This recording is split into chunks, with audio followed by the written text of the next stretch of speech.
John and Nick, so lovesick. They can't admit what they feel inside. They love each other, but have too much pride. Just two house to find was Jaffa. They used to find was Jaffa. Forever blessed, can't be knocked. Hearts in sync, they're playing undetected. In a fantasy world, they're both projected. Emotions rise, though they're not detected. I feel close, still you're looking away from me. In this game, what's it take to make you see? I feel pixel by pixel, their hearts collide, hiding their script in avatars they confide. But behind the screens, it's John and Nick.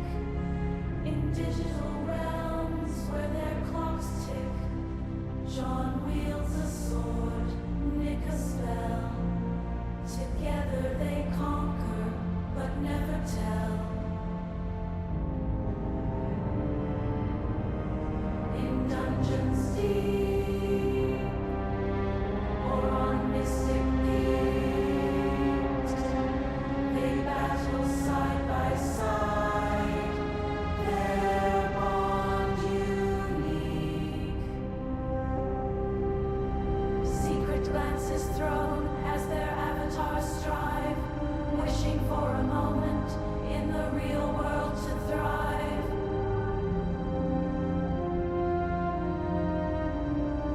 In the coded world they find their escape, but in their hearts it's a different landscape. Avatars brave, but their truths are veiled, hoping their virtual love will be unveiled. I've got your back, but is that all there can be?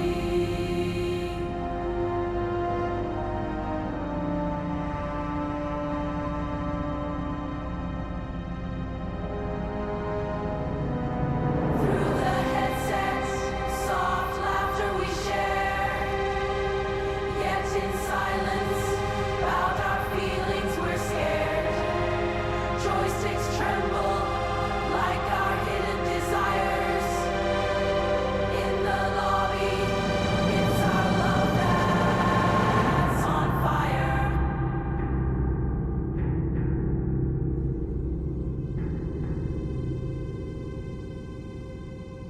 Nick, I love you so. My wife can't know. You are my favorite type of bro. I'd kiss you tight and never let go. John, you're the best, better than all the rest. Much like Gillette, for what a man can get, I'd hug you tight. 'Cause you're alright. I'd make sweet love to you every night.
XboxEra is about to enter its 5th year, and that's all thanks to you.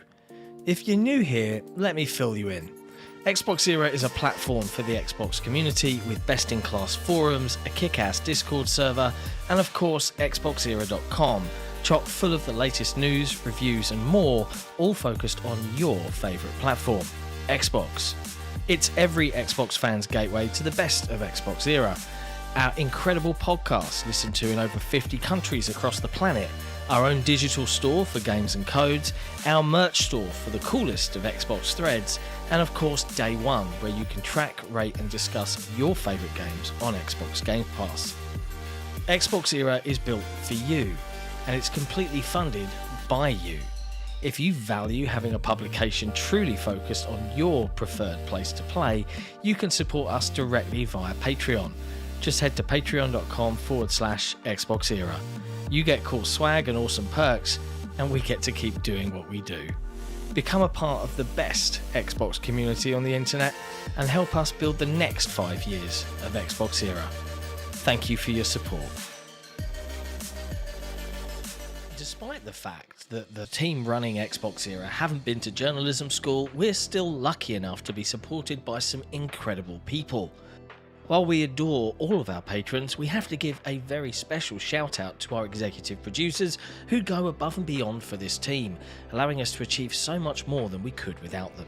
Ass4ssin Entertainment, Croat56, Frankie C, Jordan White, Kevin S, Korkenstein, Mohammed Sherez, Not Jack, Top, and a special shout out to Grand Benefactor Torn Raptor.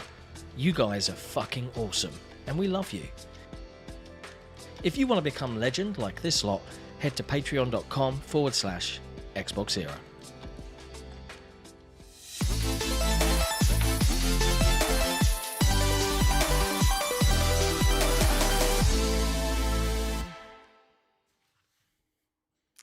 What's going on, everyone? Welcome to episode 212 of the XboxEra Podcast.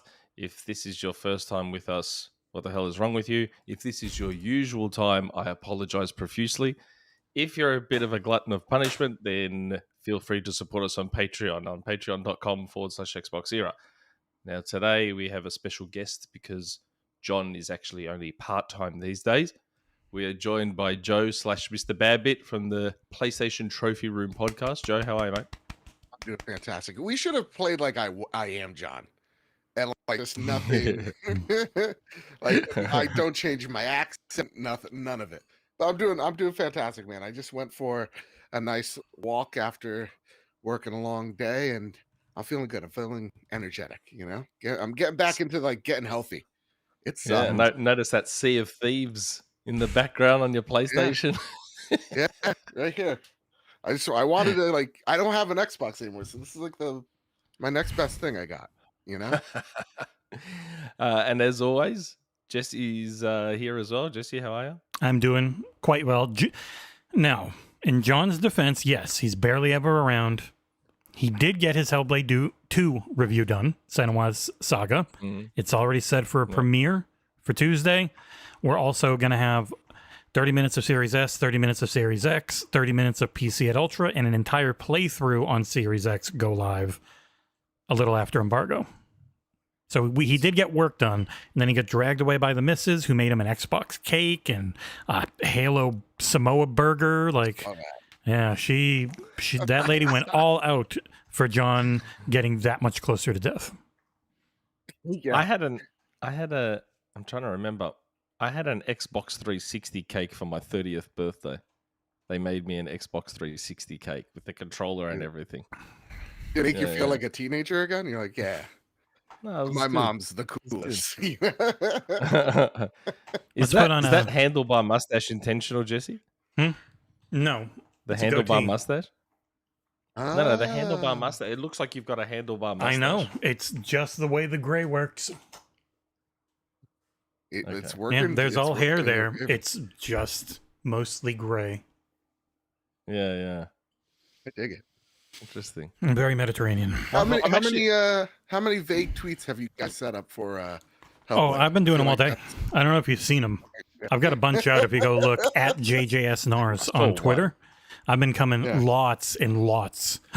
Gary Barwick just became a member. Yeah, Gary Barwick. I saw that. Love you, Thanks, Gary. Gary. Yes, many vague tweets from me. I've seen the true next gen. It was back in November 2020 when I played Destiny 2, and loading into a map took me 5 or 10 seconds instead of 3 minutes. I was here. Yeah. There's John in the chat, so he could have been on the show. You're always in chat when you're not on. He wanted to be on. Tomorrow. He wanted to be tomorrow. on. You know how the misses are. Birthday, man. We gotta, or the party of. Like for me, like my birthday is a week long. I just do stuff for me. I buy myself presents. I do stuff that I normally wouldn't do just because it's my birthday. So I'll give John the benefit of the doubt, you know. I'm actually surprised my voice is holding up because I was at the footy yesterday, yelling at the footy. It was a very, very it was a very, very close game when Degoe kicked that goal at the end. Good old Collingwood, because I know you're there watching. When Degoe kicked that goal at the end, man, we fucking went mental. We just went off. Thank God you didn't have any team merch on, or else you would have missed. Yes, that's right. That's why I'm wearing the merch now, because I can't wear the merch at games anymore, because that's the omen. Yeah. Well, if I wear merch while watching the game, we lose. And we have not lost the game now for like 8 weeks since I stopped wearing merch. So I can't wear merch anymore during games. It's like when you go to a concert, you never wear the band's shirt or else it's like a show. Jinx them. Yeah. Now, Jesse already alluded to it already, but we're going to talk about what we've been playing. So, Joe, what have you been playing on your PS5? Any Xbox games? 36 minutes of the Sea of Thieves trying to pop these trophies. And I'm a little upset. They don't, some of them pop. Like I have over, for anybody who doesn't know, I have over 600 hours in Sea of Thieves. I love the game. Really? I have like 1,500 achievements in that game. And so I was thinking, oh, I'm going to turn on the PlayStation. I'm going to get a whole big trophy. I only have like 30 trophies popped. They want you to, they want you to do some of the things over again. Like it's by design. And I'm like, that's a little annoying. The platinum list isn't that bad, but there's like a separate list that has over like 257, I think, trophies. So I'm looking for a squad. I'm looking for a crew. I'm very seasoned on getting on ships and just mess people up. That's what I do. And but besides that, on my PlayStation 5, I've been playing a whole lot of Stellar Blade. For the plot. Yeah. Any sexy outfits you've unlocked? Dude, there's one where you're just a big giant teddy bear, and I find it is hilarious. But man, I saw one on Twitter the other day, and I was like, I might need to get around to playing Stellar Blade. Well, yeah, there are some where it's like, all right, y'all, relax. But no, I really do love this game. It's a whole lot of fun. It's not gonna win any awards, but I feel like the combat itself Don't be so sure about that. Is really good. Be so sure about do that, you mate. feel betrayed? Jeff's ready. Yeah. Do I feel betrayed? Yeah, man. They censored it. No. The CEO admitted it wasn't even Sony. He did it himself. That son of a bitch. I know. I'll get Grums on the case here. Oh God. No, you said don't say that really 2 more times. Oh yeah, no. Yeah. Only once. No, I really have enjoyed my time with it. Though, like the story sucks, and the voice acting isn't great because I feel like a lot of that script is like lost in translation. The combat's where this game shines, and where the linear levels are, it feels really competent. So it's a really good first outing by Shift Up. I'm really enjoying it, or really enjoyed it. I'm going for the platinum. I don't know if I got time to, because I got a whole lot of games to play before Elden Ring comes down. But other than that, a lot of Dave the Diver. Have you guys played Dave the Diver? I have played the shit out of Dave the Diver. I was pretty close to the end before I got a little burnt out. It is very long compared to what you might think looking at it, because it has so many different genres in it, that freaking game. Mm-hmm. It's very good, though. It's really good. I'm having a blast with it. I think I've sunk over like 20 something hours in it, and I'm not even halfway. I just love like the management portion of it. Like that is a whole lot of fun for me. The story is also pretty goofy as well. Mhm. I'm digging that, and hopefully tomorrow I get to Tales of Kinzara. Hmm. That's what I've been putting off Good for game. a minute now. Yeah, Yeah. I need to You can jump into you it. give that a good night. Like, oh, I've got Sunday night. I can put 6 hours, and you could most likely beat it if you're not exploring for everything. Because that's about how long it took me. Roughly 6.5, I Yeah. think. Now, is it one of those games where I could pretty much beat it, go back to it for all the collectibles? Because I feel like that could be You a very can go back. It's not the easiest to get around because you can't teleport from anywhere. You've got to run to the teleport things to get around. So a little bit of a pain in the ass, like Prince of Persia was. But yeah, there is a point of no return. As long it tells you that, as long as you don't go through that, you can just head back, go get whatever you feel like. okay. It'll Yeah, let you know. no, that's gonna be my Portal game. I think. I'll try to get that done in a Sunday. I think I got it. What about you guys? Okay. What have you guys been playing? Mate, we've been playing. All we can talk about is that we've been playing. Hellblade Vague 2. tweets. Next gen. Yeah. Next gen. So What? Jesse and John both got codes from Xbox, and I was talking to Jesse. I was like, "Oh, they only gave us 2." Jesse's like, "Yep," and I was like, "Man, I weaved a bit of magic." And 15 minutes later, I posted a screenshot to Jesse of my code of Hellblade 2. He's like, "How'd you get that?" I said, "Don't worry, mate. I got some magic that I can weave too." Now, a lot of people might be saying right now, Nick, 30 frames, black bars, slow walk and talk, lots of cutscenes. It's like, It's true. yes, but I got a code. Hashtag gift from Xbox. I'm obliged to play it, mate. I'm obliged to play it. And that's all we can say. And that's all I can say. Well, Thank okay. you, Xbox. Hashtag gift from Xbox. Where do you guys fall on the first game? Like, 7.5. I didn't mind it. it. I didn't mind the first Good, game. not great. I like the first game for what it was. I like the first game for what it was. Yeah. Smaller, punching above its weight, too repetitive, both combat and puzzle-wise. So those would be my main concerns with a sequel, and always were. Like, can you make the combat better? If there's as much, I don't want to hit someone 30 times to kill them again. It gets a little old when I'm just do the same combo, run in, do my big attack, do the same combo, get knocked back, run in, do my same attack, parry them, knock Here's their just shit a little back. arena. Yeah, and then the very confusing puzzles. Like, overall, really enjoyed it, really liked the story, but repetition in the puzzles and repetition in the combat in what was I think I beat in like 6.5 hours the first time, and it still felt repetitive. So, but Fair. overall enjoyed it. I really, really love the first game, and it was one of those games where I picked it up the first time around. I felt it was very repetitive. I am like, I hate puzzles. So like I am the type of person, like how you skip cutscenes. I'm like, all right, where's the guide? 'Cause I Auto just wanna solve. skip all this. Exactly. I'm like, dude, I hate, like, every time there's one in Spider-Man, I'm like, can you not do this? I want to be Spider-Man. Yeah. So I fell off the first time around, and then I think it was like maybe it was like last year or the year before. We saw it at the that dog's angry at the Xbox showcase. No, she's excited. She and wants for to like poop. the 9th time. Oh, for the 9th time, and I'm like, you know what? Let me go back in, and I absolutely adored it. Like I really love. I think like the beginning half starts off really slow. Then once you get you're past the first boss, there are just some things that you're right, like definitely punch above its weight. Like when you are, trekking through like the darkness and you can only hear stuff, and like you're using echolocation. That scared me so bad. I was like a child again. I literally called my brother into the room. I was like, Dan, you just need to stay here while I play this. And I took the headphones off. I'm like, I can't do it.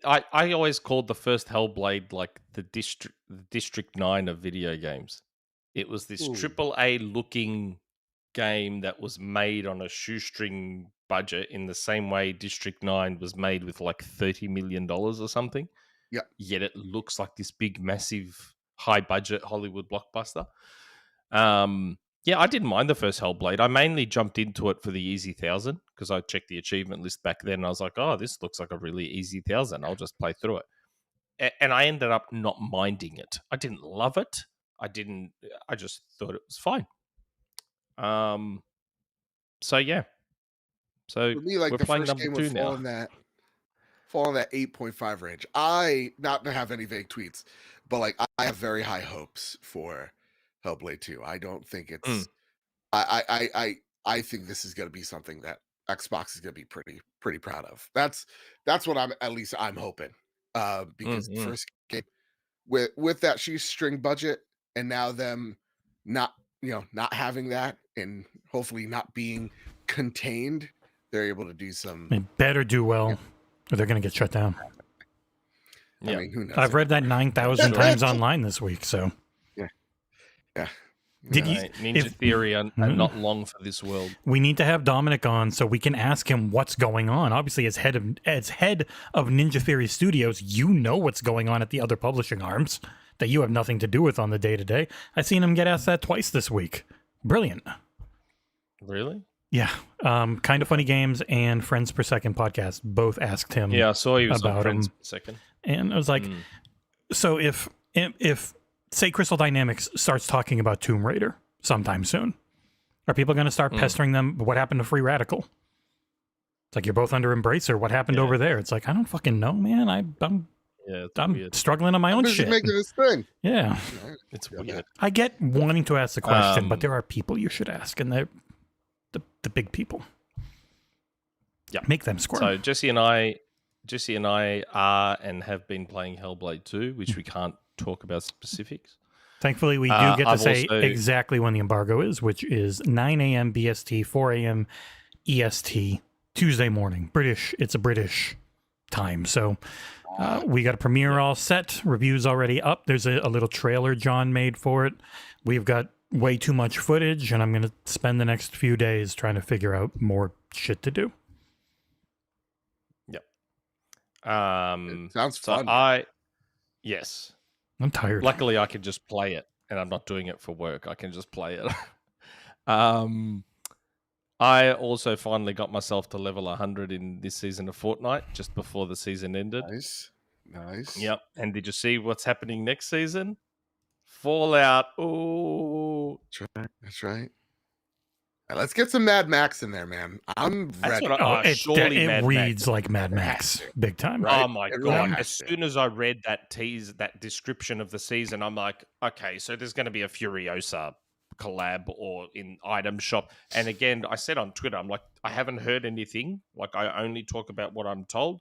I haven't heard Mad Max. I'm assuming Mad Max based on that description. But Mad Max at the very end of the season, after the movie's already out of theaters, because they are always late on that's right. collabs.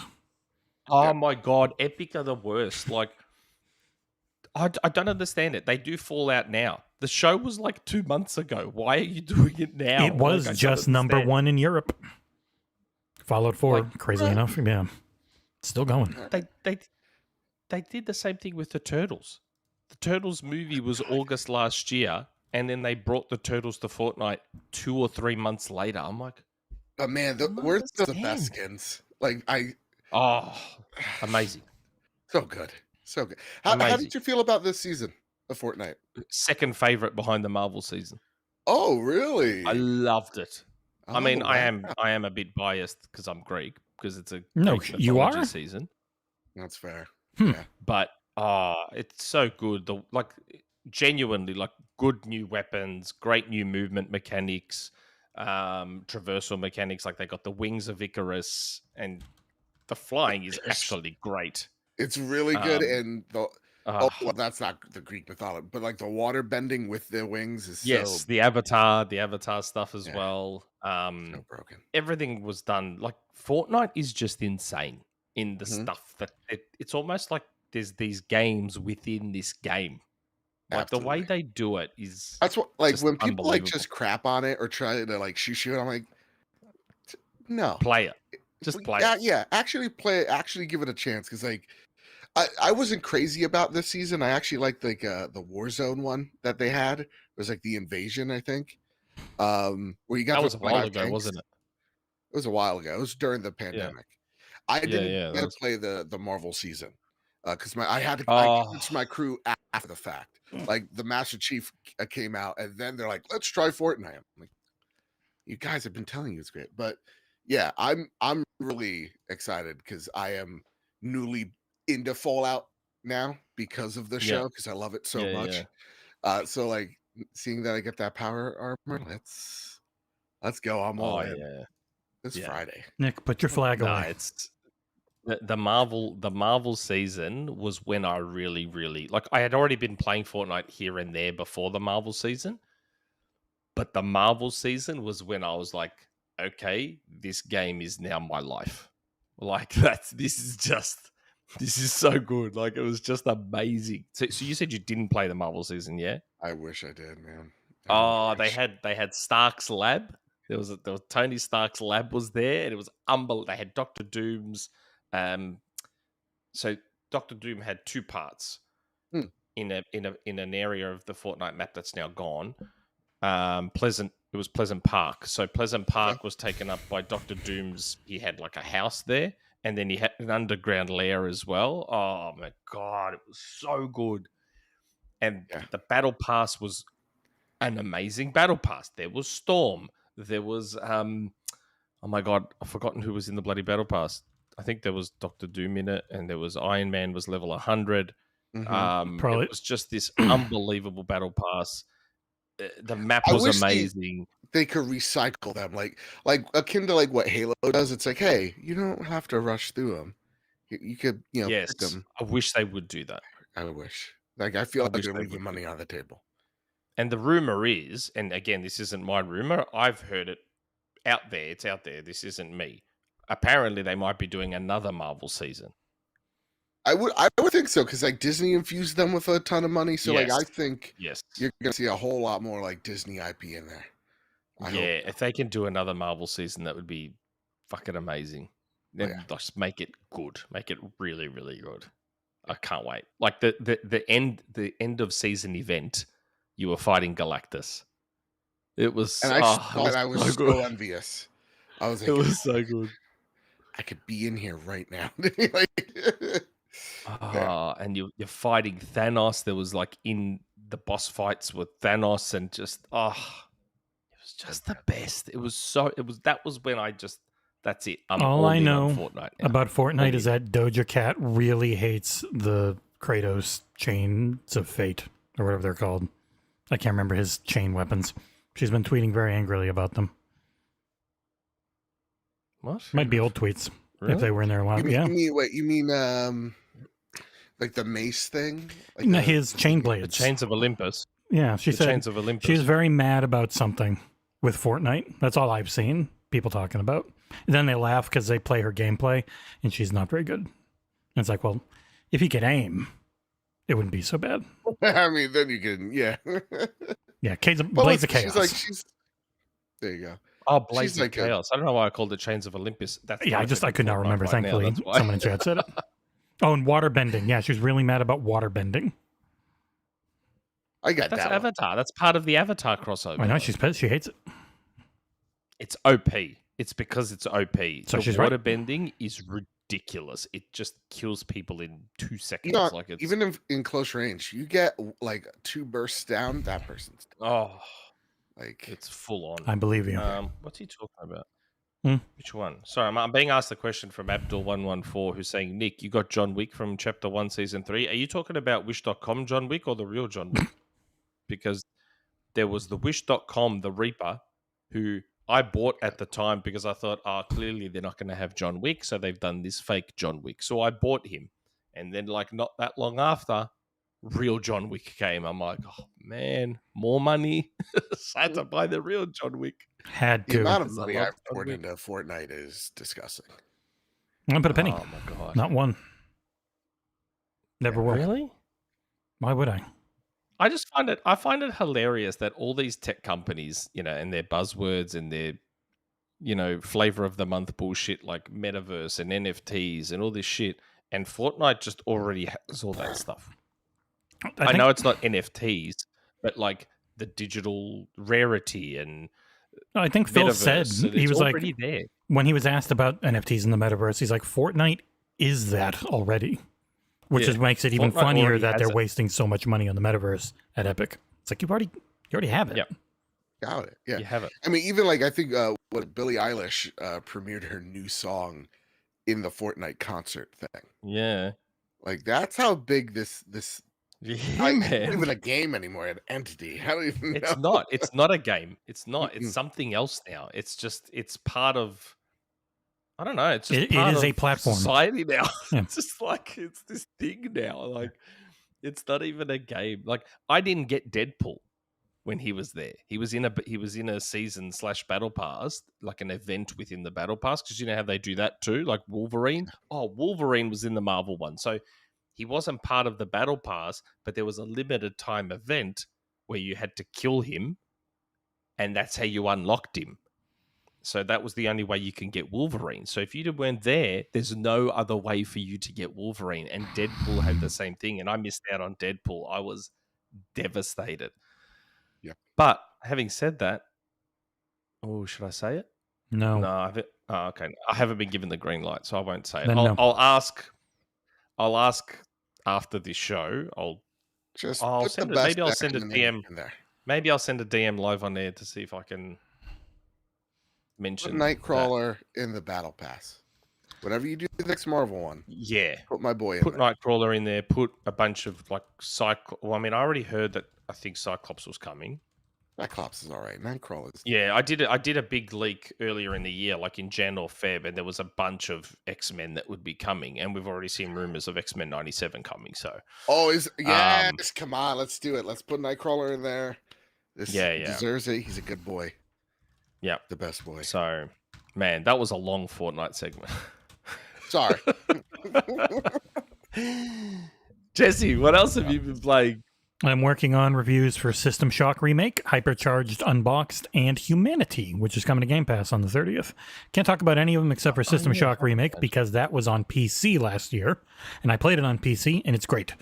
It is very much just System Shock if you play it on default, so don't. Play it on easy if you want it to feel more modern, because they put in things like letting you know where to go and not letting you lose specific mission items that can just be on the ground anywhere if you drop them. And then you got to spend 10 hours trying to find them in this jumble of pixels. Thankfully, also, the game's very pretty. They completely rebuilt everything in Unreal Engine 4.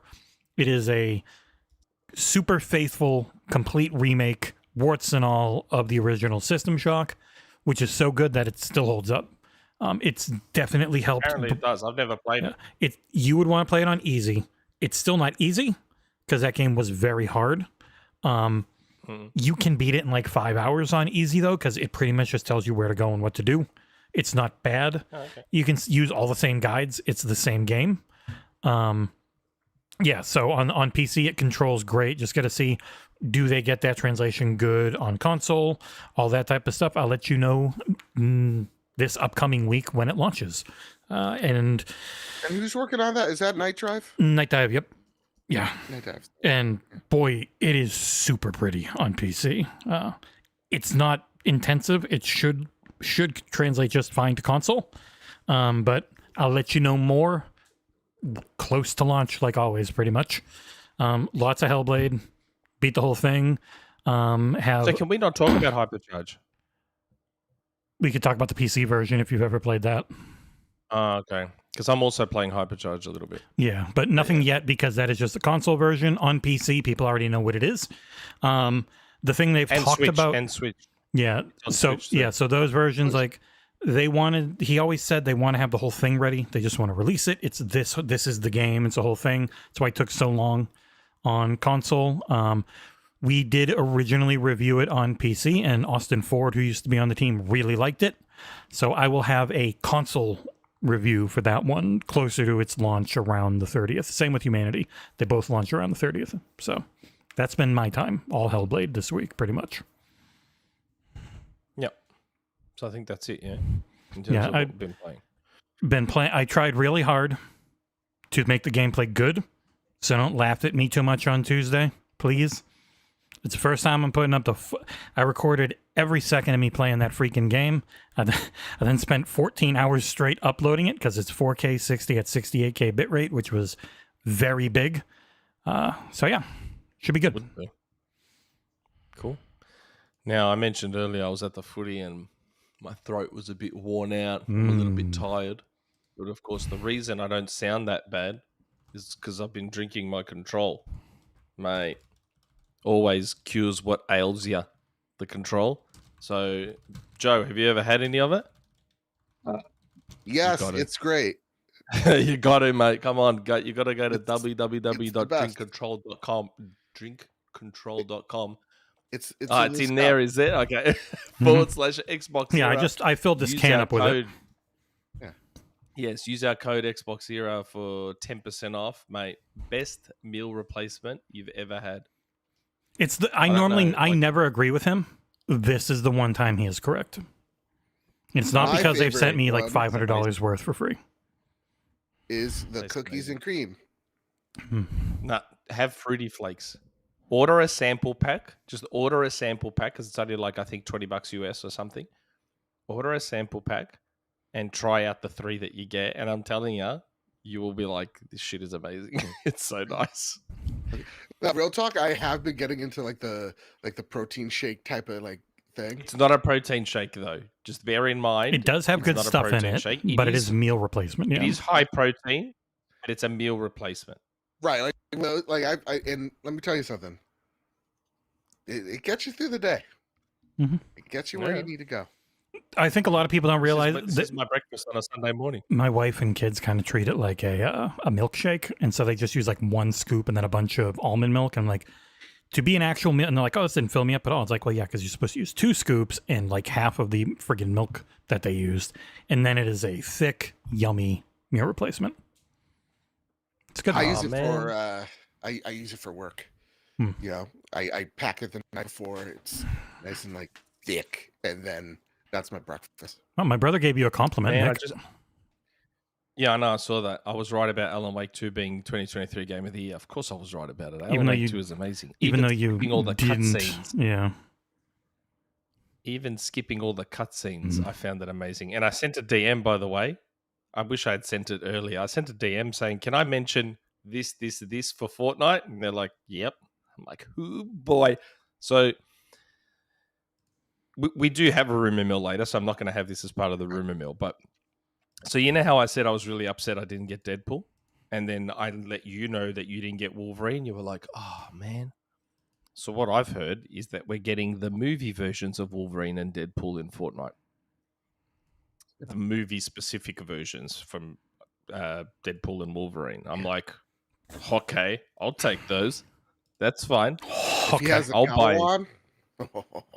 Oh, man. Oh, boy. I was like, because I got those mentioned to me a while back. And I thought, we're talking about it now. We're talking about the Marvel season. Can I mention it? They're like, yep.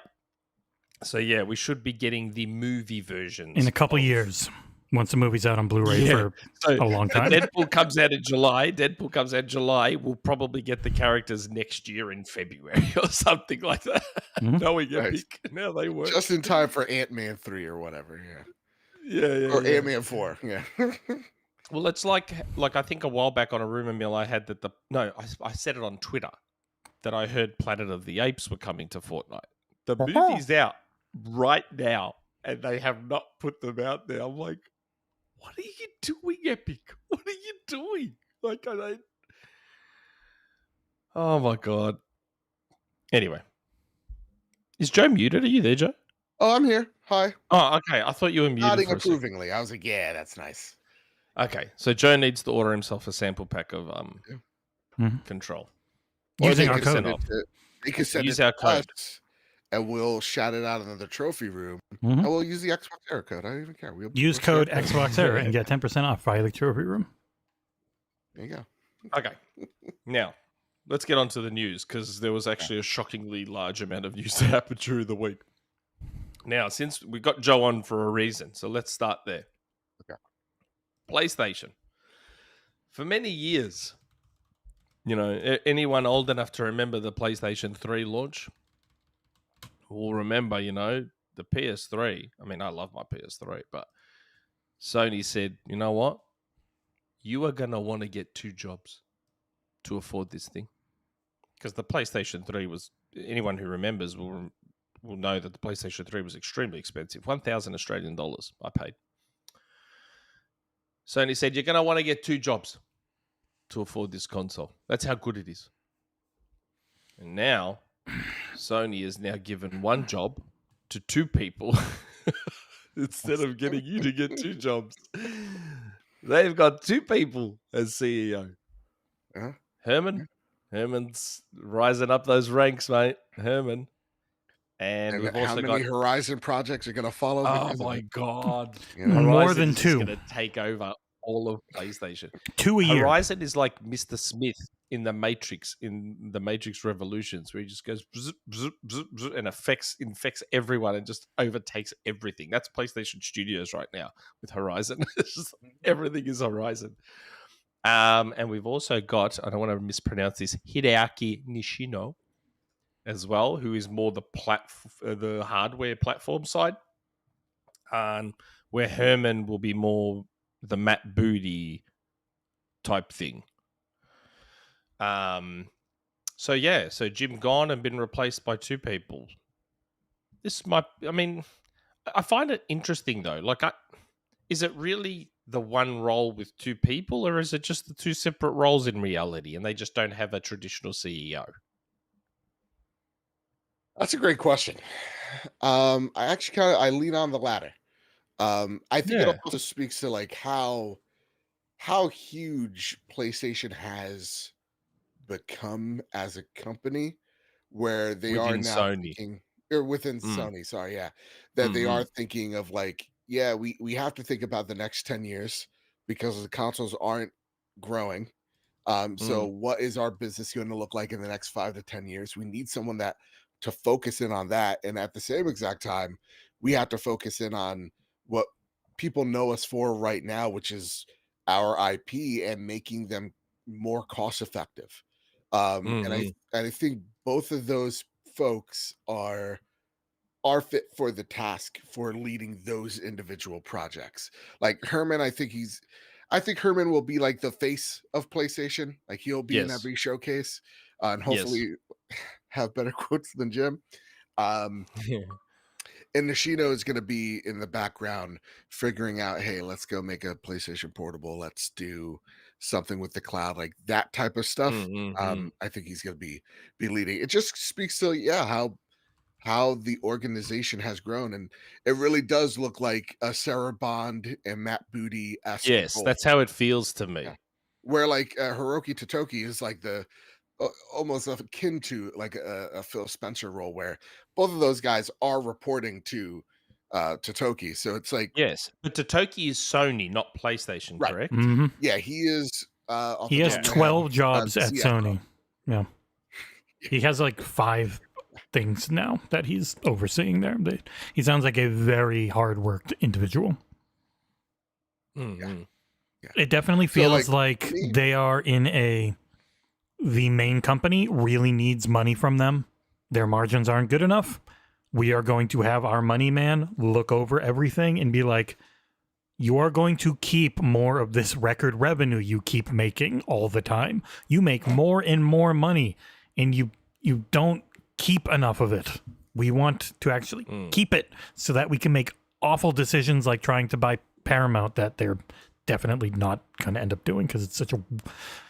God, that's so weird. That is the weirdest offer. We're going to buy you, immediately chop you up, and try and sell you desperately. Like, they're not going to do that. But why? They bought Columbia TriStar back in the day. I can understand them wanting Paramount as part of Sony Pictures. But they want to chop up so much of it, and they'd have to borrow, and it's part of another, like, they're not even the money behind it. There's other money behind it. It's very complicated, and their stock has gone boop right down because people are like, this is not a good plan.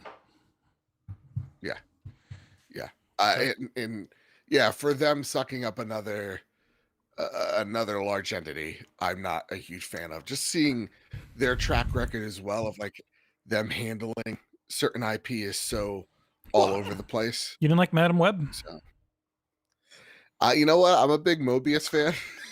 Morbius. Don't forget the R. He deserved that R. No, you're right. Yeah, because of the rating where he sucked Venom blood. makes me upset. Mm. Venom makes me like have hives. So like to me, it's like the less You didn't they like Venom? control I hate Venom so much. Really? I'm not a fan. I like those Venom movies. I thought they were good. Yeah, they're offensive to me.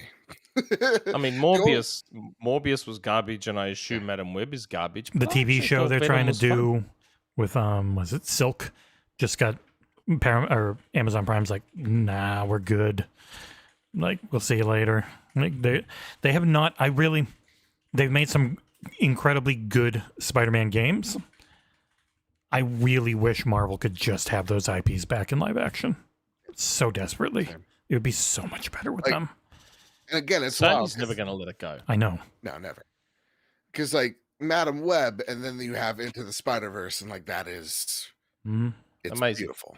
Yeah, it's literally art. So it's just, yeah, I'm very happy they're not doing that Paramount stuff. This is also, to me, I always look at Sony as like a company that's trying to find its soul overall. So I just, yeah, the less they touch their Soul me. Yeah. Isn't it funny though that within a few hours of Herman getting that job, we hear about the Horizon Lego game? Like, man, it's just, oh my god! Was it Horizon Lego Adventure? Was that the name? I don't know. Something like that. Yeah. Something like that. Yeah. I liked Horizon Zero Dawn. I haven't played Forbidden West So did yet. I've heard it is stunning on PC. I just don't. You're looking on PS5 as well. Yeah, well, not at launch. At launch, it was good looking with some weird issues that they've since fixed. But yeah, with the performance mode, it looked like they rubbed Vaseline. Yeah, that shimmering was very weird. Oh no! See, I played it. I got a free code of Soul. He played like 2 minutes of it. Code that he got with his. Yeah, I haven't played a lot of Forbidden West yet. Zero Dawn I quite enjoyed, especially at 60, and I've got the platinum on Zero Dawn and everything. I did enjoy Zero Dawn. It has annoyances like the fake invisible barriers that you think you should be able to go somewhere, and it's like, nope, you cannot. There's an invisible wall here. I'm like, come on, man. In an age post Assassin's Creed where we can just go anywhere and Breath of the Wild, you shouldn't be restricting me from like going to these places. But outside of that, I didn't mind Zero Dawn. It was worth platinuming. It was good. Yeah, Horizon is the reason why the trophy room exists. So, oh really? I love Zero Dawn. Forbidden West, I feel like the story is a little bit too weird, but the gameplay overall is a large improvement, and the world is such a large improvement over Zero Dawn. It is curious because like Zero Dawn sold so many copies over time. It was like I think it's still their top, like for just one game. Yeah, it's right up at the top. And then Forbidden West didn't.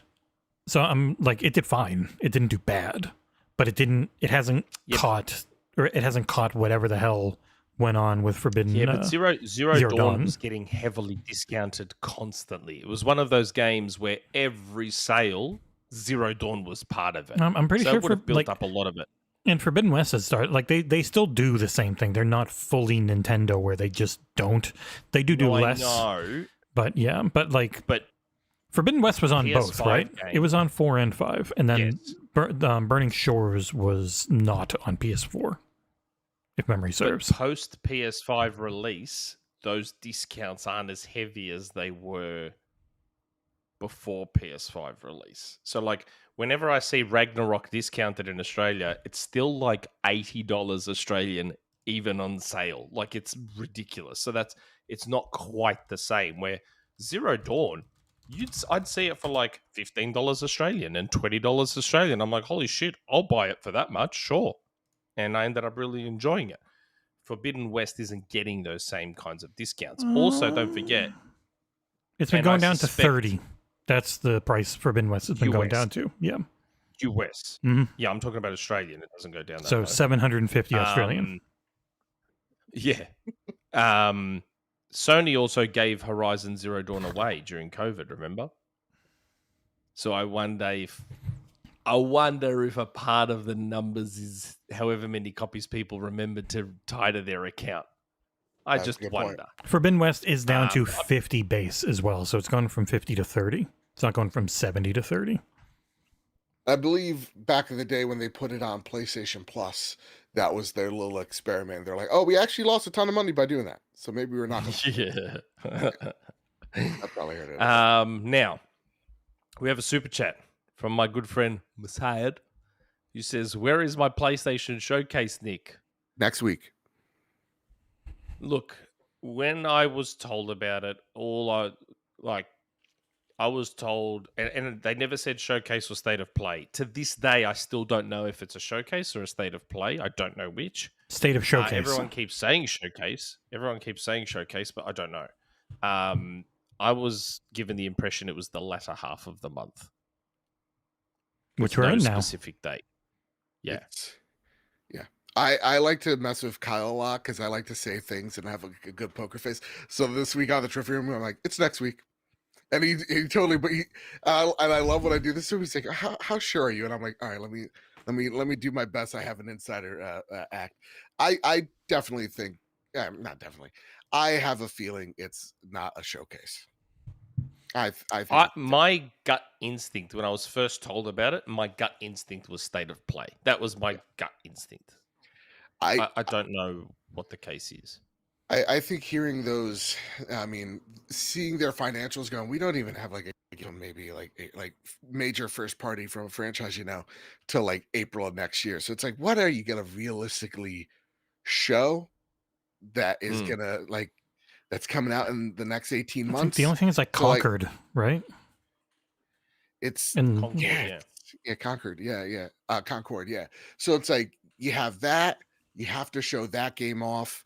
The Horizon remake at this point is a worst kept secret, and then you have like Astrobot and whatever other remakes you got to throw. So it's like that's probably the games you're gonna see, and then I think you get like a future game showcase later on in like the year, like in September when they usually I think the state of play when they normally have a state of play and when they normally have a showcase are gonna switch. Because I'm curious, because did they do a showcase at this time last year? And it was real bad. Yeah, because everything's at Summer Game Fest. Probably the worst one they've ever done. Like everything, most of the big third-party stuff has ended up at Summer Game Fest or the Xbox show. Like Capcom has their own thing, so they might give one of them a little thing, but then it's mostly at theirs. If there's a Resident Evil thing to show off, then Sony would have it. If it's because they always get it first.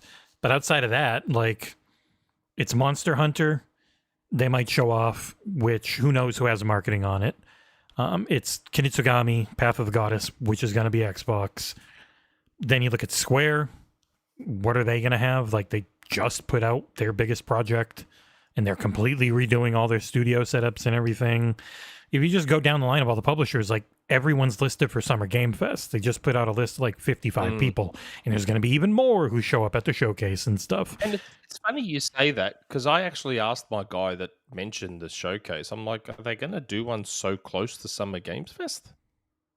I'm like, it feels very close. Like my assumption is that if it's still going ahead, it'll be a similar date to when it was last year, the 23rd or the 24th of May or whatever. And it was, again, it was too close to Summer Games Fest, which wasn't a great show, but definitely had more around it.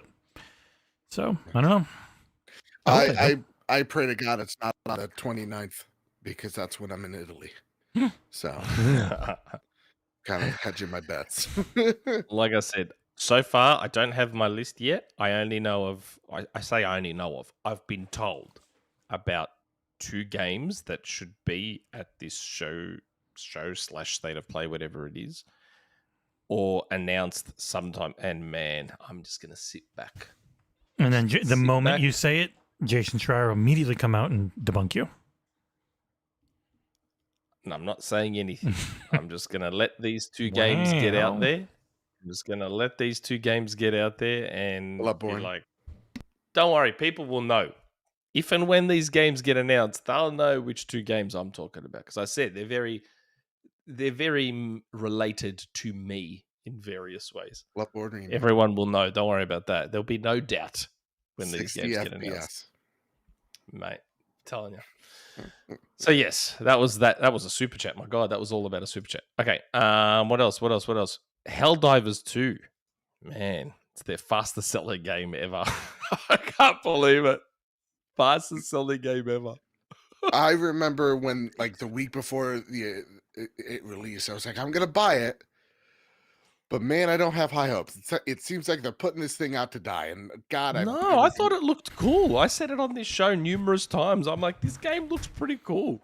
And I say it just to put egg on my face. I'm like, it's like they're doing nothing for this game, marketing wise. Like, where? Yeah. I remember, like, the few days before, it's like, it's kind of like the thing we see with Hellblade. It's like, where's the marketing? Where's the, the stats, statistics, whatever they're gonna show us. And man, I'm so glad to be wrong, because that game is amazing. It's quite fun if you've got a group. I don't. If you've got a crew. So most of the time, it's great. Most of the time I've played solo, I've been bored out of my skull. But the few times I've had a good group, a lot of fun. Can't matchmake anymore because if you're not a high level, people just like instantly boop kick you. Every time I try. Really? Oh, really? Yeah, every time I try, and I'm like a level 12 or something, they just kick me out. I was about to say something real nice about that community. Because every time I'm in there, it's like, and I'm in part of like the Discord or whatever. You? Mm-hmm. Is that what happened to me when I joined that game? Yeah, if you're low I level, didn't understand what happened. like especially have got if kicked you're out. not able to do PlayStation chat too. I've noticed if they're on console. Interesting. So, yeah, that is interesting. Wow. Yeah, I've had the complete opposite.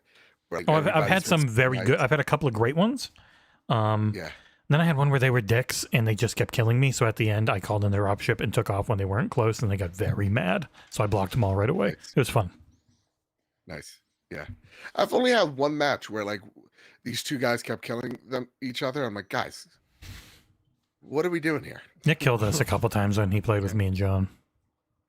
Yeah, I think I did by accident. The That was by communists accident. are that way, Yeah. Shoot. I just see, to me, Totoki would have seen that game and been like, what are we doing? Why are we spending $300 million on all these games, and then we're marketing them for another 200 or 300 million, and they sell 10 million copies? This game did 12, and we didn't even talk about this stupid game. It's like sold out the ass. It's like, what are we doing here, guys? What are we doing? It's a good example that you don't need a $70 game, right? Like these like middle tier games are what consumers actually, what consumers actually want. Or at least They want shouldn't say some of them. consumers want. Yeah. What the more what's the word I'm after? Because there's obviously a market for everything. Like, it's not like there's no market for the big AAA mega blockbusters, but like The big the feels AAA like- mega blockbusters are a hard market to break through. Much like free to play live service is an incredibly hard market to break through. With the more I've controlled my scope and costs, and I don't go crazy on marketing, you can have a good return on your investment if you're going that $20 to $40 range. It's like Power World. It's kind of Sony's Power World. Yeah. I mean, like all the Gen Alphas out there that I'm working with, these young bucks, like these are the games that they're playing.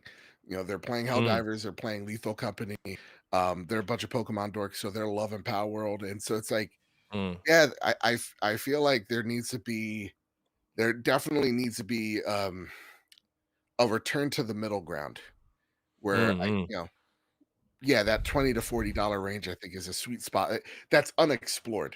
Maybe is a better word. I've told this story before, but I'll tell it now because we've got Joe on.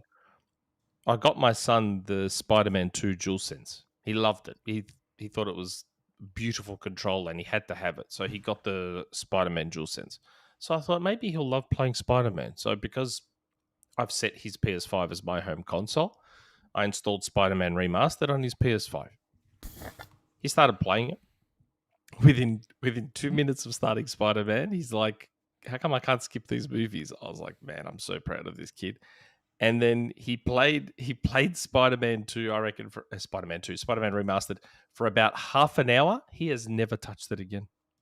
He just goes back to Fortnite and Goat Sim 3 and Roblox and all that stuff. He's never touched Spider-Man since. The bad influence. He's shopping at Walmart inside Roblox. You know, one of my coworkers, again, one of these young bucks, he was like, "Oh man, Spider-Man 2 looks like really good. I really like." He's like, "I really want a PS5." And this was when I was selling mine to get the Spider-Man edition. I was like, "I'll sell you mine." He's like, "No, like at the end of the day, I think I'll just wait till it's on PC." I was like, "I'm like, all right, go for it." There is really some truth, at least from what I've seen. It's just like, yeah, people that are like younger than like 25, they're in their like early 20s and below. They don't have the pull to these platforms like we used to. No. We have a super chat from Face23 Buccaneer, BKNY. Brooklyn, New York. Sucker Punch next game. Oh, okay. Sucker Punch next game, Ghost of Tsushima 2, will be revealed at Sony's next showcase at the end of May. Everyone's an insider. Everyone. That's why I ignore all of it now. Nick tells me stuff. I'm like, I don't care.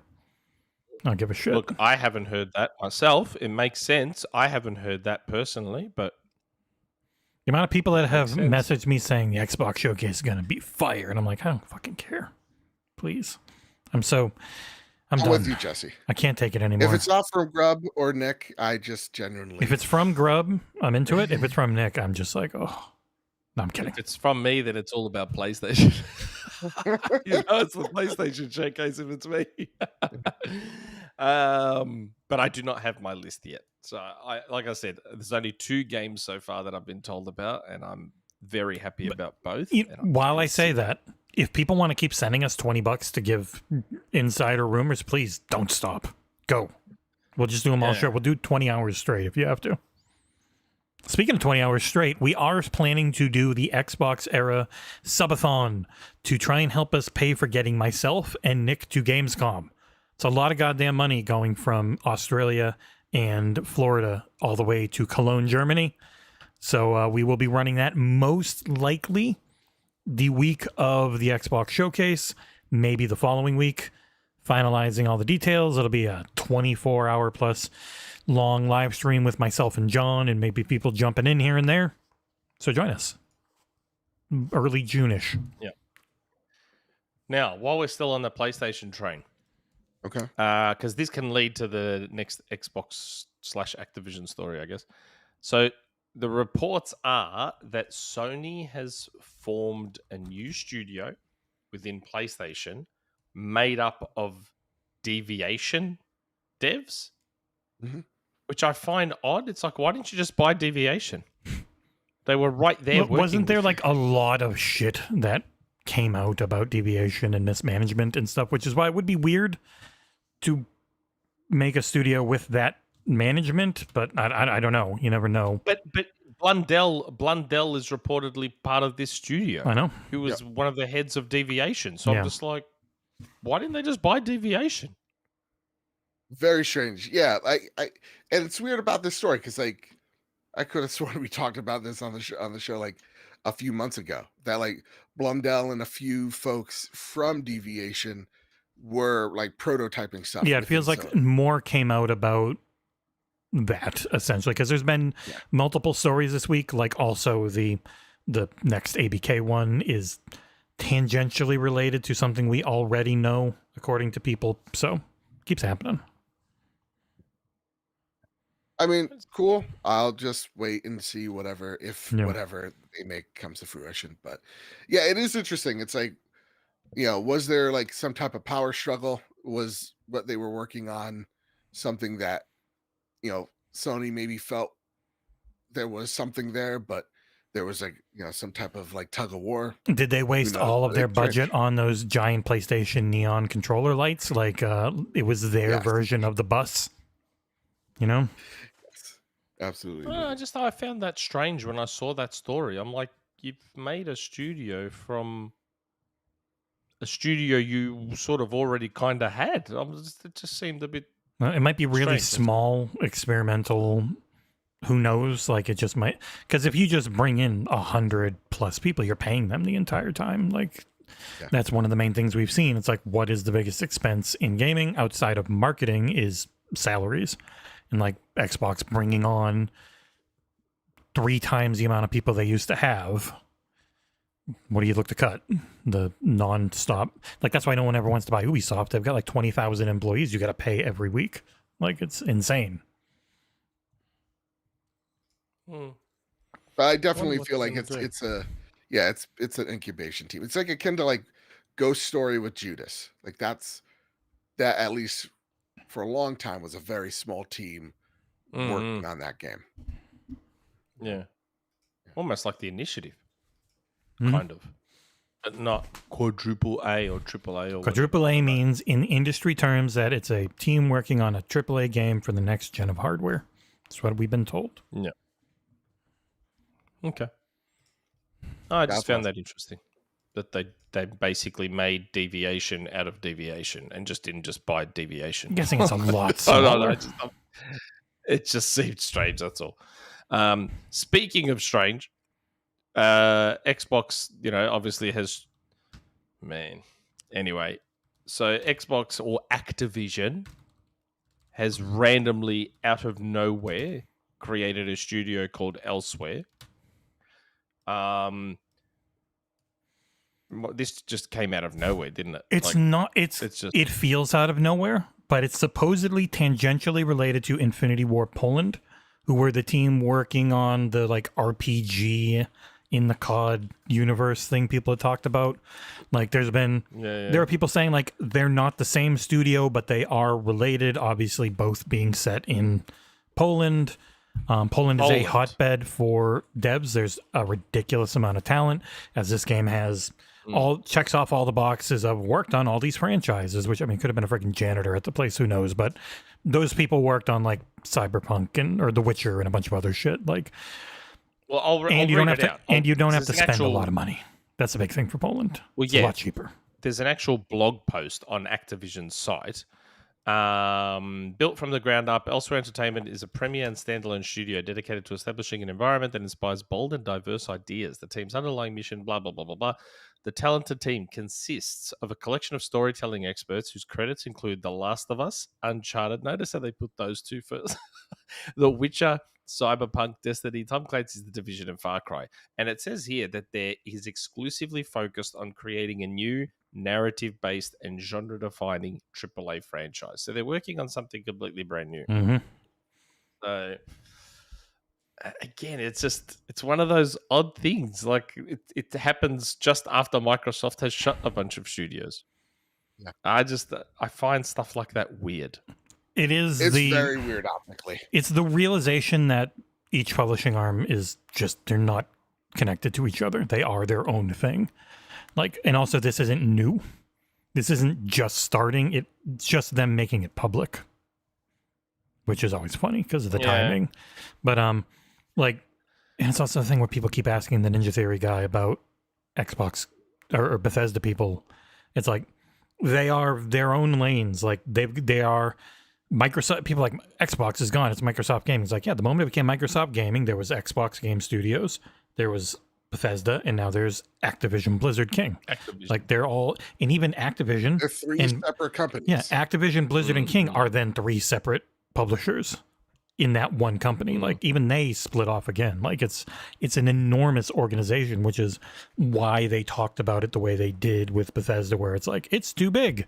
It's like, yeah, they bought a lot, and it's now Activision had just also bought, was it Proletariat a couple years ago? They're the ones that made the BR caster game. I can't remember the name of it. That was pretty fun. Now they just work on WoW, I think. Like, Activision has been constantly investing, even during COVID and the downturn and everything, hiring up ridiculous amounts of people that Xbox then had to turn around and fire a much smaller amount of than actually were hired. Like, I know it's super complicated. It looks really weird because everything's under the same umbrella, but I don't know, it's just one of those weird timing things that looks shitty. I don't know. It is. it is weird timing. Again, I understand that it's in another country. It's Poland. It's Activision. I get all that, but I don't know, man. I still can't believe they're closing down Tango. I so wanted to jump on last week and just fucking cut sick about that. Like, I get it. Like, I already knew the argument I would have had with Jesse last week about this. Like, I get it. Tango probably hasn't released a truly successful game possibly ever. First Evil Within did very well. That was it. They probably cost a lot to run. Like, I don't think they're a tiny studio, Tango. We know all the logical reasons. It's just why we don't care about it, because it just sucks. Why do I care what their business reasons are for doing stuff? Like but I get it. Let's set that aside. Yeah. I can give you a business reason for why they shouldn't have shut down Tango if you like. I understand the business reasons for why Tango was shut down. I kind of get it, even if I disagree personally. Here's the thing, right? For years, we have bemoaned how Xbox is perceived. For years, we've talked about, the Xbox tax and how the gaming media hates Xbox and all this sort of shit, right? My issue is you finally have this studio that everyone loves. Even the gaming media that hates your guts loves Tango. And Tango releases a game that everyone loves. Even the gaming media that hates your guts. They love Tango. They love Hi-Fi Except for Rush. Metro. And then you go, like, to me, I don't care how much money Tango is or is not making. You keep Tango Studios regardless, because optically you need them there. And you talk about wanting a presence in Japan, and then you shut down your only Japanese studio. Like, there are so many optic reasons to keep Tango around that go beyond the balance sheet.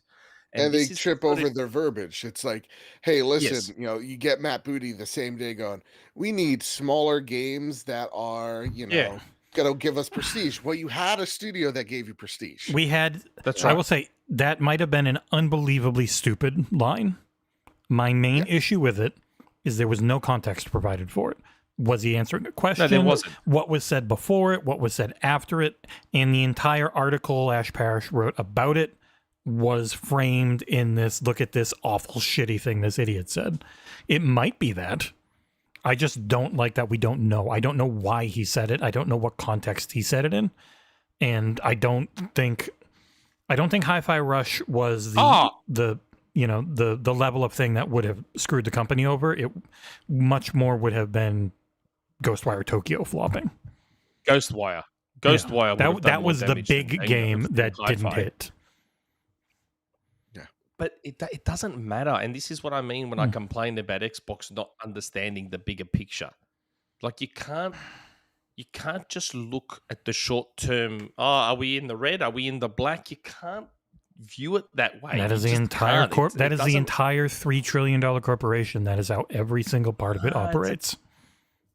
It's a creative industry. You can't just view it that way. They're not a creative company. It's the same reason we don't get fucking... It's the same reason we don't get fucking sequels to anything on Xbox. Whereas Nintendo... Do you reckon Microsoft would have fucking greenlit a sequel to Splatoon? Fuck no. Let alone a third fucking Splatoon game. Even Uncharted. Under Microsoft would never have greenlit Uncharted 2. No chance. Because Uncharted 1 wasn't super successful. But Sony's like, nah, we reckon there's something here. For sure, we reckon there's something here. And they gave Naughty Dog another shot at it, and look at what Uncharted became. I will say, just saying it doesn't matter doesn't actually mean it doesn't matter. Because, I mean, it does for them. It's the only thing that matters in the long run for them. You would run a company in a different way. That's why they're fucking where they... Yeah, well, that's why they fucking are where they are now. And it's weird. Again, I'm the PlayStation guy, and I don't glean much into the Xbox stuff as I should, maybe, but it's weird how they're just the metrics for success for these games are kind of tied to sales, and it's you have Game Pass, and it's like where we don't. That is one thing we don't know. What are their internal goals? Like, what are their internal metrics they're worried about? It would be great to know. And like they've said, Aaron said Hi-Fi Rush hit their goals and their targets. They said in their earnings call that Starfield was way above all their internal targets. Like, but in the long run, we don't know. And that's why I take a lot, like when they're like, oh, 20 million people played. I'm like, I don't care. Like that I don't think that number really matters. I think it's a cute little like marketing thing you can share on socials, but I don't think it actually really moves the needle much of anything. It is the main thing they all want now.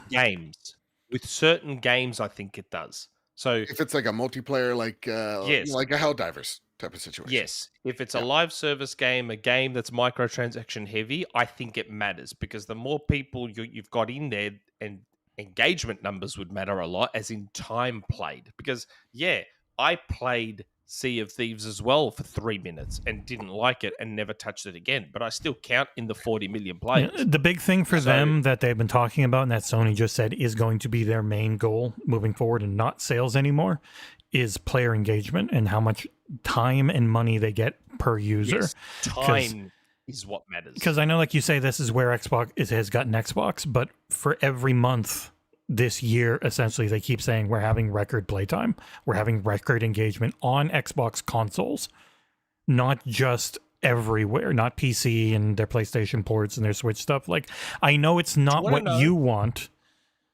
but for them, the way they are as an analytical company, when they're seeing record engagement and record revenue and all this shit, they're happy. Yeah. And I think what Nick's argument is, and what I think mine is like, dude, just nurture a team. Like, not every team is going to give you, that smash hit. Like, rest in peace, Japan Studios. But like for them going, hey, we're going to turn this into Team Asobi. And this is a game that came with the PlayStation 5. People really like it. There could be something here. We'll let you guys make a game. That's awesome. Like seeing, Bend. Listen, critically wasn't there for Days Gone, but they're like, we'll let you have another whack at it. We'll you could go get off whatever support project you're on and go do something different.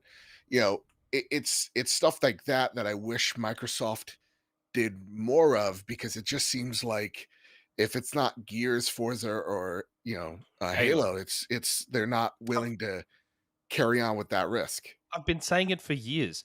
The success of Halo CE has warped them. It was the worst thing that could have happened to them, because ever since then, they just expect, because that was Microsoft's first foray into first-party development, was Halo CE. And it was a smash, an absolute smash. So here's Microsoft, who knows fucking nothing about gaming, has their first crack at a first-party game on console, and it's an absolute smash. And they're like, look how easy this is. We can make hit games all the time. And ever since then now, if a game doesn't sell like Halo, well, fuck you. And that's it. It was the worst thing that could have happened in hindsight.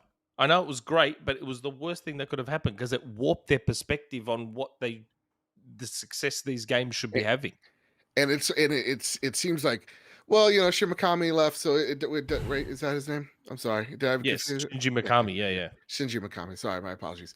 And so it's just like, he left, so let's, we don't have the legendary name attached, so we feel like we could shutter it. Where it's like, dude, you just had a guy that made you a critical darling. Yes, that everyone loved. Of it. Yeah, go make a sequel of it. It feels like we just, to steal Luke Lore's line, it's like we got Sunset Overdrive. It's like, dude, there's something here. There's something here. Go for it, I mean, Sunset Overdrive situation is unfortunate, a little bit different because of Sony buying it and all that sort of stuff, but it's essentially the same thing. I get it. Ghostwire probably didn't do the best. Evil Within probably didn't do the best, but Hi-Fi Rush, that was your moment where it's like, oh, everyone's on board for this. The whole gaming community is on board for this game and for this studio now. Jesse, don't shake your head, because I know that's not the business way of looking at it. No, I'm just looking at the player count. You're saying everyone was on it, but No, I'm talking about optically. I'm not talking about numbers. I don't give a fuck about the numbers. Something you can't prove, just a feeling. I got it. What do you mean? That's how you operate. You're always just how I feel, and what I say repeatedly is how it works. We're all on social media. Yeah, social media doesn't mean anything. It's useless.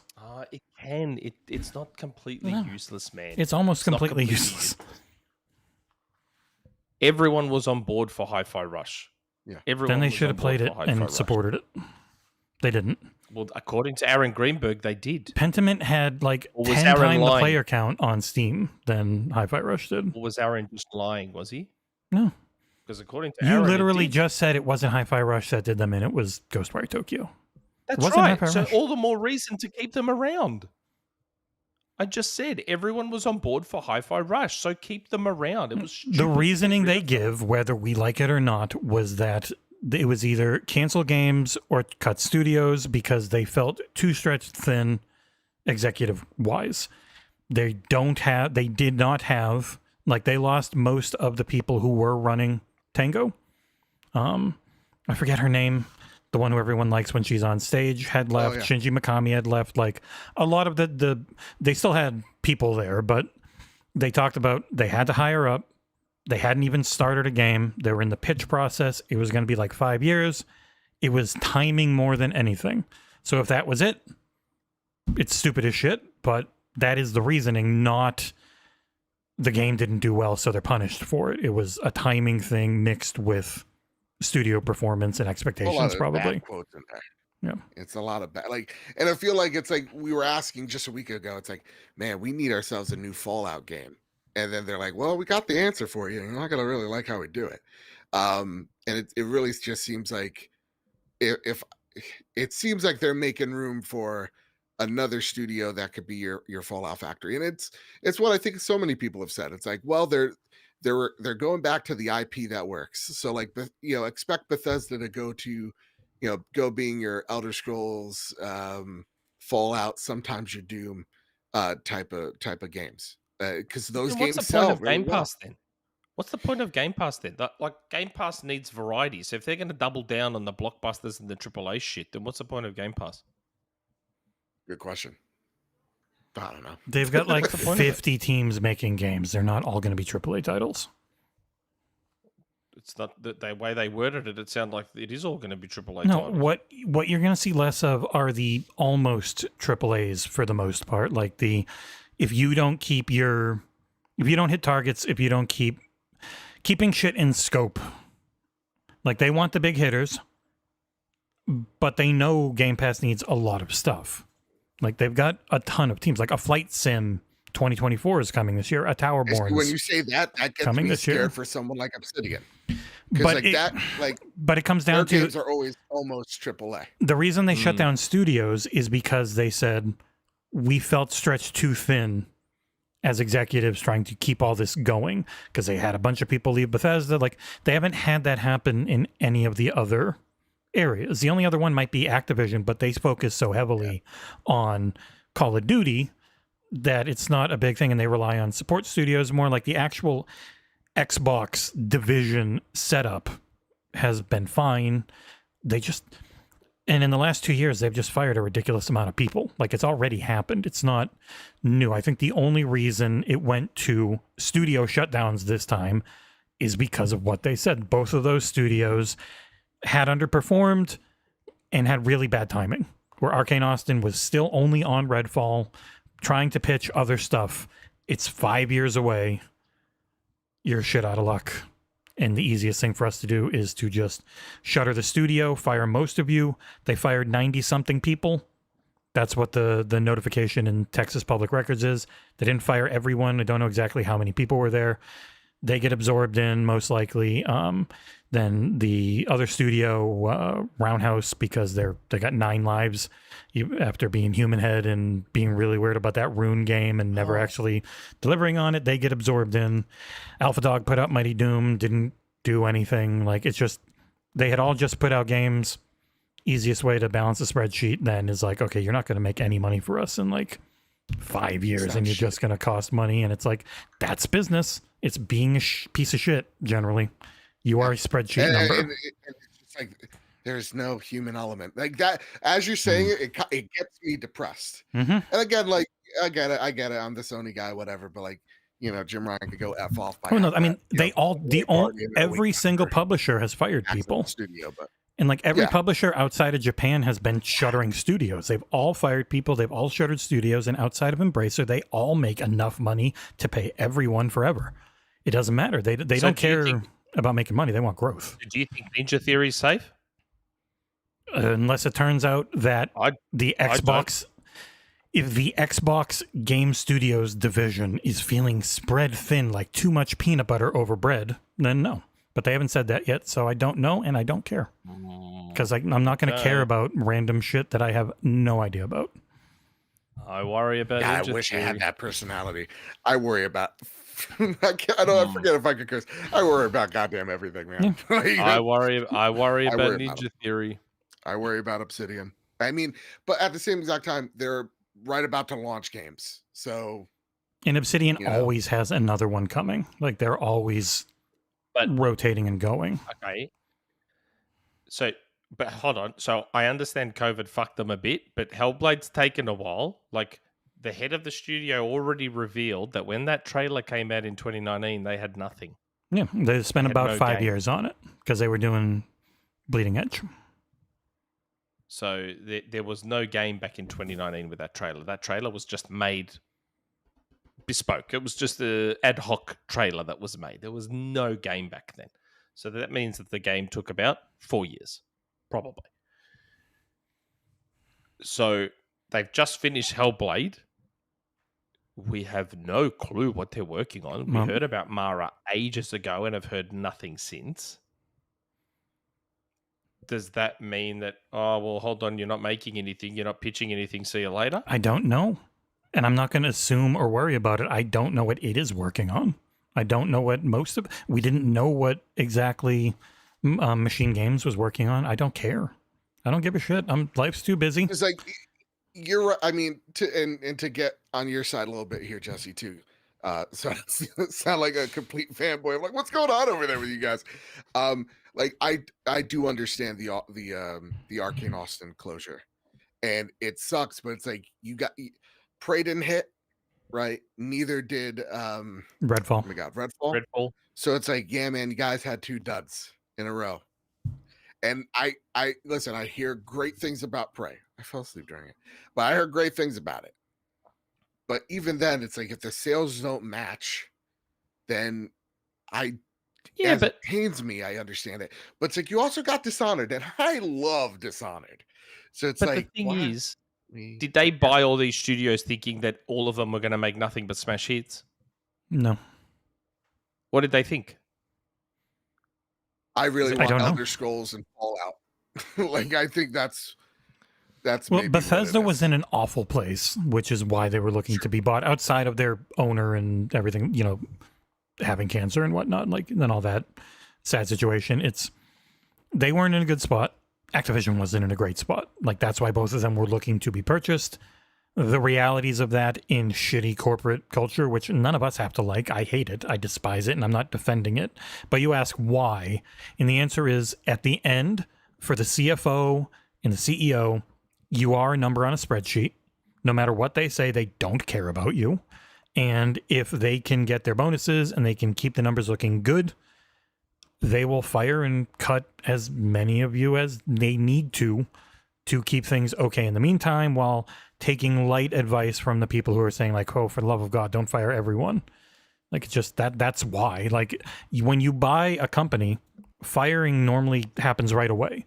But Xbox was trying to buy Activision as well, so they waited. We didn't see anyone on Bethesda really start getting fired until this year.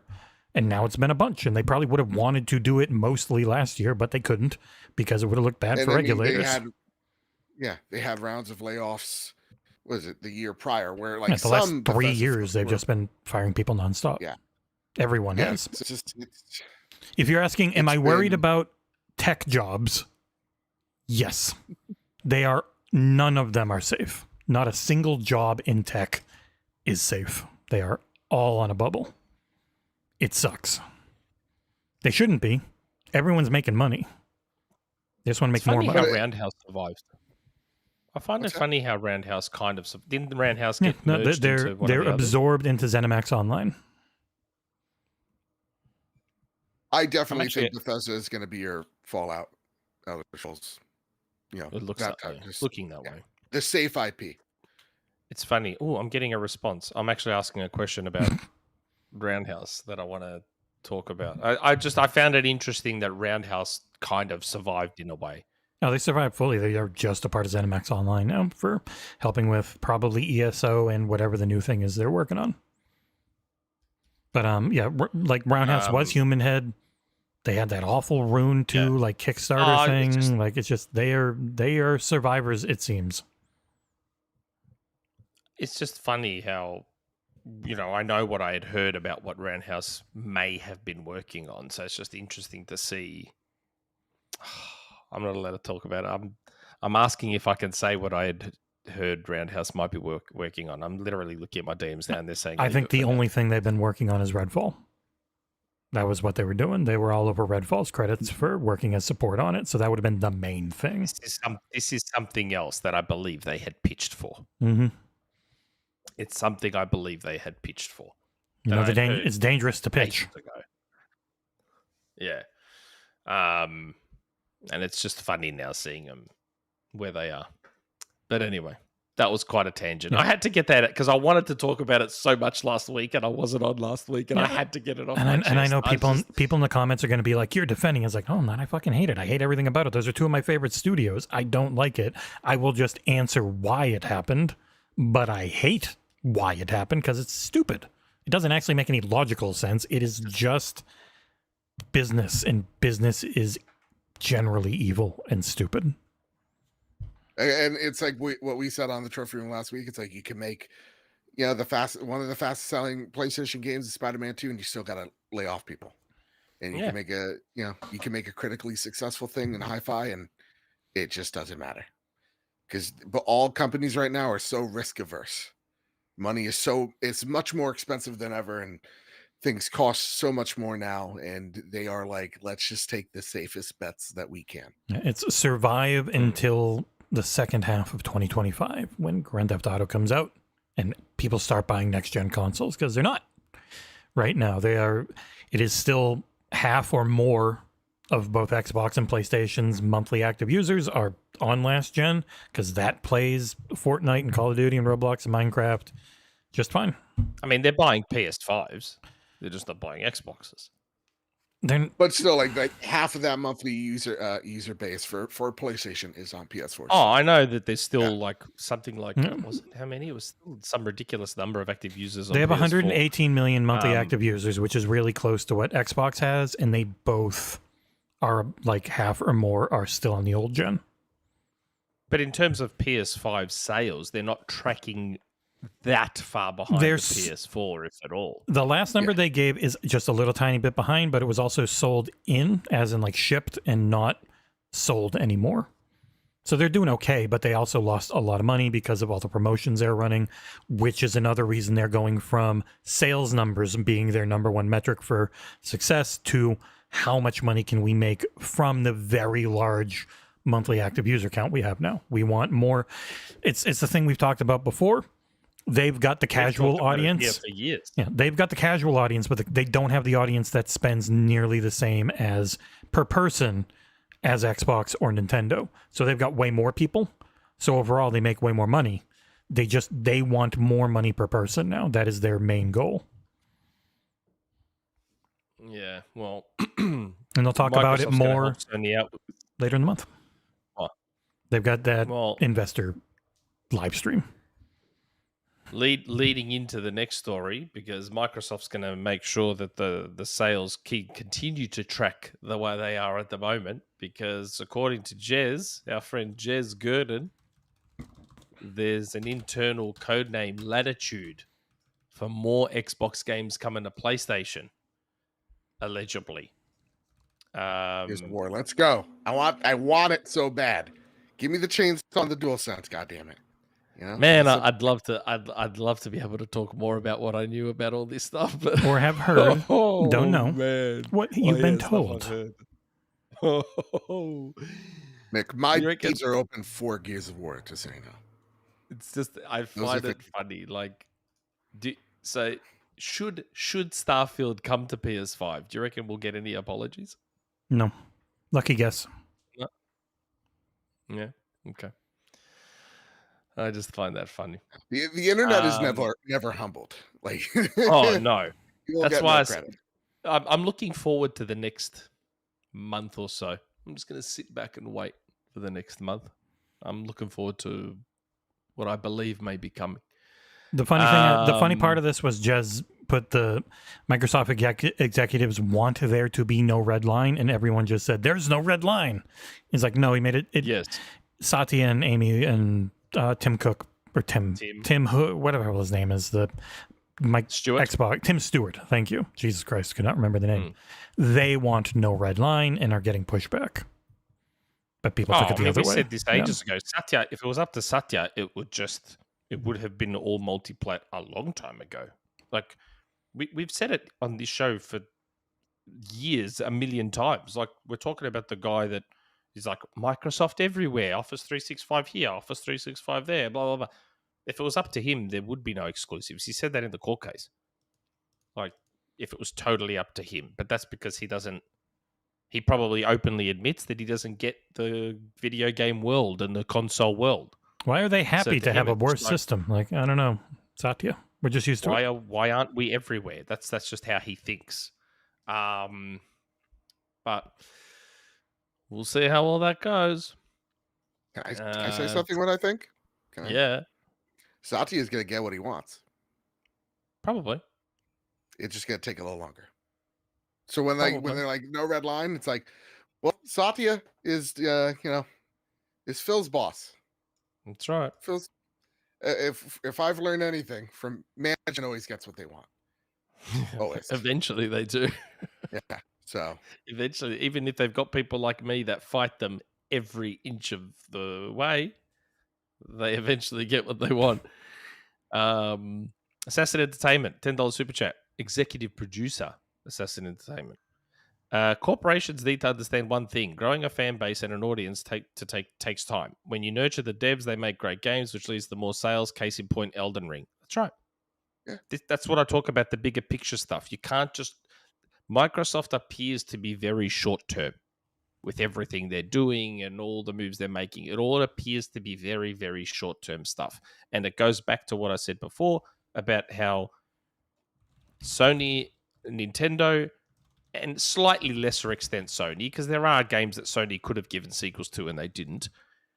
They give things a chance. Like, imagine if Sega were like Microsoft. Do you reckon we'd be up to like the 10th Yakuza game? No chance. Absolutely. Aren't you no always chance. angry at Sega for not making more sequels to things you love? My old stuff, yes, but it still does. Like Yakuza wasn't a hit from the start. Sega persisted. Same with Capcom and Monster Hunter. Hasn't that been one of the big things with Xbox and their live service stuff? Is they just keep going with it? If that changes, sure, but like, how many patches are we into State of Decay 2 now? Like, not everyone's. A live service game. Yeah.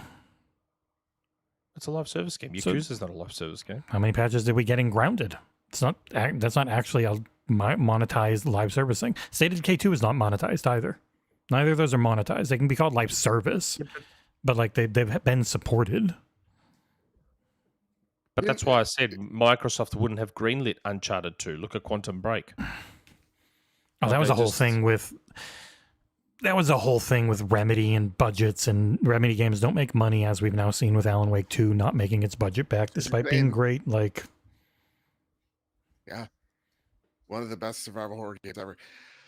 But was it State of Decay 2 glitchy at the start? It was a hit for them at the gate, right? If I'm not, I honestly don't remember.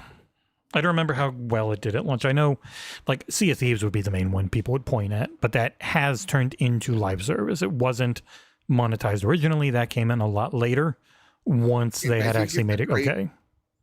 A really good case in point of why, like, Microsoft should invest again. I think like Sea of Thieves is the game that you point to going, listen, it wasn't a massive hit at the start, but it is one of, if not our most successful live service game right now.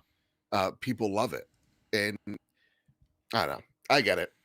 I get greenlighting a lot of sequels isn't the same, but like much like no one's Ubisoft, because Ubisoft will support their games for friggin' ever, because they have so many devs to do it. But I do think out of the major publishers, Microsoft has been one of the better ones for if they put a game out, they do their best to support it long term for a while. On the live service side of things, generally less with sequelitis, because they didn't have anyone to make anything for like a decent amount of time during the 2010s. Assassin Entertainment, another super chat question. It may be impossible, but what would get Microsoft to stop this multi-plat strategy? If fans were upset about Hi-Fi Rush and Sea of Thieves, oh boy, I don't think anything could get them to stop it now. No, Sea of Thieves made too much money. Sea of Thieves way too... The same way Helldivers 2, way too successful for Sony to not look at PC anymore. Sea of Thieves way too successful for them to not do PS5. Also, I see someone in chat saying... I'm not seeing a lot of excitement from people under embargo. I saw that too. You're not allowed to say anything. You shouldn't see anything. People doing like little vague tweets and stuff, sure, but can't say a word. Can't say if I hate it. Can't say if I like it. Can't say if I dislike it. Can't say anything. That's the embargo. That's the whole point of it. I'm very excited for it. I have not played it. I'm very excited to play it. I hope my PC can run it. I think it could. I don't know. I've said this before, man. I'm a broken record on this. I just think... It's short-term gain for long-term pain for Xbox. That's how I say it. It's short-term gain for long-term pain. It's so weird because like the thought that keeps like I keep going into, maybe it's my ADHD or something. It's like they're making the most money they ever have, and there's so much pessimism even around like the Xbox community around the core Xbox brand. And that's just it's crazy for me that it's like they are in a good spot because of ABK or whatever, but it's like monetarily they're doing good, and there's just caution because of ABK though. That's because of ABK though. See, this is the thing. It's all they're putting makeup on. It's all very pretty on the surface, but underneath not so much. Don't worry. In the years to come, you'll see. Once the numbers aren't going up anymore, then what are they going to do? Buy another ABK to make the numbers go up short term? It's all very surface level. Like it's this ABK. I wish my Surface was $5 billion. That'd be a nice Surface. Yeah, but it's short-term gain. That's what I just said. Short-term gain for long-term pain. Once the console sales crater to the point of why would we bother making consoles anymore, which will then in turn affect the Game Pass subs, and then the Game Pass subs crater, and all of a sudden once everything goes bad, it'll be bad, sure. Then what are they going to do? Don't know. It's the end. It's all over. Give up. If we're still doing the podcast by then, don't worry. We'll see. I know it does worry. I want to know what you guys think because you're the Xbox. Why is the console market for Xbox looking so grim? Like, why is it cratering? Do you think? Because Microsoft's not giving people a reason to buy one. Right. That's why. Because I try to talk it out in my head. I'm like, there was no game for 2022, right? Halo didn't hit the way they wanted it to, and we've kind of been in same Starfield. It looks like so. It's like they just kind of been just meandering. Meandering while acquiring things. It's just they don't give people a reason to buy one. That's what it is.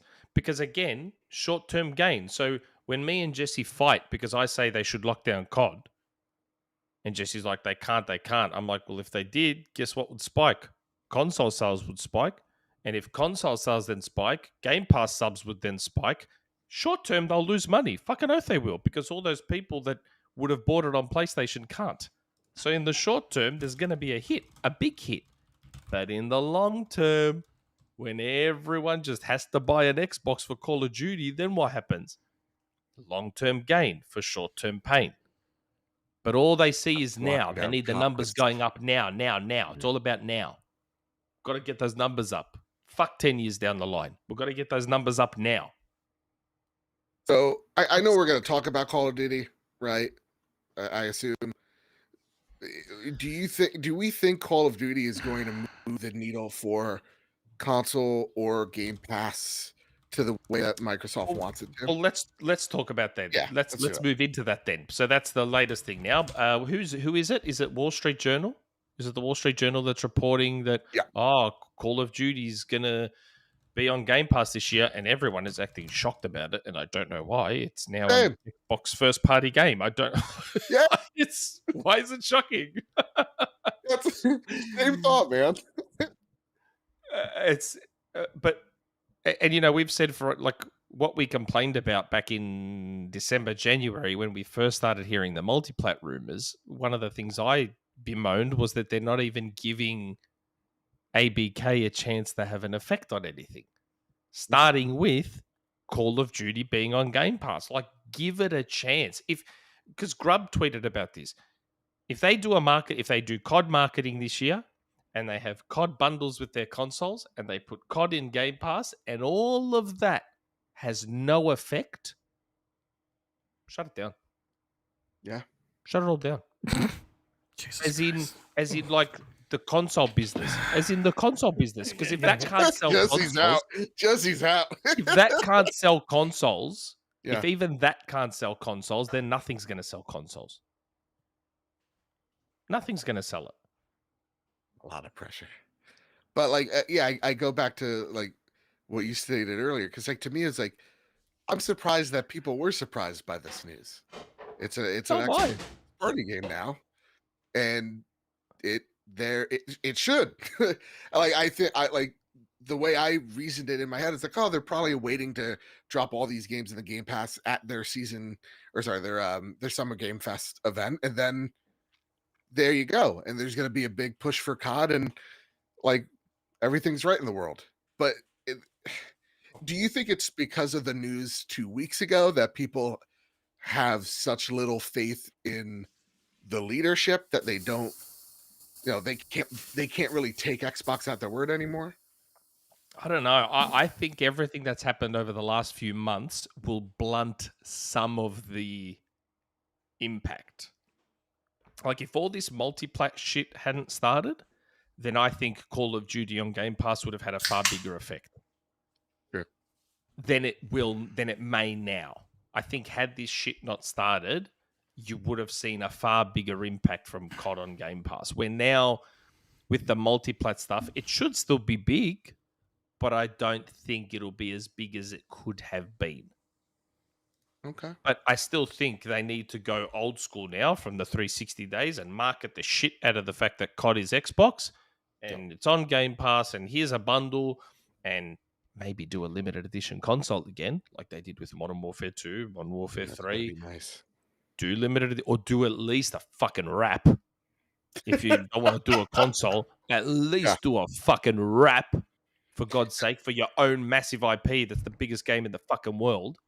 And I think that's why when And people are push like, it. why is like, that's clearly Call of Duty, this isn't exciting. I'm like, dude, it's exciting if you're Xbox, you have the biggest IP in the goddamn world. Like, of course, that's the thing that's gonna close the show, because now you have the normies that are watching this going, oh shoot, Call of Duty's on this thing now. Oh, it's $15.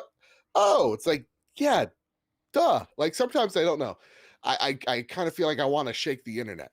It's like, how are we shocked? How are we surprised by any of this? I don't know. But I mean, if you look at the alignment of it, and I'm not saying they're directly related, but it is an interesting coincidence. If you look at Xbox and PlayStation in terms of their timelines of success, a lot of it is aligned to COD marketing. There's an eerie alignment to COD marketing with both of them and their successes and failures. So the 360 had COD marketing for most of that generation and for the first year of Xbox One. And then all of a sudden, 2014, that switched to PlayStation. And then all of a sudden, PlayStation's gone ever since. So it's going to be interesting to see how that marketing moving back, if we wait a year or so, if there's any effect whatsoever, is there? And let's see if the switch happens again with COD marketing. I mean, there had to be a reason Jim fought so hard. Had to Yeah. be a reason Jim fought so hard in court for that. Yeah. Wouldn't have been for nothing. Mm-mm. Do you think that's going to be the case? It's going to be the thing that's going to propel? I don't know. I don't know. The easy answer is yes. The easy answer is yes. But I'm not that sure. They need to nail every aspect of it, because one thing that Xbox tends to forget is that they don't have the luxury Sony and Nintendo have, where they can fuck up and it doesn't hurt as much. Because of Microsoft and who they are, they have to nail everything. It's not fair that it's that way, but that's the reality. They have to nail everything they do. Nintendo and Sony don't, where Microsoft unfortunately does. So if they nail the execution on everything with COD this year, and if COD Black Ops, whatever the fuck it is this year, what is it? What's this year supposed to be? Black Ops, Gulf War. Gulf War or something like that. If that also happens to be a genuinely good game, because remember, Modern Warfare 3 was panned. It ended up being massively successful anyway, like pretty much all CODs are. But it was widely considered a bad COD game. If Black Ops can be that genuinely good COD game and they execute on all the marketing and all that sort of stuff, maybe it does. But they need to go all out, though. It's Call of Duty. They need to go all out. Have a limited edition console, or at least a wrap. Have a controller. I mean, they had controllers for COD and consoles for COD before they owned it. So it would be silly not to have one now that they do. And I mean, I think if there is any time where there's like a fall that is the barometer of like where Game Pass and consoles could, ding upwards, it's definitely this one. Like, you have so many games coming out this fall, hopefully. Right, you got like your Avoweds, you got Call of Duty, you have Indiana Jones, perhaps a Doom. Yep. You got games, man. So to me, maybe who knows? Maybe even a Gears collection. I didn't hear you just then. The mic didn't pick you please. up. No, I'm sorry. Yeah, it's the tech in here. Yeah, please, for the love of God. I'd be so excited for that. There's a super chat here from Brett Bingham. If only community really knew what the actual future looks like for Xbox. Bad news is coming to PlayStation Nation this month too. What bad news is coming to PlayStation? I don't know. I don't know what he's referring to. Jim Ryan's coming back. Yeah. Jim's coming back. Yeah, he's coming back. But yeah, so I don't know. They need to execute on all of it. Like I said, Jeff Grubb alluded to it on Twitter, and I think he's right. Like, if all of that can't move the needle, then fucking what the fuck will? What will? If COD can't do it. And I think it's wild that we have all these discussions about Xbox while they own some of the biggest IPs in the world, Call of Duty, Minecraft. I think it's absolutely crazy. Wild. It's wild. It's like, didn't Minecraft sell like what, like 180 million? Like some it actually makes me laugh that the way everyone talks about Xbox, and they own some of the biggest shit on earth. But I mean, and that's probably, you have Satya like in the back going, but look at Minecraft. Like, it's everywhere. I'm making a lot of money here. I definitely feel like it is those leadership, the leadership beyond Microsoft Gaming that is moving the hands. Yeah. But it's good. COD on Game Pass is good. It means I'll give it a go. I think it would be prudent of them to maybe launch all the other Call of Duties on Game Pass come the showcase. Say, hey, guess what else is coming to Game Pass? All these Call of Duty games are coming to Game Pass. I feel that would be a prudent move. Yep. But we'll see. I don't have my Game Pass. I don't have my showcase list either, so I don't know yet. A member comment. Elemental Hero, the Shadow Link Dragon Wolf King. Member for 1 month. But COD doesn't need Game Pass. COD was basically for the story, campaign, lore, zombies, and DLC. Game Pass is only needed for the online multiplayer. That's it. Well, COD doesn't need Game Pass, no, but I would argue Game Pass needs COD. Yeah. Game Pass and needs the real COD. question is are the people that you usually just buy your Madden, your Call of Duty, and maybe in one other game, really looking at the Game Pass, option as being something for them. Like, But I that's what I mean about marketing. yeah, That's what I mean about marketing. You need to let people know Call of Duty's on Game Pass. If you want to gain subs via Game Pass for COD, let people know COD's there, and not let me and Jesse know who already know it's coming. Let other people know. Let those casuals know that only buy COD and Madden every year. So hey, you don't have to pay $70 for COD on Xbox. You don't have to. Just sub. That's okay. They need to get that marketing. That's what I mean by executing on the marketing. They have to then I don't nail it. know. I They feel have to so nail bad it. for the Xbox marketing team, for the 3 people that are there. Um, Yeah. because it's Xbox marketing is the entire marketing arm of Microsoft now. They are in charge of all of it. It's a huge team. They just started that. It's not new. Or, I mean, it is not old. It's new. So I'm very curious to see what is Microsoft's marketing moving forward, because it is now under the purview of the Xbox arm for the first time. So it'll be interesting to see. Go hopefully all that's out. good You've news. got COD now. You know, Yeah. you've been Oh, putting ABK, skins from all these Activision games. always in goes COD. all out. They always go all out. Put a Halo Master Chief skin in COD. Put a Marcus Phoenix skin in COD. Operators. Put them in Call of Duty. Why not?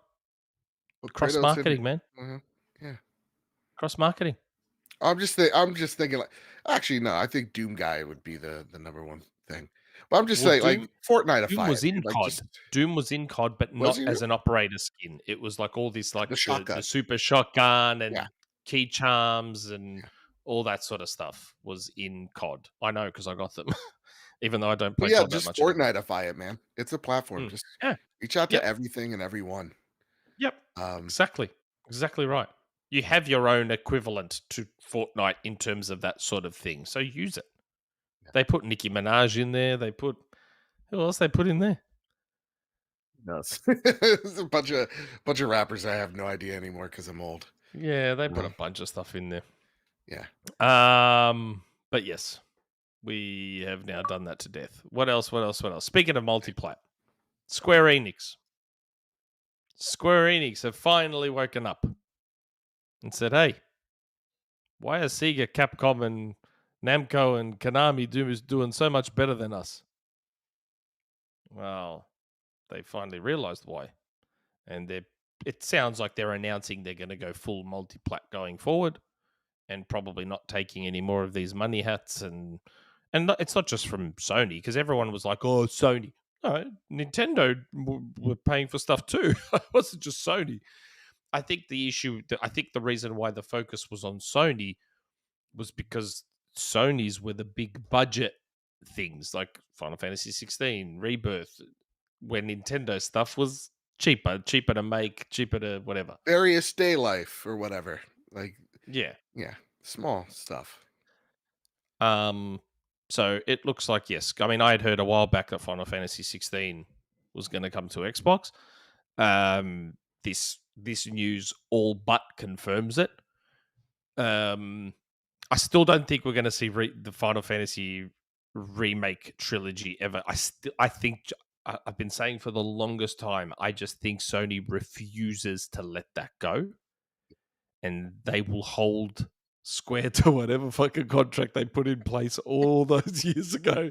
They are going to hold them to it to the death on that one. But everything else, I expect to go everywhere. Yep. Makes sense, man. I mean, when you take a look at like what Capcom has done over the past like 10 years now, it's like, yeah, Crazy. it's crazy. And to see where and how Square has just meandered and maybe even like squandered. Yep. It's depressing because yeah, I saw people going, it's not all PlayStation. Like they got like 32 multi-platform games that came out in like 4 years. I'm like, and that's the problem. No one cared about Diofield Chronicles. There was nothing, no marketing for it.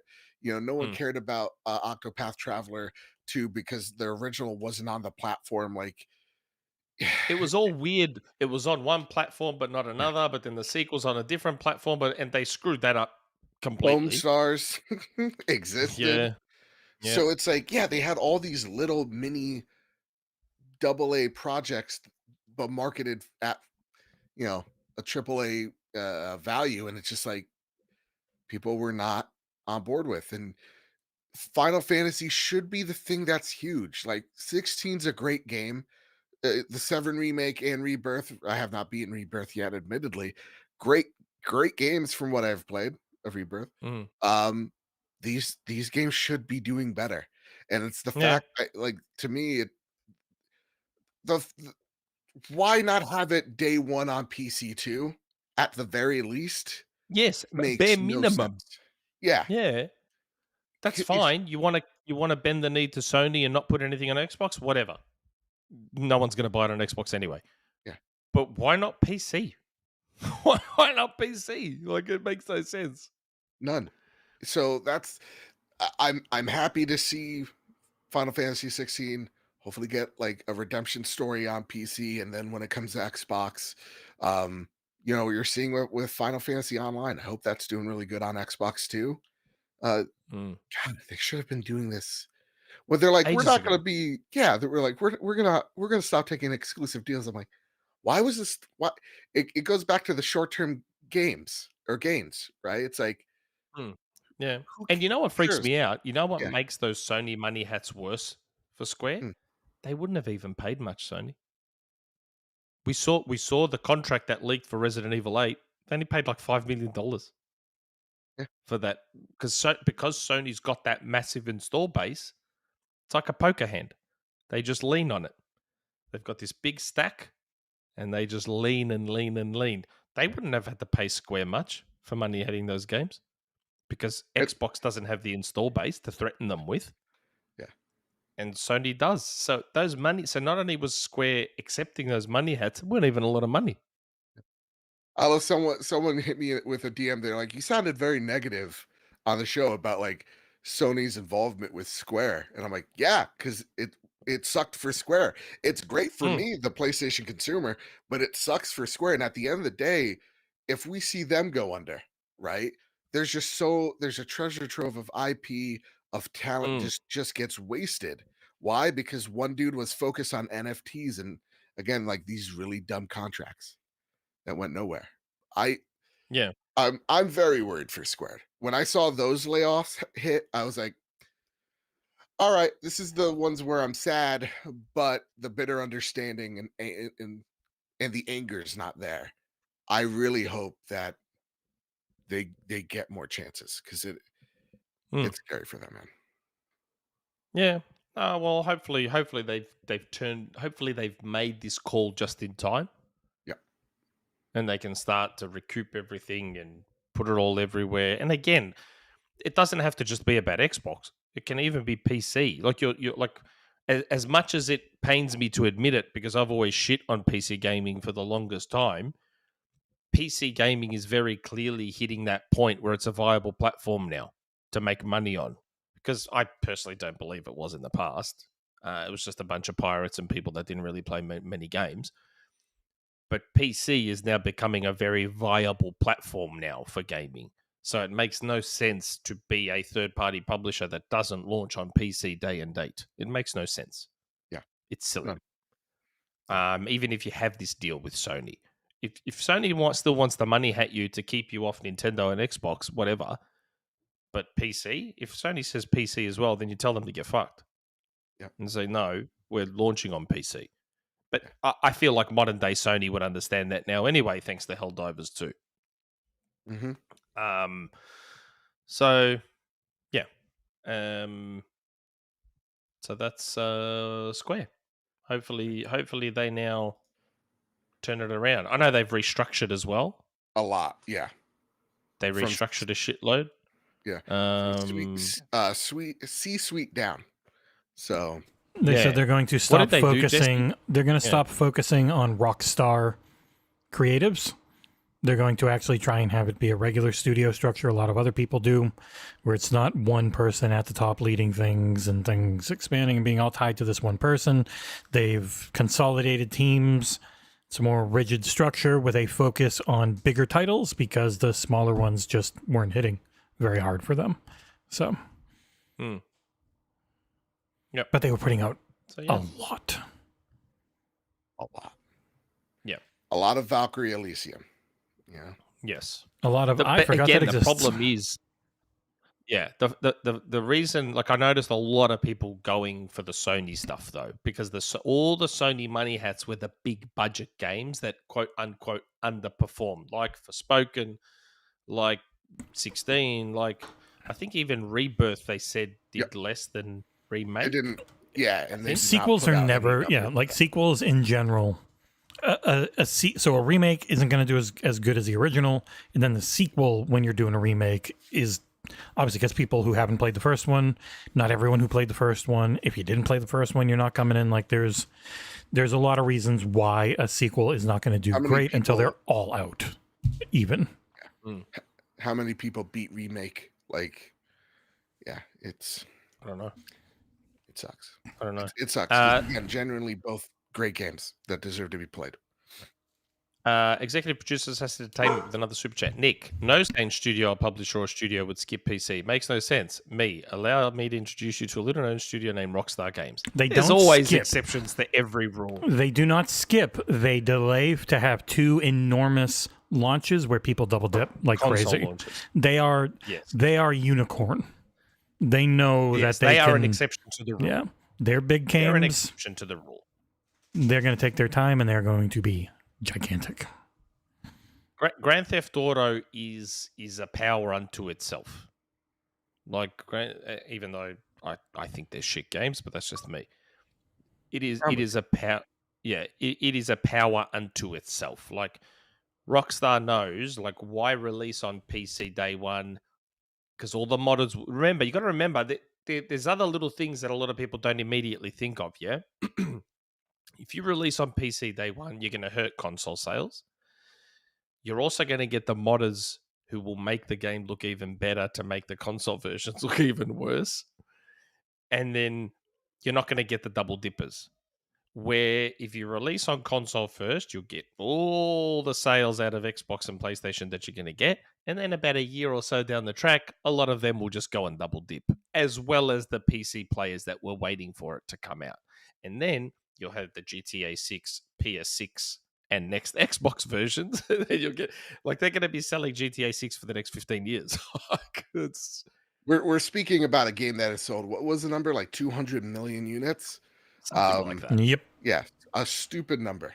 We talk about Call of Duty. This is the biggest thing. So yeah, it definitely the exception to the rule. 100%. It's the thing the entire industry is trying to last until. And now that it's fall 2025, it's a long time to try and last. There will be a lot more people fired and more studios closed by then. Yep. Okay, what's next? Don't care about that. Even though I don't care about this, I'm still going to talk about it anyway. Redfall is, Microsoft are kind enough to let Arcane Austin get one more update out for Redfall, which is going to include an offline mode, which is great. Am I right in that? Mm-hmm. Yeah, so that's like one of the main things about it is getting that. So being able to pause in single player, obviously couldn't do that before because it was only online, and being online and people being able to jump in and out, which I actually don't know if it ever worked that well. But yeah, it'll finally have offline mode. So, which is good. This is I like these scenarios. If you're going to shut a game down, or if the studio is going to shut down, leave the game in a state where it can continue to be played. Yeah, that is how it should be. So that's a good thing. And I think Hi-Fi Rush is also getting its final update, or has its final update. I think it still has its Hi-Fi physical. Yeah, it still has its physical edition coming out as well. Yes. What else? What's this thing about Paper Mario? Did you put that there? Yeah. You cannot buy Paper Mario online. You can only buy it in store because of Nintendo is weird. So there were pre-orders online at Walmart for Paper Mario 1000-Year Door. They were all canceled, with Walmart saying Nintendo has told us we are not allowed to sell this online. You must come into the store on launch if you would like to buy it. Nintendo gets away with whatever the fuck weirdest dumb shit. Just the dumbest shit. And Nick is going to spend $50 million on their next console. He doesn't care. Probably. They're like, this Mario collection of games, we're just going to sell it for a limited amount of time. Why, you fucking idiots? Why? Like, why would you just sell it in perpetuity? Why would you stop selling it? It's just so dumb. It's Nintendo sucks, guys. It's just it's so dumb. I don't understand it. And we all we're so excited for the Switch too. It's like this is what happens. It's gonna be huge. It's gonna be the thing in the first half of next year that carries things until GTA hits. It's gonna be very, very large. I know next year is Switch 2 and GTA. Although I suspect GTA 6 will be delayed to 2026. The start Wouldn't be a shocker. Yeah, like I know they're saying fall for their shareholders, and I think that whole fall 2025 thing was for the shareholders and to keep the shareholders at bay and tell them to shut the fuck up. And then middle of next year, it will be like, ooh, hold on a sec. I think we need a little bit more time. And then you'll see GTA be like April, May 2026. I think. That's just my guess. Because I think they'll want to make sure that game is like fucking like polished as fuck straight out of the gate. A beautiful 30 FPS. Again, I will say Rockstar games always play them on PC. They control incredibly well there. They're not heavy. They're snappy. You don't get that input latency on PC. Nick, hopefully we'll be able to get maybe we'll get an NZXT sponsorship and you'll have yourself a 5090 and you'll be away you'll go. Is it okay for me to say like Red Dead 2 is overrated? No, that's one of my favorite games ever. It is on PC. Don't play it on console. Overrated on console. Plays like shit with the input latency. Great characters, but I've watched Tombstone before. Oh, Tombstone's dog shit compared to Red Dead story. Big Red Dead fan. Beat for beat, you know? They sacrifice everything for animation. I hate the way their games play. But anyway, this all started because of Nintendo being idiots. I have no interest in Paper Mario 1000 Year Door. It's just anyway. it's such a weird random thing. I've got a Nintendo voucher that I have to use before June 21, and I have no idea what to use it on because I don't think they're going to announce any new games or put them up for pre-order before then. So I'm just going to have to get an old game with that voucher. I don't know what I'm going to get because I have no interest in Peach. I tried the demo and it was boring as shit. Yeah. I have no interest in DK versus Mario. Tried the demo. It was boring as shit. What else is there? I'm just going to have to buy like an old game. Metroid. I've got Metroid. I mean, like they're going to announce it. Like let's try to will it. Yeah, but it won't be up. It won't be up for pre-order prior to June 21. Right. Nintendo. No, I'm not interested in Luigi's Mansion 2. I've got 3. I'm not interested in 2. It'd be really funny if it went on pre-order on the 22nd. I know. I'll be fucking so pissed off. I'll probably just end up getting Mario Odyssey digitally. Something like that because I don't have it digitally. Or maybe Donkey Kong Country Tropical Freeze. It's a good one. And then just get rid of my physical copy of it. I don't know. But I'm waiting for them to hopefully announce something at the maybe come E3 week. And maybe we get something from them. Assassin Entertainment, executive producer. The theory is Nintendo is trying to discover the source of pre-launch piracy, which happened to Tears of the Kingdom last year. You can still buy physical on GameStop Target, but not Amazon Walmart. Interesting. No, it's mom and pop shops like every time.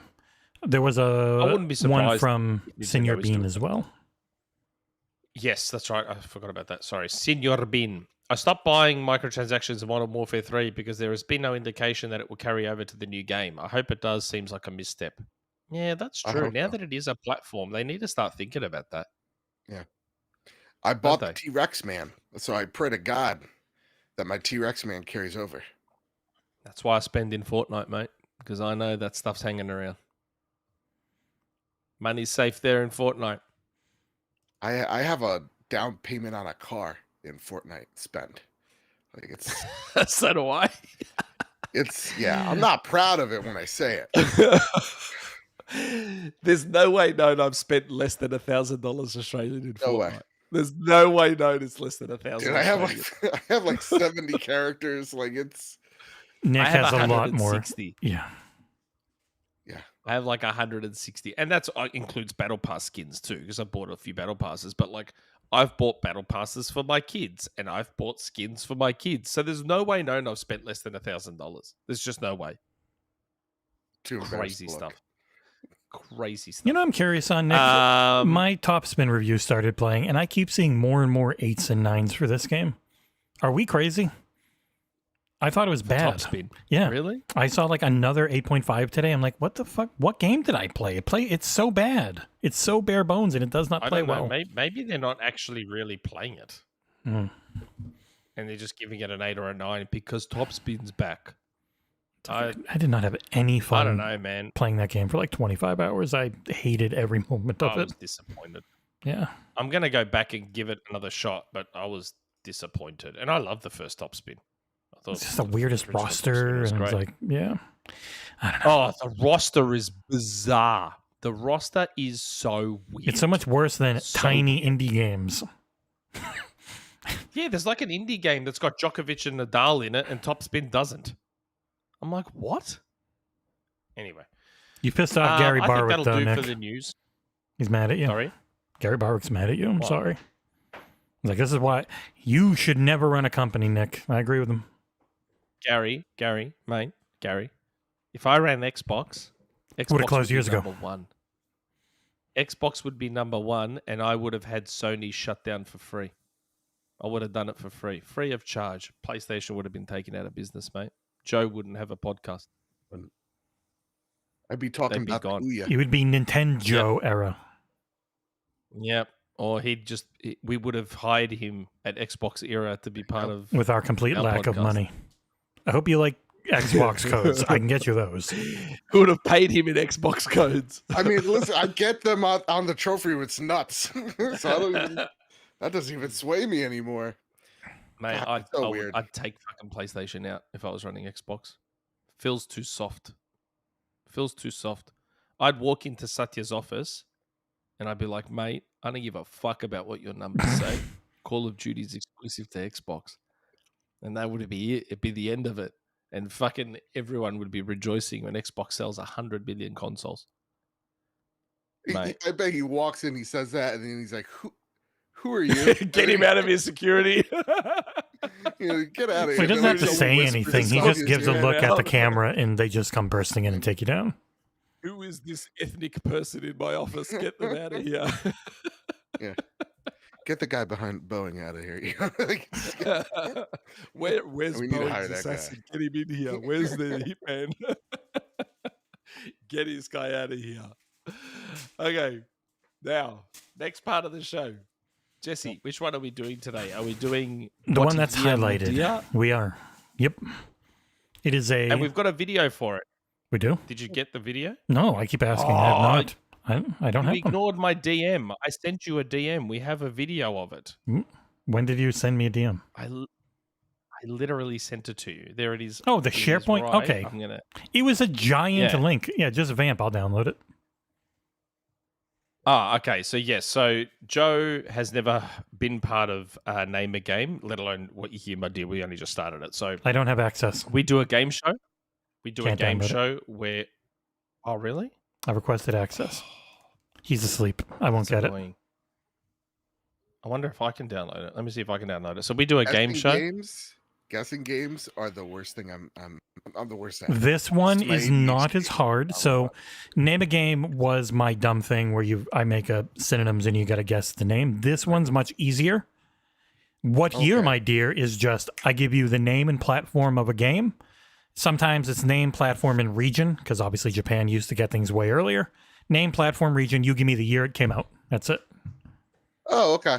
So I think I could do that. you and Nick are going to open your calculators on your phones and you're going to type in the year you think and then show it to me at the same time. Okay.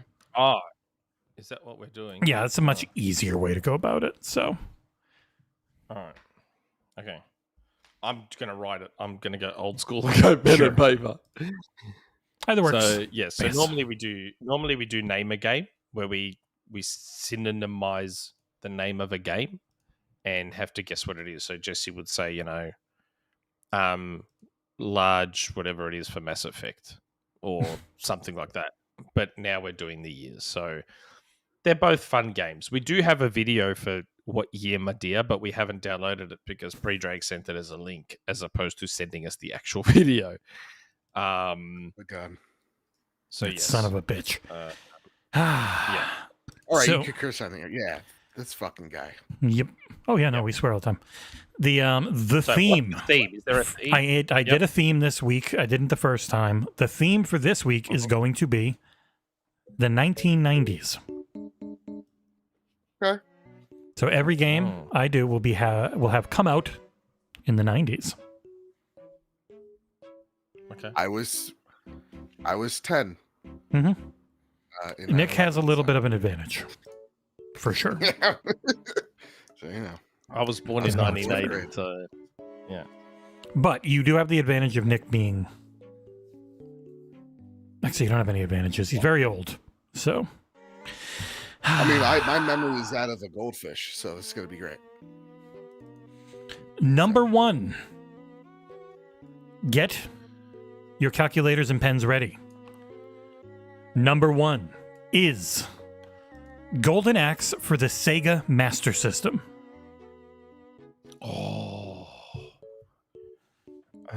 shit. Yeah, because I think it came out on the Master System after the Mega Drive, which happened with Sonic, I think, as well.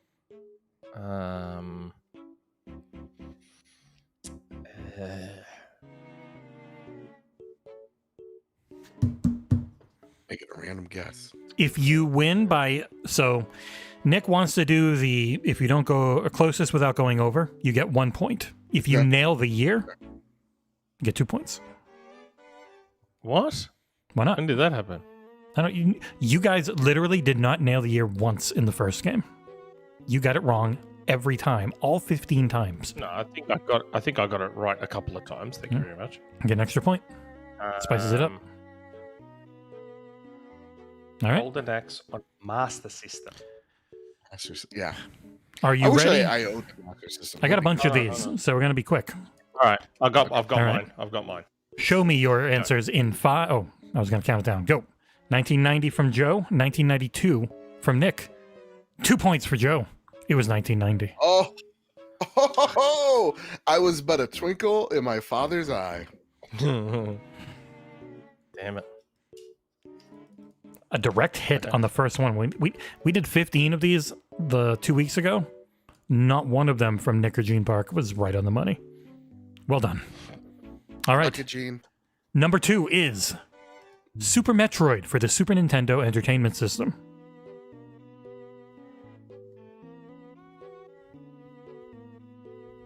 It's 1990 something. Correct. Unless I put a trick one in there. I didn't. I don't know how I would do that. And the annoying part is because I wasn't a Super Nintendo kid, I didn't have I played Super Metroid as a 20-something-year-old, not as a teenager. See, yeah, we were dirt poor growing up. It's so one I of had 2 Super years. Nintendo When everybody This is had one of that 2 Super years. All right. Show me your answers in 5, 4, 3, Fuck. 2, 1. I think I'm wrong. I was actually gonna pick that too. Nick, Yeah, so thank was I. I God was gonna you pick scratched it out 92. because you are correct. 1994. Yeah. No, that's my previous answer for my other one. Rather than wasting post-it notes, I'm just scrubbing each one out and writing them. I knew it was either 92 or 94 for Metroid. I Yeah. just couldn't remember which. Because I played that game as a 20-something-year-old. Next one is a little Scratching out. more obscure, but not super obscure. Especially if you were a Sega kid, because it is Ooh, here we go. Virtual On Cyber Troopers at the arcade. At the arcade. I'm like, what? Dreamcast was it came out on Dreamcast later. This is the game I'm just hearing about now. Virtual On was a very weird, arena Yes, robot amazing fly game. around. It worked better Battle in arena arcade. game. Worked a lot better in arcades than at home because we didn't have dual analog sticks Yes. yet. Yes, correct. Yes, I've But got yeah. my answer. But it also could have been Saturn, Nick, but it was arcade. Yes, Saturn as well. All right. Show me your answers in 3, 2, Oh, 1, maybe go. I got it wrong. Nick with 97, MrBadBit 95, MrBadBit. Mr. Nick, neither of you got it right. But Nick went over. It's 1996. 1 point for MrBadBit. Also, Yes. Let's go. Fuck. All right. Moving along quickly. 96. The next one is a Nintendo Entertainment System port of SimCity. Fun SimCity fact, I think I actually... for the Nintendo Entertainment System. Oh my god. I legit think I actually played this as a kid. All right. No, Nick just shows it. Nick with 91, MrBadBit 94. Nick has nailed it. 1991. Oh. And- Shit. That was a guess. That was 1,000% guess. I didn't Because have those systems had shockingly late ports that you just don't think of. The Mega Drive got Virtua Fighter 2. Like, seriously. Yeah, it was not a good version. All right. No, it was garbage. Still. Up next, another Nintendo game, but this time an N64 classic. It is GoldenEye 007. Oh, come on. Don't insult my intelligence. All right. I will tell you when to show him, so you show him at the same time. Actually, hold on. Be ready to have an answer for me Oh, shit. in 5, Yeah, actually. 4, Ooh. 3, I think I've got I this. think I'm 2, wrong. 1. I think I've got this wrong. One of you has nailed it. Their name is MrBadBit. Oh. Yeah, Joe. Oh, Thought there it was you go. 96 or 97. I'm like, it's either 96 or 97, and I couldn't remember. I think Ocarina was 90. No, Ocarina was 98. Shout out to my Yeah, cousin 1 year who, too early. Time for Gaz to troll you once Cheater. again about something with N64 or GoldenEye 64. would use Oddjob. All right. The next one is a specific release. It is The House of the Dead 2 for the North American Dreamcast.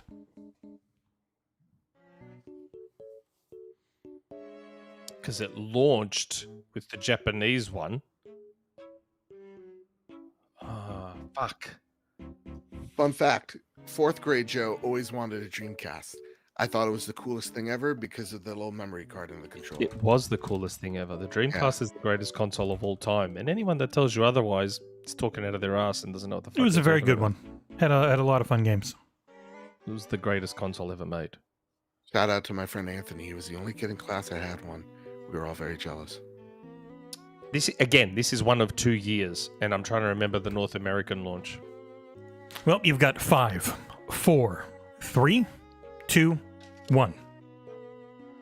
Nick with 99. I can't see yours. Move it over. You have both gotten it correct. 1999. There you go. It was $99.99 in the US. That's cute. Japan was 98, I think. Yeah, and arcades were 98. Yeah, North American Dreamcast, it's just going to be $99.99. That's right. It's literally the only one I've Yes. done. Mm. All right. It's a 1-point lead for MrBadBit. It's a good thing I put those 2 pointers in there. The next one, going back to the Super Nintendo Entertainment System, it is Super Mario World. Oh, fuck.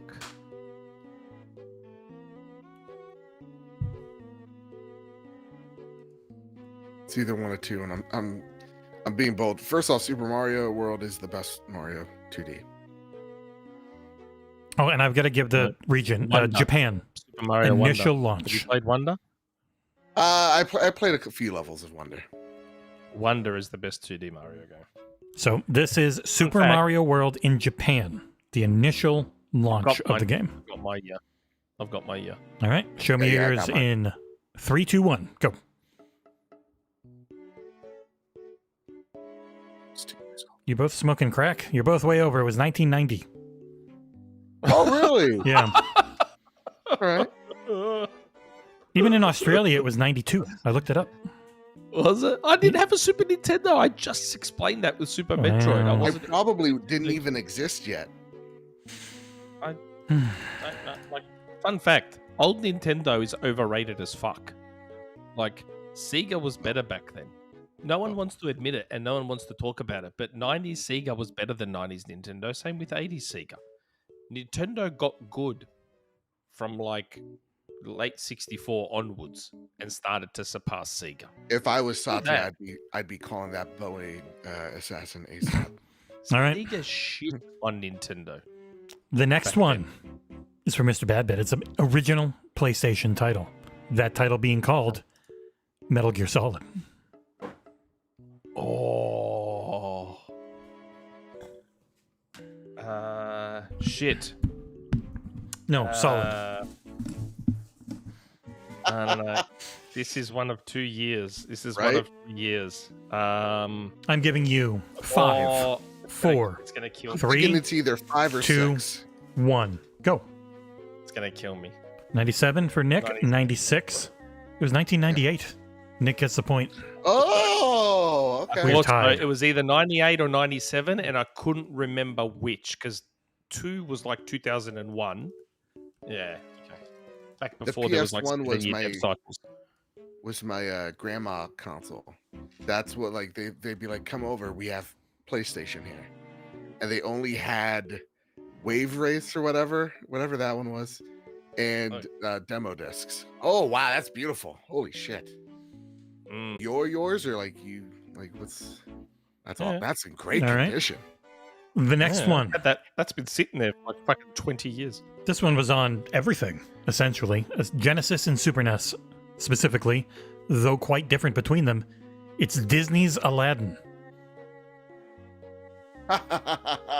Oh, yeah, the Capcom version, which people try and say is better than the Mega Drive version. It is not.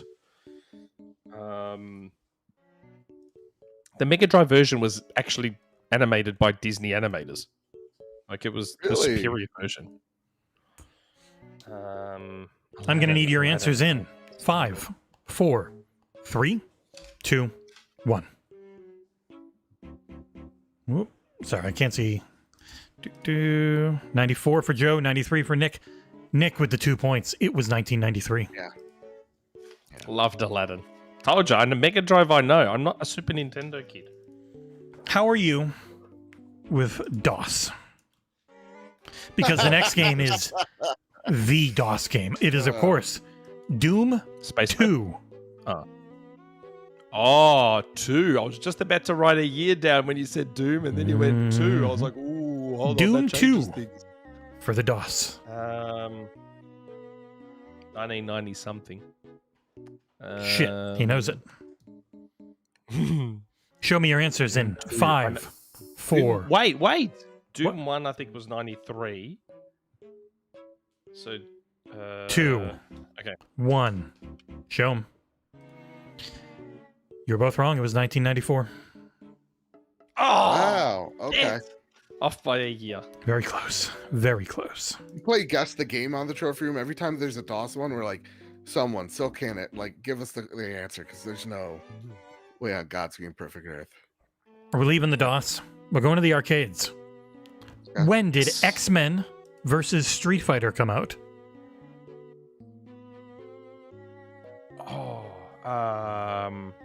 Fun fact. I'll give you this hint. I never had a repeat year, and if you have the box, you're not allowed to look at it.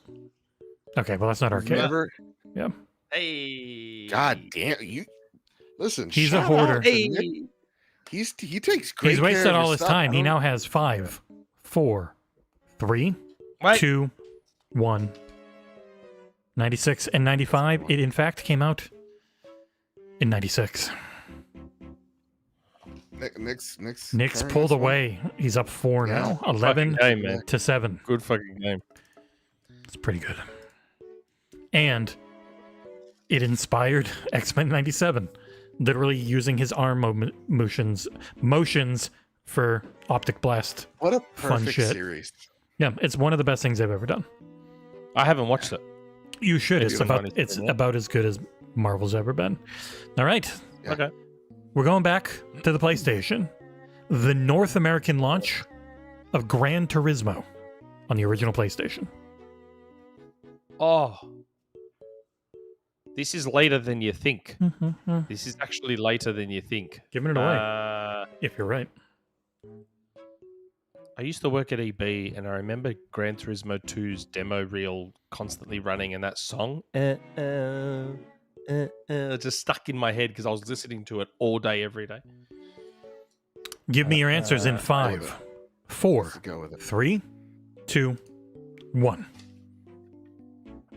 98, 98. Oh, You both get 2 points because you were both correct. look at that. Still a 4-point lead for Nick with only 2 games left. At best, you can tie it. Yeah, I could tie this baby. Hey, look. Wrong game. Doesn't count. I know. I don't have the first one. All right. We're heading back to Nickland. It's Sega Genesis release of Sonic the Hedgehog. Oh, yeah. I fucking know this one. I got to remember Oh, if these wait, do I know this changed by area. I want to double check shit. that real quick. Again, this is You one get of extra 2 time. years. This is one of 2 years.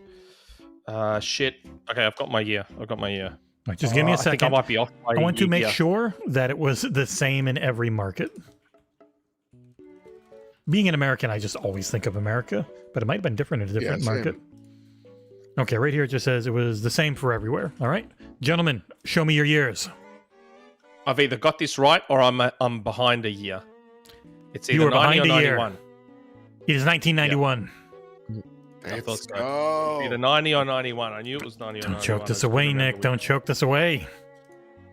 But you might, because the next one is a Windows game. That game Fuck.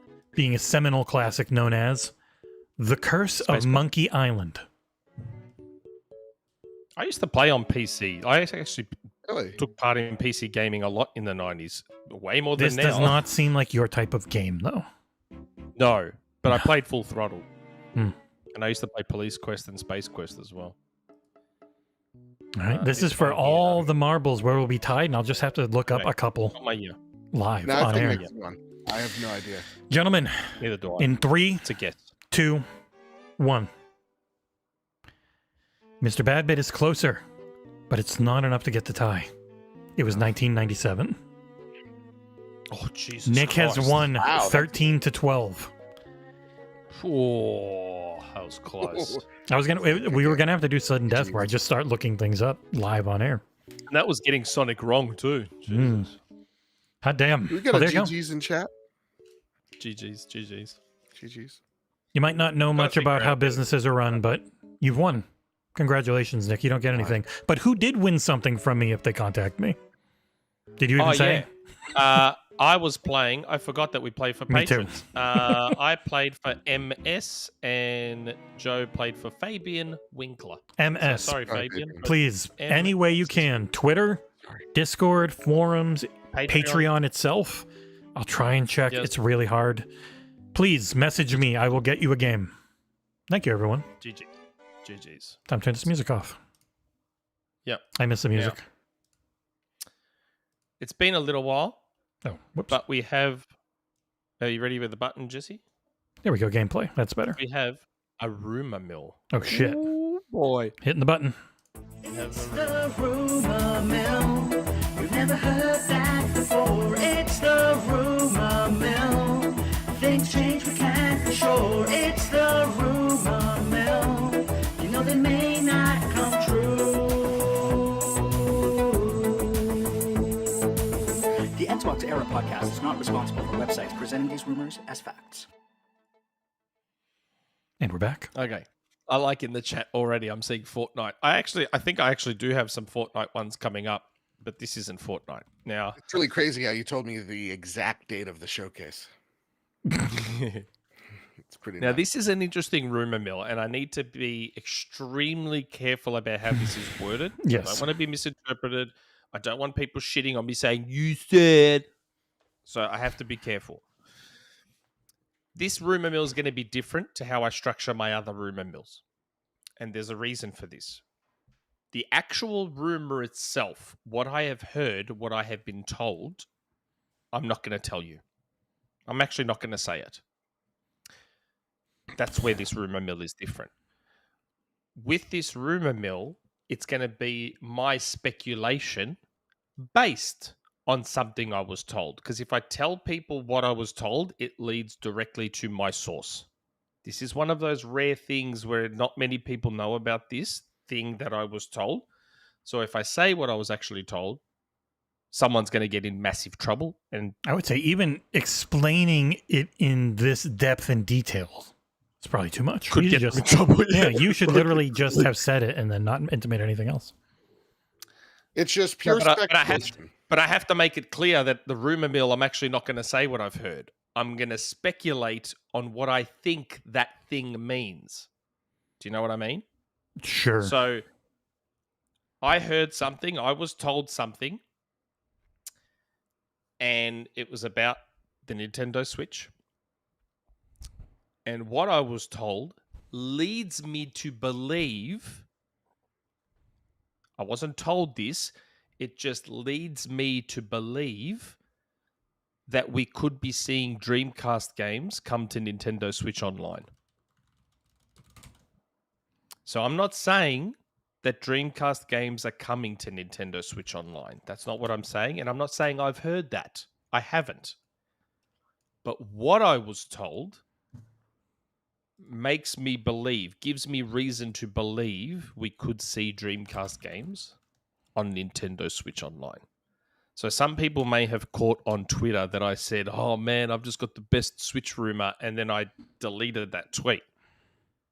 And my source was like, why'd you delete that tweet? I said, because I realized I worded it really poorly and people are going to misconstrue what I said. So that's why I said this rumor mill is going to be a little bit different. That makes no sense. Well, it does make sense. I was told something. Now, I'm not going to tell you what I was told, but what I was told leads me to believe we will see Dreamcast games on Nintendo Switch Online. That's how I'm interpreting what I was told. So I'm not saying that I've heard. No one's told me Dreamcast games are coming to Switch Online. They told me something else, and I think that may lead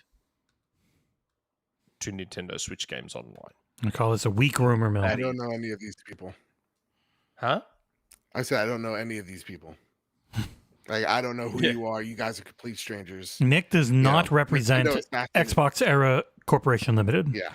He is rampantly speculating on his own, in his own segment. Yes. He does not speak I for just us. clicked on a few links and here I am. Like, I have no idea. If you want to So know, that's does why I XboxEra backs this? Only if it's an article on the site. Because then John's putting his reputation on the line. That's I don't why know I shit. said I had to.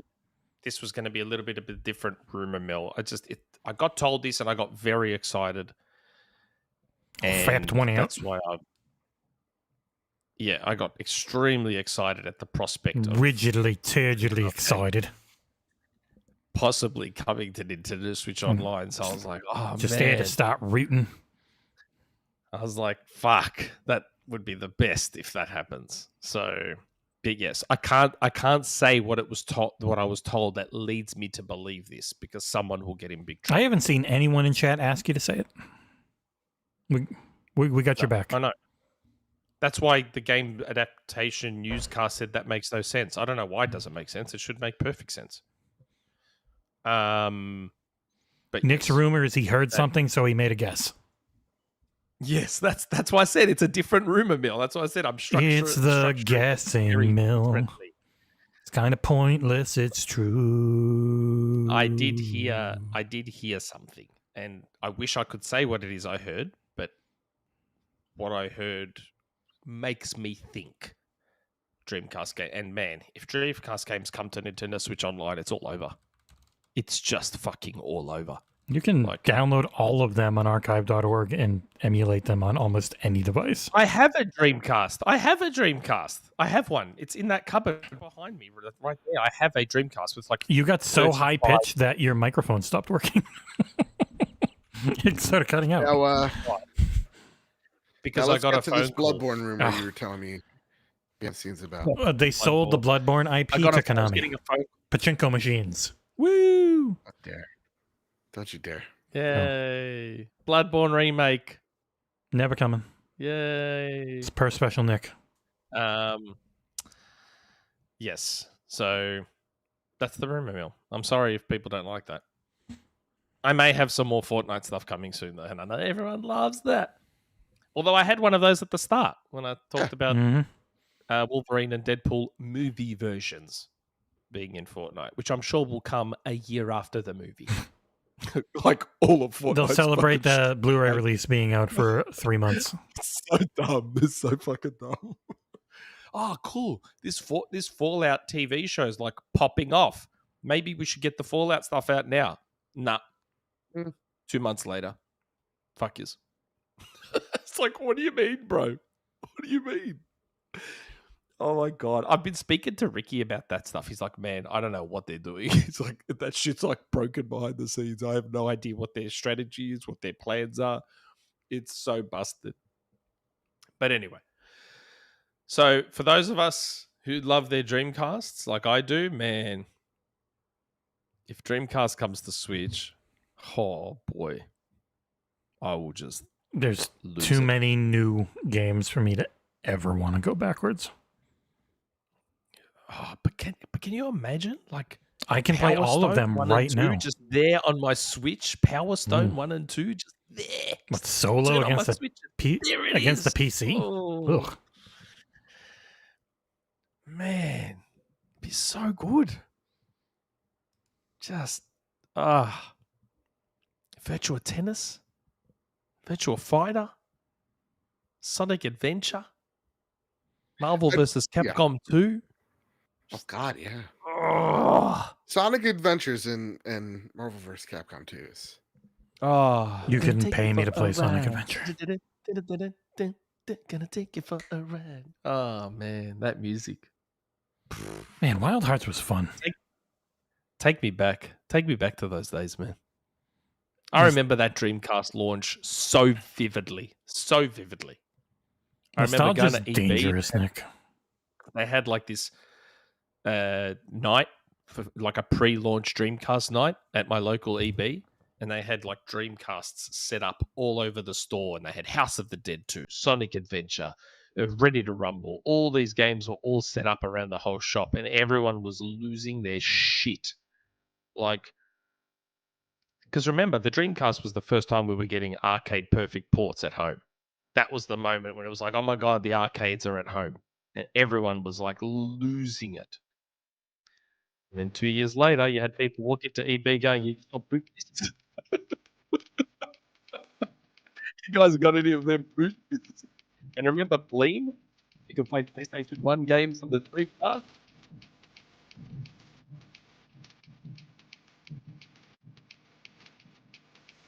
Oh, okay. I was gonna say, what just happened? I was clicking out of Windows, like I was like, is there something in the background? Crazy Taxi, Soul Calibur. Yeah. It's like people are like, why don't you play Nick off more? It's like, it doesn't do anything. He can log in. I can't keep him muted. I mean, I can mute both of you right now, but not one of you. I'm so happy. Like, I feel for someone like Joe. Like, how old were you in 99, Joe? 8. See, I feel for someone like Joe who wasn't old enough in 99 to like have been there for like I was 19. Like real talk, like, some person's like, how do you run a PlayStation show? You never play Metal Gear Solid. I'm like, because I was in first grade when that game came out. Never played Metal Gear Solid. Even now, well, I got the collection. I'm going through it. But yeah, I was never. Metal Gear Solid's amazing. I tried Metal Gear Solid 3, and then like again, 11-year-old Joe was just like, no, I gotta eat a snake. Like, what's this bullshit? Yeah, I know. I've got to eat a snake to get my life back. It's like, just give me my. I watched Guns of the Patriots. Metal Gear Solid 2 is incredible. Metal Gear Solid 2 is absolutely incredible. My first Kojima experience is Death Stranding. Very lucky for that. My condolences. I love Death Stranding. Ugh. And now I'm like, whatever he does, I'm on board with. It's very weird. Oh, he's gonna pull out something. Let's see. If you want to play the best version of Metal Gear Solid, Twin Snakes, baby. Motherfucking Twin Snakes. Yeah. Oh boy. Dude, they go so expensive where I live. Look at that. Yeah. They were selling it for oh God, I think close to 100 where I live. And like my best friend's boyfriend, he got it. He's like, I'm so excited. He's like, this too doesn't fucking work. He's like so defeated about it. Yeah. Mr. Hipshot, I do not have a GameCube. I sold my GameCube last year for $600. But I have a Wii, so that is a GameCube. The Wii is a GameCube, so there was no point owning both the GameCube and the Wii at the same time. There was no point. So because I've got the GameCube adapter for the Wii and all that sort of stuff. So I was doubling up for nothing. My house isn't big enough to keep all this stuff anymore. I've had to sell stuff. I just sold one of my 2 PS3s. My brother bought one of my PS3s off me because I had 2 of them. So he bought one of them. I have 3 360s. I need to sell a couple of them. I got to get rid of them. I wish I stopped selling shit. I really do. I had 2 PlayStation 1s and I had a PlayStation 2. I've sold all of them because it was getting too much and I don't have space for them. And like I've got a PS3, so that plays my PS1 games. And I've downloaded the PS2 games I care about, like Maximo, Virtua Fighter, all that sort of stuff. It's getting too much. So it's sad. Like I hate getting rid of this stuff, but I have to do it. But still got the games. Same. Okay, so that's the rumor mill, even though it was more like a speculation mill than a rumor mill. But yes, I was very excited about the that. assumption made about a rumor mill. Yes. So, as you all know, it's that time of the show. Jesse and I actually genuinely love our patrons. John, who just continues to demonstrate that he doesn't by not He's even not here. rolling up. All these people are asked questions. He can't even be around. In the last month, you know how many podcasts John has appeared on? 1 in a month. That's how much he loves the patrons and actually gives a shit about you guys. Me, I only left you for Mother's Day. That's the only reason I left you guys, for Mother's Day. So I genuinely love our patrons, especially the exec producers and Torn Raptor, the Australian grand benefactor. Hello. The creme de la creme. Yeah. Mr. 150. But if you want to support us on Patreon, a coffee a month will do it. That's it. One coffee a month. I can give up a coffee a month. If we could convert 1/10 of our YouTube subs to $3 a month, we could maybe hire Nick. So if you want more Nintendo content. Yeah. You could see this face all the time. How good would that be? Be great. Be awesome. John is off for his birthday, right, Oid? I'll join. Yeah. That's right. And we'll get Joe on for PlayStation content since all Xbox games are coming to PlayStation anyway. Xbox dead, PlayStation dead. Everything's dead. It's going to be a Nintendo Switch 2 and PC World. Don't need anything else. Oh, man. Switch 2. And Switch 2 will get hacked, and then you don't even need that. You just get a PC, you play it all. Yeah. Get my OnlyFans in the Patreon. We're working on the OnlyFans tier. Oh, boy. That one's special. The Master Cheeks tier. Yeah, Master Cheeks. Yeah. You've already had a preview in Halo Season 1 of my OnlyFans. What happened to all your muscles? I saw them in the TV show. I don't... Your arms like that, like a little pipe cleaner. I do a dehydration run before I'm on camera. You're from the three body problem. Got it. Yeah. I do a dehydration run to look ripped on camera, but when I'm just normal like this, you don't see that level of definition in my muscles. You dehydrate, you get rolled up. It's a chaotic era. You come back when it's a stable era. Three body problem style. If you watch interviews with Zac Efron, he explains it. It's full on. But you didn't fall and hit your chin and break it and have to start looking like Lou Ferrigno, though. Oh, it's terrible what happened. I know to his face. My God. I feel for him because he was an extremely beautiful man, Zac Efron. Oh, so that's because of surgery he looks like He tripped, fell, broke like his entire chin. Everything was shattered. So that's dude. Yeah. Rough. And his jawline is full on now. It's almost comical. Go see. God, what was it? Iron Claw. Great movie. Amazing. I cried at the end. Great movie. Terrible family in real life. I've not seen the movie, but Yeah, they're Terrible. really. Do you like you a Nazi? Oh, no. If you don't like Nazis, you don't like that family's patriarch. I don't know, but the movie Yeah, it's pretty was rough. amazing. I'm guessing they didn't put all that stuff in. No, Yeah. We No. didn't see any of the, like the hidden closets. They actually didn't include one of the other sons who died. Yeah, that Like, that family family was is like very 5 sad boys. family. Yeah, like 5 boys and 4 of them all died. It's like, oh my god, what? Holy You shit! get a crazy Nazi dad who pushes you really hard into one of the hardest professions on the planet with one of the worst, like They did allude to the father not being great. he's Yeah, no, really he is- bad. Was it Yeah, Fritz? no, Fritz von Erich? Not a good man. Allegedly. Yeah, they did I don't want his allude to ghost him to sue me being an arsehole. from Nazi They heaven. did allude to him. So, yeah, not Nazi stuff, but they definitely sort of tiptoed in the region of this guy's a bit of a prick. If you look up Fritz von Erich, you're gonna get some stories. They're not good. Anyway, Patreon.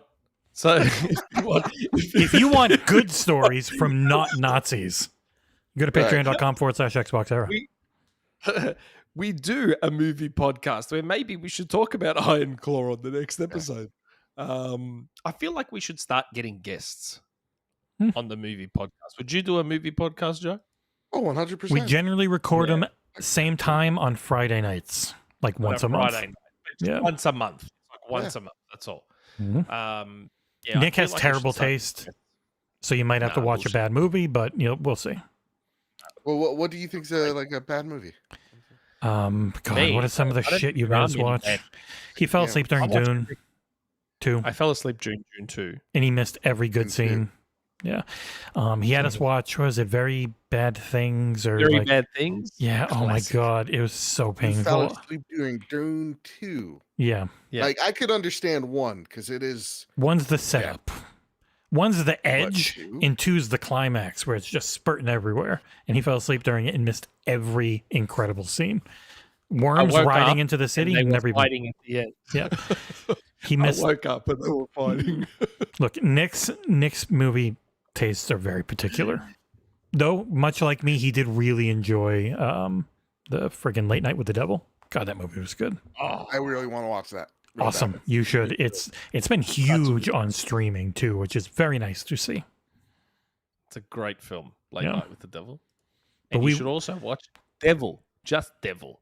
There's Late Night with the Devil. Hello. But there's also a movie just called Devil, produced by Shyamalan. If we did try to Oh, get when they're one in the done, elevator. Yes, they're all stuck in the elevator, and you're trying to figure out which one of them is the devil. Great film. if we did get one the end of this month on the 31st, I am going to see Mad Max Furiosa. That would be a fun one to do. Just need to actually get Nick to go to the movies. I want to see Godzilla -1. Awesome. Oh my god. Excellent movie. I incredible. haven't seen it. Yeah. Really good. Very incredible. good movie that happens to have Godzilla in it. And that's Godzilla like, in it. yeah, That's it's what really everyone good. says. Yeah. Everyone says that. It's not like Godzilla X Kong. It's the human stories are very good. And then Kong's or then Godzilla is It's just Japanese, isn't it? terrifying. Yeah, it's Japanese. Yeah. It's one of those where it's like Godzilla's only in this movie. This is my sales pitch. It's like for like 8 minutes. But when he's on screen, Mm-mm. mother of God. Like it's Yeah. It looks cool. Why did I just get a notification that the public Discord is talking about Xbox pulling the plug? Come on. Yeah, I get those random notifications too. But one of the other perks of being a patron is that you get to ask us questions, community questions that we will read out on the show, which is what we're going to do right now. That is the time of the show. So I'm delaying a little bit so Jesse's ready to put the questions up. Oh, it's already up. Okay. First question is from Jesse Brother. Good afternoon, Jess. I probably already left today's podcast due to how relentlessly obnoxious Nick kept promising to be in last weekend's chat. Unless he and all his little nickifants somehow managed to avoid being so. My question this week is for Jess. So, baby bro, did they avoid it? No. If not, that's fine. I'll be too busy playing Senwa Saga, which I have no impressions of. I will say, though, to anyone looking to buy it or install it off Game Pass next Tuesday, don't look under H for Hellblade 2, but look under S for Senwa Saga. I got fooled like a Gronk asked Gronk that by that shit myself. So did I. Yeah, I had to got tell the you. I code told you. and- Yeah. Yeah, I got the code and I'm like, why the fuck is this game not appearing in my games and apps list? I'm looking under H and like I'm like Hellblade, hell, and I'm like, nothing is there. And then I said to Jesse, I'm like, this is broken. Like the game's not there. He's like, check under S. And I'm like, there it is. It was Saga. I'm like, dude. Anyway. There was no question there. Did they avoid it? Did we avoid it? No. I didn't think it was that bad. I would have been so much worse last week. Well, I would have been 10 times worse Talk last week. fine. The chat, it brought in the trolls. That pushed a lot of people away. Oh. Yeah. And then Nick's like, why did you ban that guy? It's because he was literally just in here and said 40 things that were all unbelievably negative. It's like, it wasn't a ban. It was a timeout. So you can come back Yeah, but and get banned next you can't time. just time out everyone, man. You can't just time out everyone. Nick, there were 340 people in chat and I did it to 2. That's not everyone, you gronk. Come on. 2 people. One of them who literally called someone a stupid shithead. He got banned for insulting someone directly. That's a ban. Were they being a shithead? No. Some people are stupid shitheads, though. Yeah, sometimes you gotta be like, Mhm. Come on. At that point, you say, hey, let's tone it down a bit. No personal insults. And then you send them a message where you go, nice job. Mm. Might have been somebody who did that on the forum. I had to send them a warning where I said, I fully agree with you, but let's not directly insult people in the industry too much and call for jobs. okay, gotcha. The black discs. Remember the black discs Don't do that. PlayStation used to have? They were so cool. Those, yeah, those You know, we have a basic rule on the forum. Please don't constantly call for people to be fired or insult them personally. I don't care who it is. Had to go after people mostly for Jim Ryan. It's like, yeah, he might be an idiot, fine, whatever, but you can calm down eventually. Just try and keep it a little positive at times and not insulting. like when the news first breaks, like I got very upset, you know, and like after a while we should. The first night, the Several. only people who got banned were actually the ones who were just like, oh, those people probably deserved getting fired. And at that point, it's like, what the? No. You go take a week off. That's gross. You don't get to do that shit. That's toxic positivity. We hate toxic positivity in anyone that does it. I got another DM just before. Oh, boy. PlayStation related. But nothing right now. Hytham G. So, MrBadBit, if there was a PlayStation game you want revived, what would it be? For Bloodborne. me, I want Killzone remake, Resistance remake, Heavenly Sword remake, more focused on Ratchet and Clank games, and most important of them all, but very unlikely, Sly Cooper to make a comeback. You would sacrifice every one of those to get Rapper. another Bloodborne. Yeah, I would. Yep. Metal, sequels like Knack, Gravity Rush, Medieval, and so on. I and really so like forth. Gravity PS Rush. games. But what do you want to make a comeback? P.S. As far as Star Wars has May the 4th, does Lord of the Rings, along with The Hobbit, have a special holiday like Star Wars? Your Jen's take? Lord of Should, I the love 15th of October? I don't know. I don't think so. Oh my God. That's For what I want to say here. for the sake of like being different, I have like a really big soft spot for Jack and Daxter. Jack and Daxter and Ratchet. Oh, and Clank. Jack and Daxter was amazing. Yeah, and because back in the day, I wasn't allowed to get Grand Theft Auto at all, and so remember Jack 3 had like here's an open world, you Yeah. can like shoot space, you know. No moles or whatever. GTA, but you could jack off all you wanted to. Exactly, and so like I was jacking everything. That hot My coffee. mom was like, "It's okay." Exactly. So no, it would be Jack. I really I miss those games. Jack and Daxter was They are fantastic. never going to get back to them. They are Last of Us Why in though? Uncharted I don't machine. understand. Fuck Because that shit, man. It's you Have see it enough in of you from see it in PlayStation. like their first party. It did not take off and start doing numbers until they went in this direction. Like we all love the variety, but when you look at it, okay, we're going to spend a bunch of money. We need the big hitters. We need the same shit Well, I over and over love- again. I change it. Ooh. Horizon. Horizon. Thank God. We need more Horizon games. What, there's only 3 or 4 Yeah, we in need so development? much. Like, come on. What's the only VR game they put a bunch of money into? Horizon.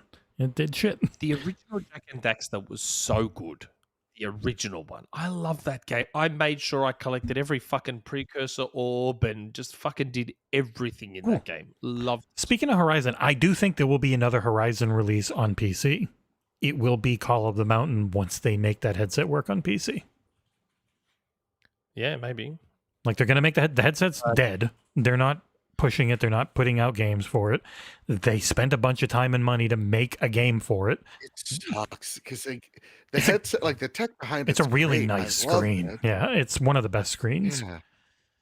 And it is just collecting dust. And I went over to my local game store. If you ever want to assassinate me going Hitman, I went to Digital Press and they're like, we have a rule. We only take a VR headset in when we sell one, and this one's been sitting on the shelf for over a year now. Yep. They put it This to the is Oculus. the only successful VR headset. It's the only one. It is awesome. I love the Quest. I really enjoyed the Quest 2. Quest 3, better in every way.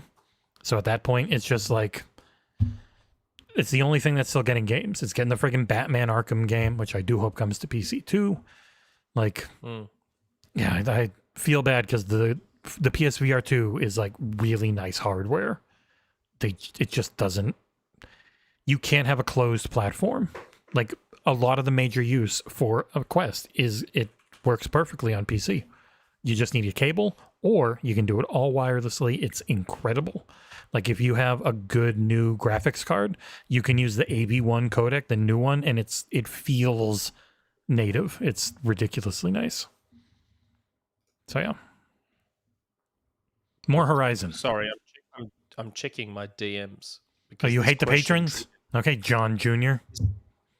This question from Hytham triggered something, and I wanted to just check if I actually got A game DM about this. extraordinary gentlemen. He does like that And word. I did. I may talk about it with you guys off air. Huh?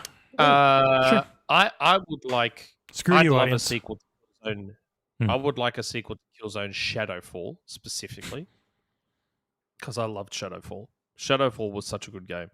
I've always said that Killzone Shadowfall is the closest thing to a modern day GoldenEye that we have. If you Okay. think about the structure, did you play Shadowfall? Yeah. If you think I about played the a lot of story Goldeneye. structure and the level structure of Shadowfall and how it worked, That it game was the really closest reviewed mediocrely. GoldenEye that we have. Okay. 73 on I Open think- Critic Yeah. I could see and that. Metacritic. I could see that. The way you talk about it always made me think it No, must I have don't reviewed care about better. Metacritic doesn't affect how I feel about a game. Oh, I know. I just thought it Shadowfall's must have been. I love the first Killzone. The Killzone one was so see, much fun to me. The Even early user reviews Killzones really I bad. like. Killzone 2, I think, is one of the most overrated games ever. It was Yes. like Vaseline, the game. Yeah. Killzone 3, I didn't mind. Killzone 3, Let me get Killzone green 2, I copy. played for like Killzone 3, I did not mind. Like I was okay with Killzone 3. Yeah. And then Shadowfall to me was the best one by a mile. And stunning game. Beautiful game. Like, still looks good today. I was so turned off by Killzone 2, I never gave Killzone 3 a chance, and I should have. You want to know something about Killzone 2? Hmm. If they can remake it so it doesn't look like it's covered in Vaseline, totally rework the controls so it doesn't feel like shit, Yeah. it could be pretty good today if they could do a remake of Killzone 2. But Killzone 2's problem was that it felt like shit. It looked like my screen was just covered in Vaseline because it was just like I love post-processing in my games because they give it that nice filmic soft look that can kind of look real in a way if they get it right. But Killzone 2 just overdid it.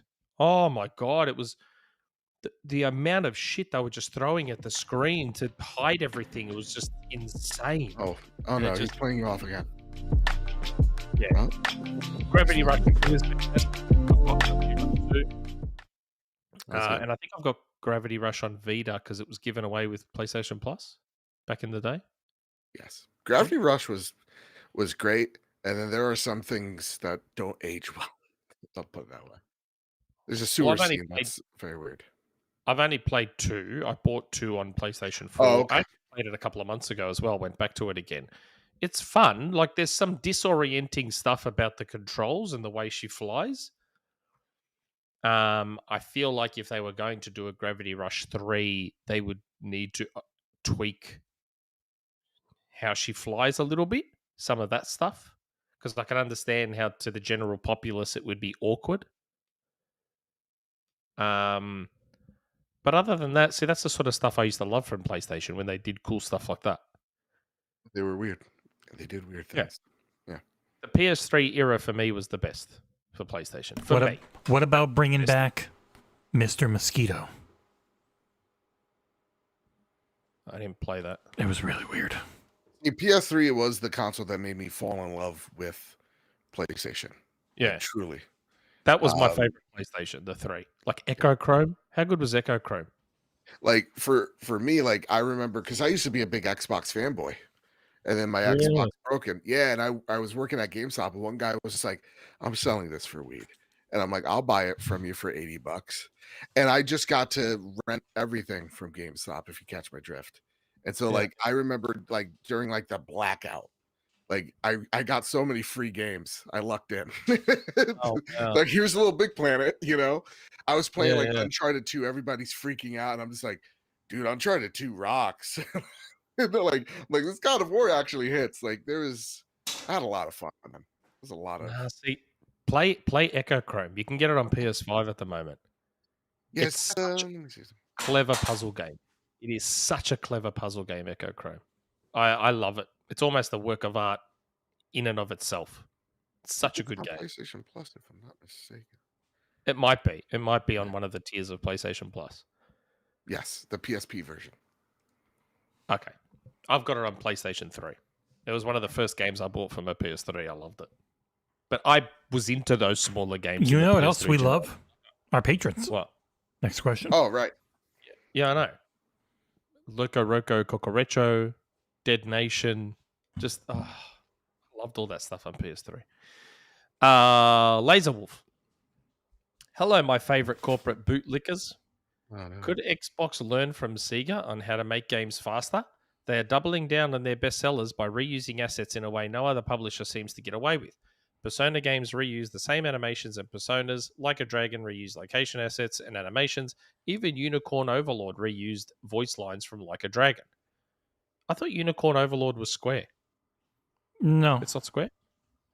it was It's Vanillaware. Atlas, right? Yeah, Vanillaware and Atlas published it, I think, if okay. memory serves. That's a game I really want to jump into. I have it. I should probably do that eventually. Xbox could learn a lot of things from everyone. Like how to run their games business. That's what they could learn. Stupid losers. You're trying too hard now. Yeah, it's Atlas. There you go. Definitely wouldn't want to learn from Sega. They learn from Nintendo. That's who they should learn from. Nintendo is a unicorn. Speaking of unicorns, Nintendo's the only one that get to do what Nintendo does. No one can get away with that. Yeah, I know. Hey, see this cool game everyone likes? We're going to stop selling it now. Just because we You don't got want 6 more months money. by Mario. Xbox don't takes want servers any more away money. after 18 years and people lose their shit. You can still buy the games. They're all still there. But yeah. Well, speaking You know of, what the funniest part 360 Marketplace closing prices are going to be going down. They already went down once this month. They're going down again on more stuff next month. And then before it closes in July, there'll be more that gets a permanent price drop. The non-back compat 360 games, if you have the Why hardware. would they do that? Why would they do that? Why would they drop like if like that sale is specifically almost for people who keep their 360s? Mm-hmm. Like if they're not going to make those games backwards compatible, then why bother dropping the price on them? To be nice for the people that still have the hardware that want to buy a bunch of them for 70 to 90% off.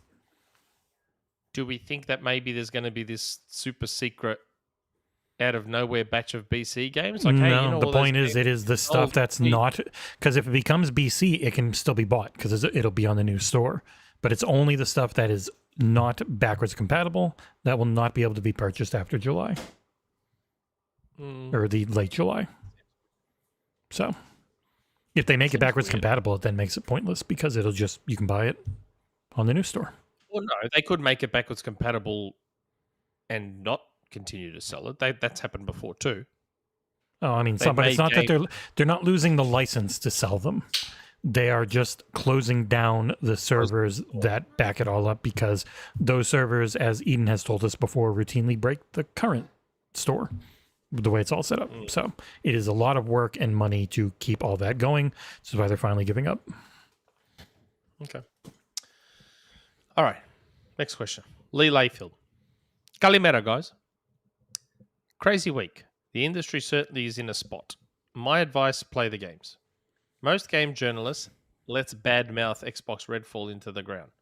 Xbox, okay, let's close the studios as 70% of the original staff have left. Most game journalists, this is disgusting. How could they? Me, maybe don't run games into the ground for pleasure. I enjoyed Redfall. 7.5 out of 10 from me.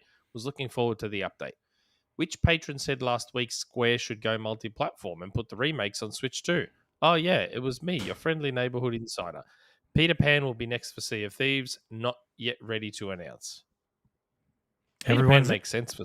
Everyone is an insider. Couldn't care less. Except you're a patron, so we'll allow it.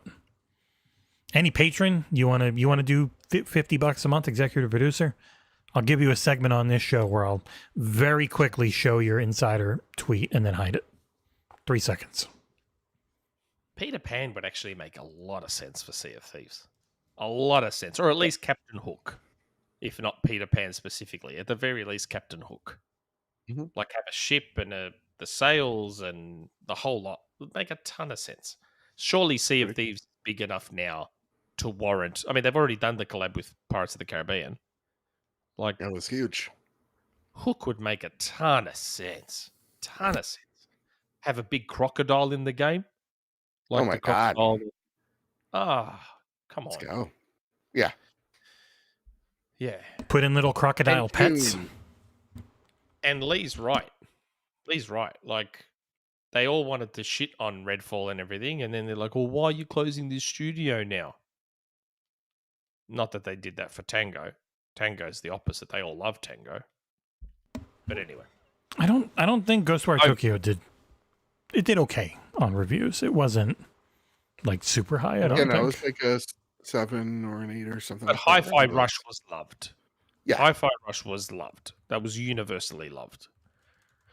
Omen, 77%. if the next Xbox is a handheld, it will be. Partly. Do you think it will exceed the performance capabilities of the PS5 Pro when docked? Probably not. I'm just having a hard time imagining a handheld outperforming even the Series X when the best handheld systems aren't even surpassing the Series S today, nearly 4 years after the initial launch of the Series SX. I agree with you, Iron Man. I've told people I'm not expecting the next Xbox to be overly powerful. Yeah. I'm expecting it to be less powerful than the PS6, for sure. And Sony, I think, has come out and said, we plan on the PS6 being the most powerful console of its generation.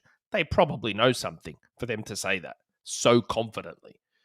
I'm expecting the next Xbox to barely be more powerful than the Series X, if at all. In terms of raw power, the Series X is very powerful. I think it's actually, because we're not seeing it show in the games as yet. It's weak as shit. I think They were both, the PS5 and Series X were mediocre PCs when they launched. They weren't even good PCs. They were 2070s. The 2070 Super. It was already a full generation behind. Now it's 2. It's about to be 3. They're not powerful. They're just better than what we normally get for 500. If I may be so bold, I think we have to move away from like the power narrative when we talk about consoles. I said this And before. just look at the Nintendo Switch. The thing's a goddamn toaster, selling like hotcakes. Don't you insult toasters like that. Sorry, but like honestly, I expect the same from Sony. Like I expect to see them have an actual true handheld that's not a portal, and it be. I don't know if Sony will do that. We've spoken about this before. I don't envision Sony will do a PSP2. I know that's the rumor going around, but it doesn't make sense to me for Sony. Nintendo Nintendo has changed the game now, right?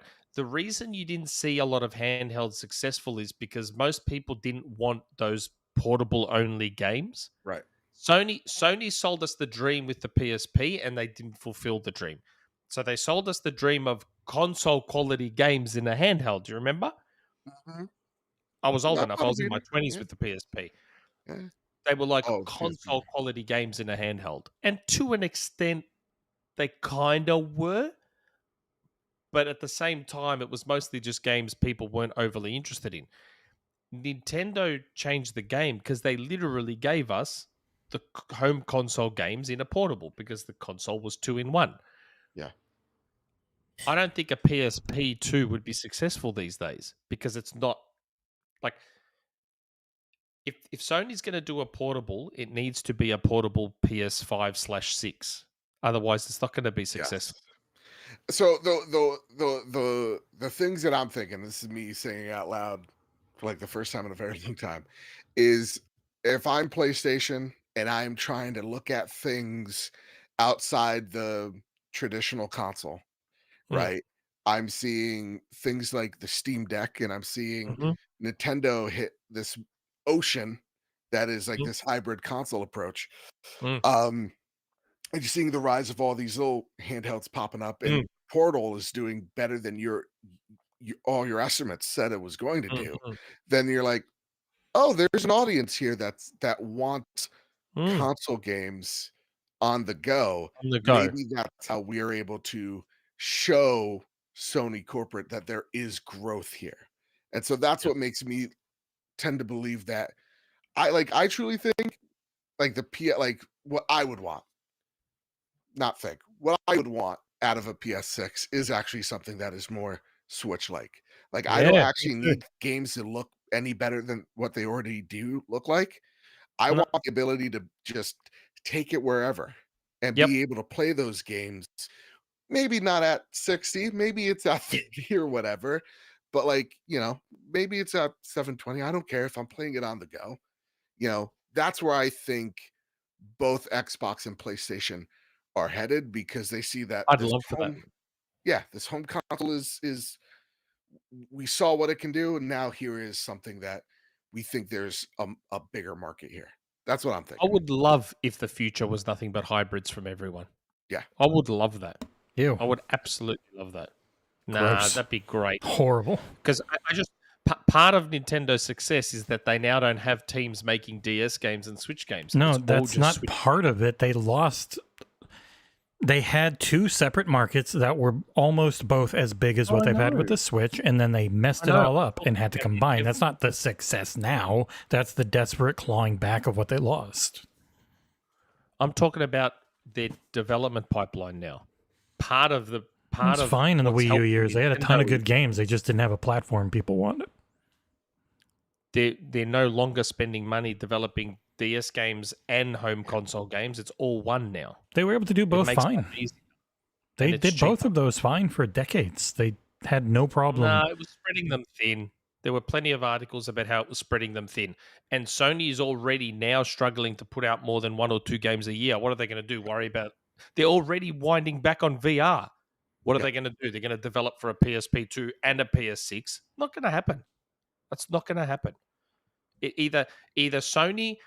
If Sony is legitimately looking at a portable PlayStation, then that would lead me to believe that they're also looking at ARM for their next console, like we've heard rumors about Xbox looking at ARM.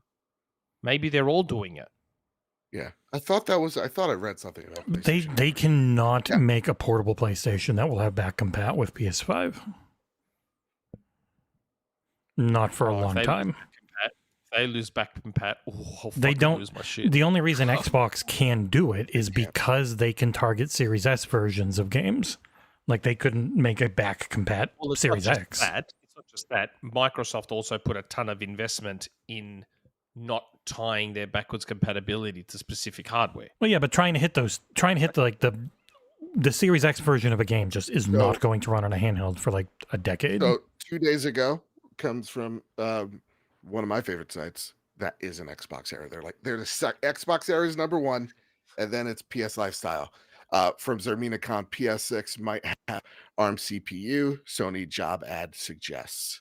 So yeah, Well, there's there you go. something I heard. About that. So Well, there you go. And Sony, and the funny part about it is, so Sony has said we want the PS6 to be the most powerful console of its generation.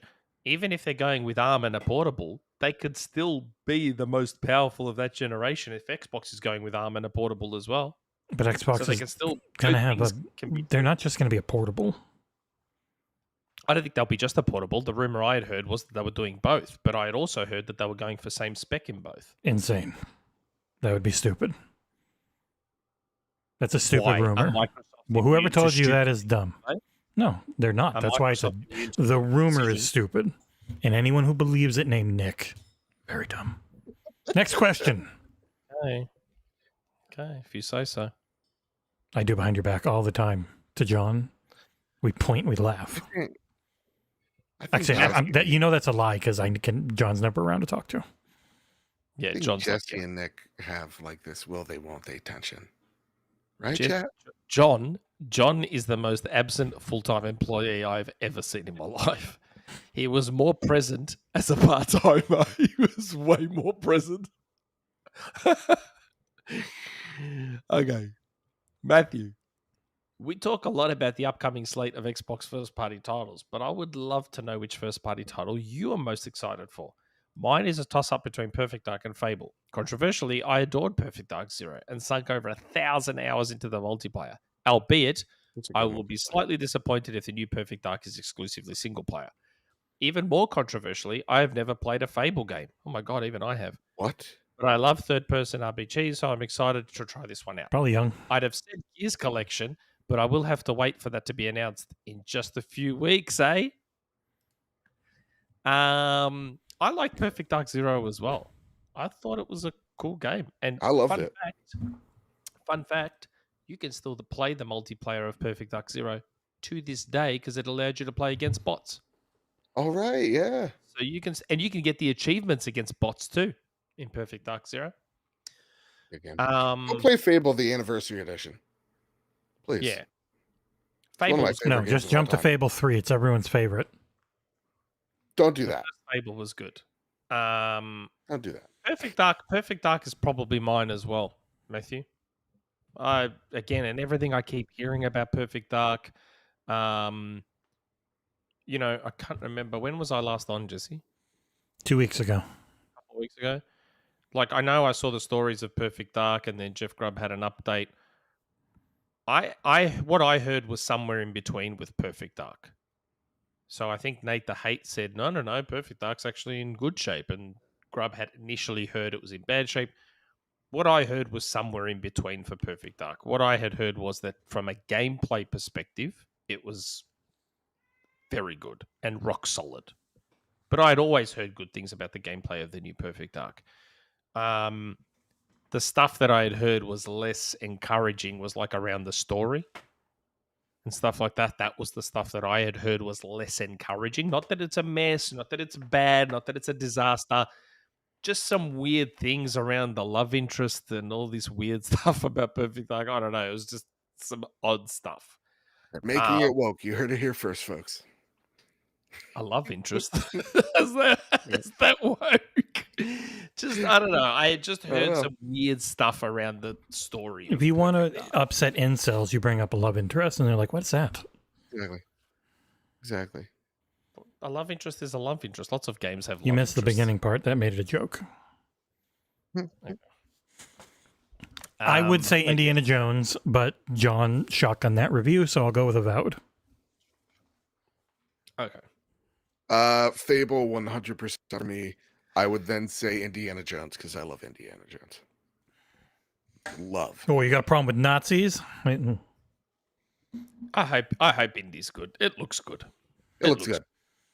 Machine Games knows how to make They it. haven't missed outside of trying to shoehorn in a live service co-op game with Arcane. Youngblood was not good. And Gears Collection. Oh, man. Can't wait. Day and date PS5. All right, Let's go. 13 more questions. Let's go. Don't be surprised. You joke. If it is, man, You're gonna see my soul leave my body. That's how excited I am. Okay, 99 Rukin.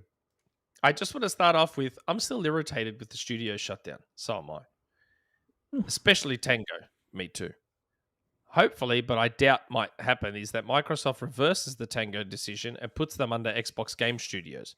My question today involves Game Pass and the price increase / tiers. I know I asked the question before, but maybe your opinion changed now. Do you think Microsoft might partner with Paramount or another big hitter to bring movies, TV to Game Pass as a different tier? They said before they wanted to be everywhere. Shoot, we all know the rumor Sony dealing. Shoot, all we know with the rumor Sony deal falling apart. Microsoft might partner with Skydance to bid for Paramount. They already put a lot of their IP games on Game Pass, and Paramount makes the Halo TV show, which people, not fans, like. Which people, not fans, like. Just a thought, opinions. P.S. I still think Nick would like the idea of changing XboxEra to Nick and Friends. That's cute.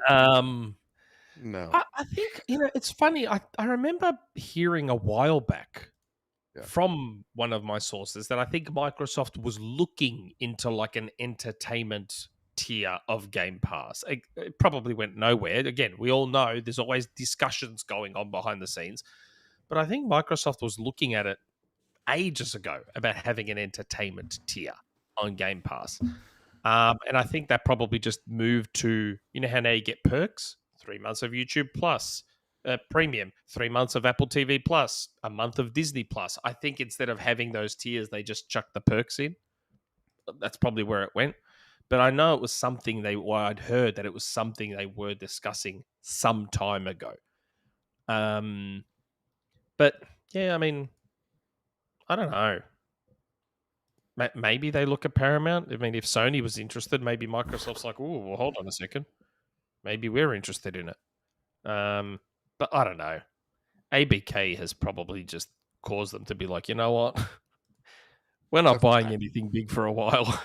Yeah. Let's just leave that alone. Yeah. But who knows? Maybe the success of the Fallout show has them rethinking all that stuff. Yeah. I mean, that's a good point. I would still say maybe shopping around that IP to various different streamers is probably your best bet. But no, I don't see an entertainment tier. And I would hate, like, personally, that would not entice me in the slightest bit. I know, like, PlayStation, like, they're like in Poland, they're like, here's a movie tier. Or no, they even gave us like, here's a like picture score, and I'm like, these are the worst movies you've ever heard in your life. No. Like, that wouldn't entice me in the bit. For me, if I'm playing if I'm buying a service, it's for that service, and that is games. So You're right, Gary Barrick. Don Metric was ahead of his time, mate. He always was. Microsoft knew with the TV. Microsoft knew that if they have successful TV shows, it'll help grow their IPs. They just, again, like everything, they didn't execute on it. But they knew. They knew. Same with One Guide. Same with, I mean, you're Aussie, Gary. You've seen Hubble. Hubble is like the final form of what One Guide was on Xbox One. Like, Apple copied it, Google copied it. It was all ahead of its time. That's Microsoft. Oh, you talk, yeah. Yeah, there's this thing called Hubble in Australia where someone has finally executed on the vision of having all your streaming services in one place. App. And there's like a guide and you can stream directly from, like, it was what One Guide started. One Guide took that first step into that, and this is like the final evolved form of it. Yeah. Microsoft knew, like, they're a It's just trillion how dollar they company. got there was not. Yeah, they're a $1 trillion company that pumps hundreds of millions of dollars into looking into the future. And it's like, where are these trends going? Where is all this stuff going? Like, that's what they do. That's why you see them pursuing AI right now. Yes. Yeah. That's what Microsoft does. But Microsoft's problem is quite often they don't execute properly and they screw it all up and then they just cut it. Like, yeah. It's like I was listening to the Xbox 2 podcast after I was listening to this podcast last week. And, Jez was just like, if Microsoft can't get a foothold in something, if they can't be first, they oftentimes just rip the cord. And it's like they need to incubate more. You know, But sometimes they do. Sometimes they go first and they screw it up. So Yeah. look at HoloLens. Look at HoloLens. Everyone's talking about Apple's stupid vision, but it's what HoloLens was, and Microsoft's pulled the pin on HoloLens. It's easy to forget in a post Google and Apple world in terms of smartphones. It's easy to forget that Microsoft was first in smartphones. But again, didn't execute properly, screwed it all up, pulled the pin. Connect, OneGuide, all that stuff. Like Microsoft was there early for all of it, and they just didn't get it right, and they screwed it up. So maybe they need to look at someone that helps them execute on this stuff properly. Maybe that's what they need to look at, because they're always there, ahead of the game. Anyway, we'll see how we go. Zune was great. Gary, Sorry? you and 7 other people. I just read the comment Zune, from Gary. You and the other 7 people would agree. Zune was cool. Windows- It just had weird colors when I was in high school. I was like, shit, brown. Zune was Okay. from what I remember, Zune was bad hardware, but great software, if memory serves. Yes. Yeah. Yeah. I mean, Zune is what the new Windows Phone was basically kind of evolved from. Like Windows Phone, the final form of Windows Phone was incredible. It was just amazing. And I then miss it to Google this day. killed them by Like- not letting them have YouTube. I still maintain that had we got the Windows Phone we all know and love prior to 2007, Apple would be fucked. Apple would be screwed. Because the HTC Diamond paired with proper Windows Phone would have been the iPhone before the iPhone. As someone who was actually selling phones at retail back then, the HTC Diamond was huge. And that was despite a shitty version of Windows Mobile being on there. Had we got proper Take a look at Windows this Phone, look up the HTC Diamond. Unbelievable phone. But it had this shitty version of Windows Mobile on it. This thing came out before the iPhone. HTC look at this.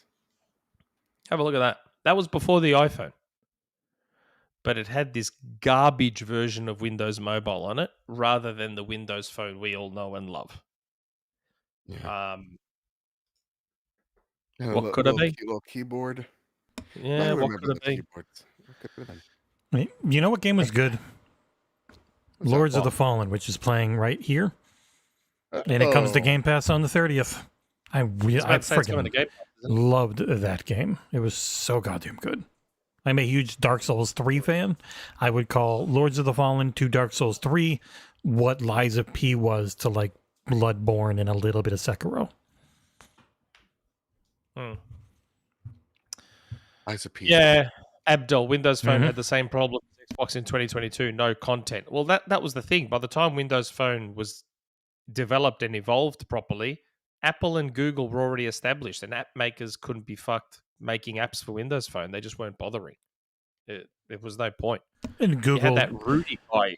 one of the things that's been coming out a lot has been all the deals Google has done to keep developers from making apps in other places and in not typically, potentially, allegedly legal ways, and how long they've been doing that for. Yeah. I'm sure Google was doing a lot of shady PlayStation style stuff with apps and stuff like that. Okay, last question. Assassin Entertainment, executive producer, Assassin Entertainment. So you did Good Old Collingwood's? I completely missed it. Good Old Collingwood has an unbelievably long one. Oh, I missed it. Oops. Yeah. Good Old Collingwood. Hello, Nick, Jesse, and Bad. Bad? Is it MrBadBit or MrBadBit? Yeah. You get bad bit. Or just Joe? Or just Joe. Joey Christian Joe. name. Nick, I'm thinking of you as someone who primarily plays games that the casuals play. Fortnite, Rocket League, and also including Roblox and Minecraft. I mean, I don't play those, but my kids do. These are games that don't necessarily need a high-powered device, not supercharged graphically, are easy to play, and have real depth when you do play them. I've also been thinking of what could be the advance in gaming technology that was alluded to in the recent Xbox business update. Can you see a future where you get home from work or your kids get home from school, kick up your feet, turn on the TV, grab the controller from the coffee table and start playing Fortnite? No, you don't turn on the console, just the TV. You might well say, well, we have that. It's called cloud gaming. I'm thinking a complete decentralization. No installation, no download, saves on the cloud. All you need is a TV or a display device and a controller. You can simply jump into the game. There might even be a subscription just to play the game, if not free to play. You would still need a console or a PC for complex games, but for games such as Fortnite, Roblox, or Minecraft, this would be the no console dream or nightmare. Is that something you would buy into? Good old Collingwood. It's interesting you say this. You must have missed an episode where I kind of talked about this, and I said that I could envision a situation where back when the rumors were spreading about Microsoft doing the third-party OEM thing, and then there was obviously the rumors about Microsoft looking into ARM. We had discussed that, and I sort of speculated and theorized that what if Microsoft is looking in the future with ARM to do like Xbox hardware, like do a deal with, say, Samsung or LG, or do a deal with Tesla. Doesn't Tesla have GPUs in their new cars? Do a deal with Samsung and say, okay, Samsung, all your high-end Q models or your QLEDs or your OLEDs, let's put the Xbox ARM hardware into this TV. So every Samsung being sold or every high-tier Samsung being sold is also an Xbox. Hey, Tesla, let us put our Xbox ARM hardware into your Model Y, the high-end model of the Teslas or something like that. So every Tesla Model Y that's being sold is an Xbox. And you just sync a controller to it and play Xbox games. Log into your account and it's all there and you start playing. It would be the expensive TVs as well. Yes, that's what I said, the higher tier TV. I could totally see a future like that. And honestly, I think that would be great. Like as long as we're still getting consoles for the people that want them, I think it would be awesome to have like a situation where they do a deal with a certain TV manufacturer to get their hardware into that TV. But I also get what I think you're alluding to, which is maybe there's like a standardized hardware for these lower tier games, your Robloxes, your Minecrafts, your Fortnites, your Rocket Leagues. That I think is a bit muddier because I don't know. I just think there's too many possibilities there. Like, because while Fortnite may seem simple, Fortnite's a more involved game than you think visually. Fortnite can be incredibly beautiful. Like, depending on the hardware you're running. It's the UE5 showcase, really, until like Lords of the Fallen and some other ones really started to hit with the more realistic look than Fortnite's very nicely done cartoony style.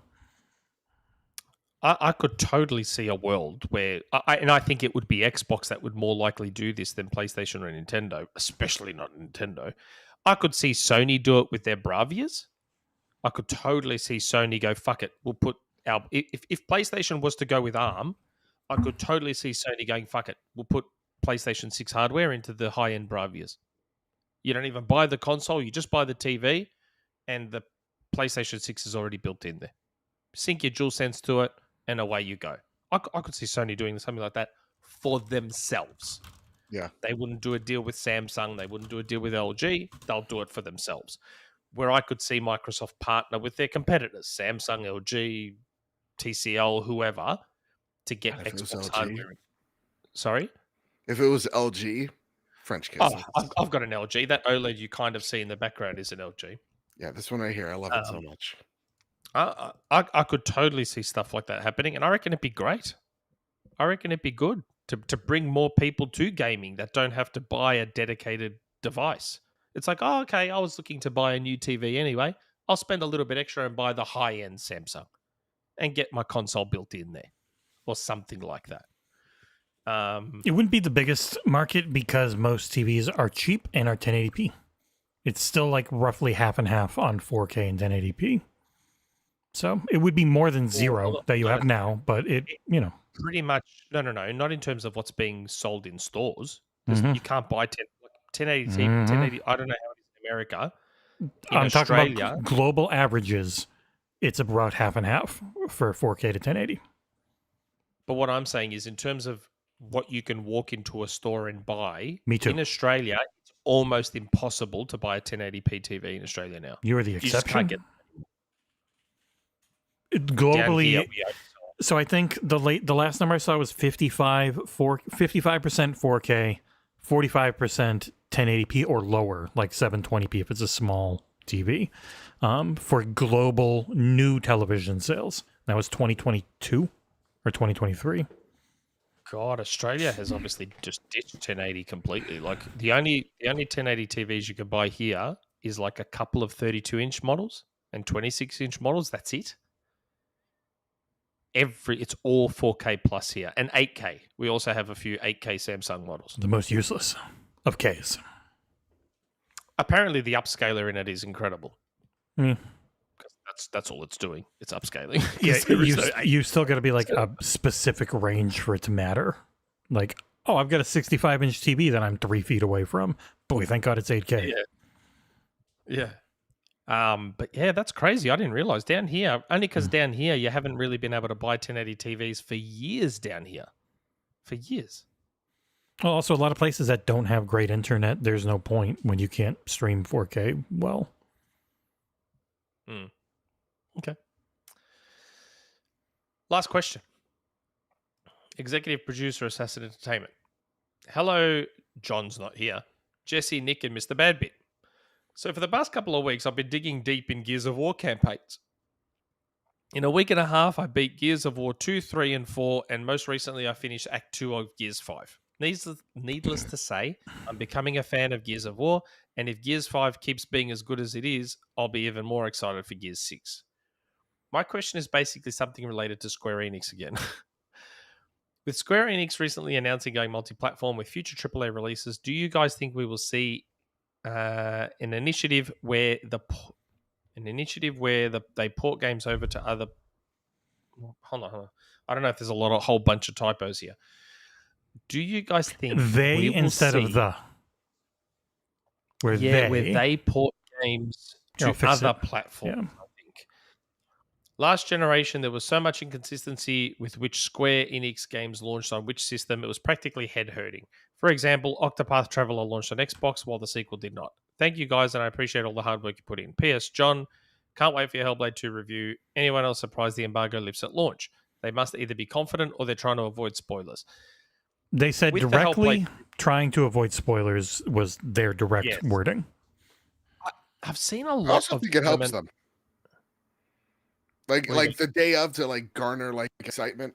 Like if they're trying to do the whole word of mouth thing, I Yeah. think like having the review alongside the launch of it gets people talking about this closer to launch, and they go, "Oh, okay, well, it's on Game Pass. Let me go check it out."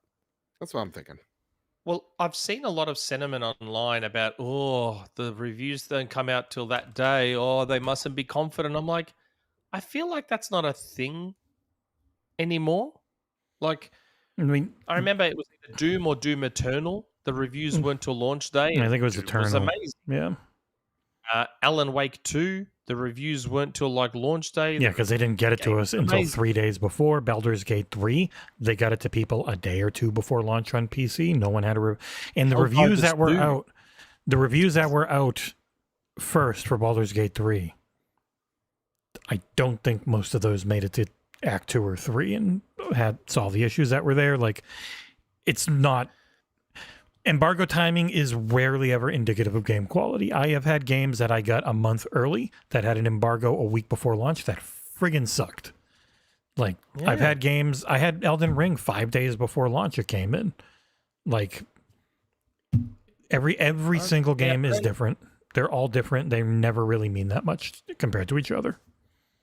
Back in the day, yes. Back in the day, it was generally a sign that the game wasn't very good and they were giving the review copies very late. But I don't think it's a thing anymore. I just think they do it for all sorts of reasons why the games come late. Day one patches. They don't want to have the game in people's hands before it's got the final patch. And there's all sorts of reasons. Because, I recently got a review copy of a game a month early.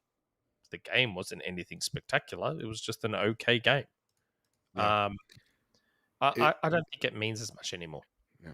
PR wants everyone to review games. Like that's their problem now. Is that like they're trying to beg you for coverage, especially if you're like a smaller indie. So no, yeah, it's Except for not- PlayStation PR. Let's not get started. I know. They are still the only PR company that has never responded to me. Ever. Nintendo PR loves us. They love me. They have given me so many things that I don't give to Nick, but I take them for my kids. And then I stream them on our channel, and it's like, Nintendo PR? Mwah, sweethearts.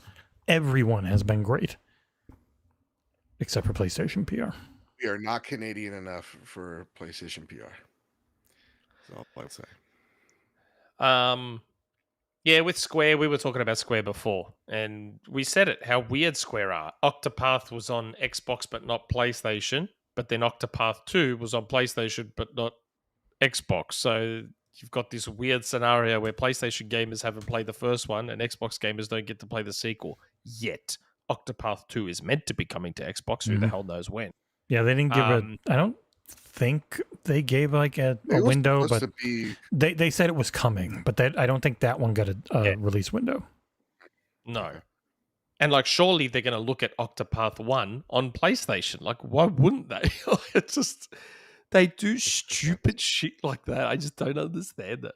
Yeah. When it comes to Gears of War, man, 3 I think is 4 and 5.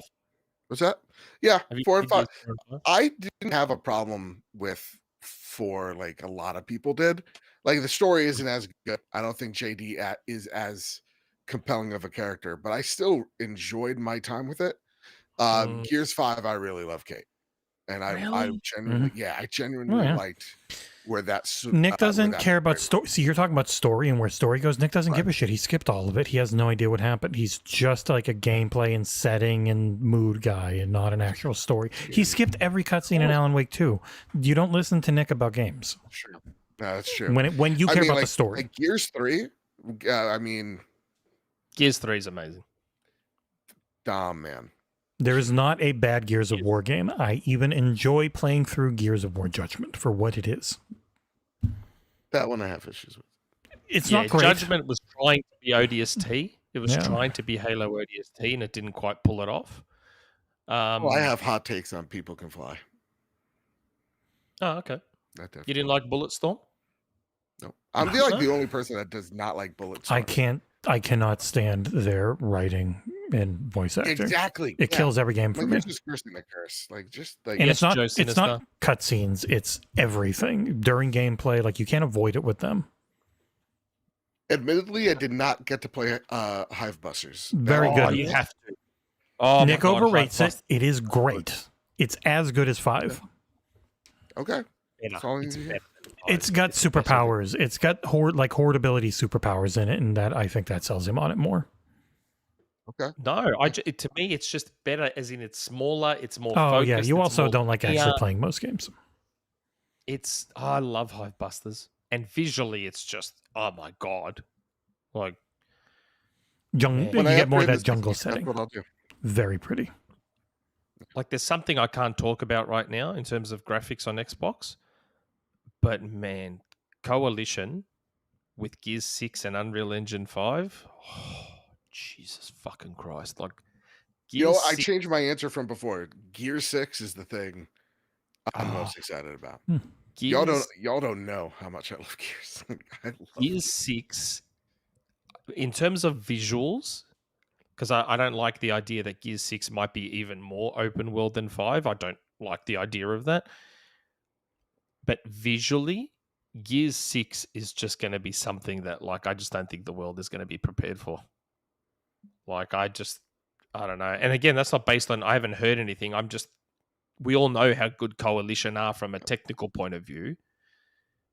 If anyone knows Unreal Engine better than Epic, it's Coalition. Like, Coalition are just unbelievable with the Unreal Engine. So I can only and Gears 5 is like, to me, Gears 5 and Horizon Zero Dawn are two of the best looking games. Like even though those games are old now, they're 2017 and 2019, they hold up.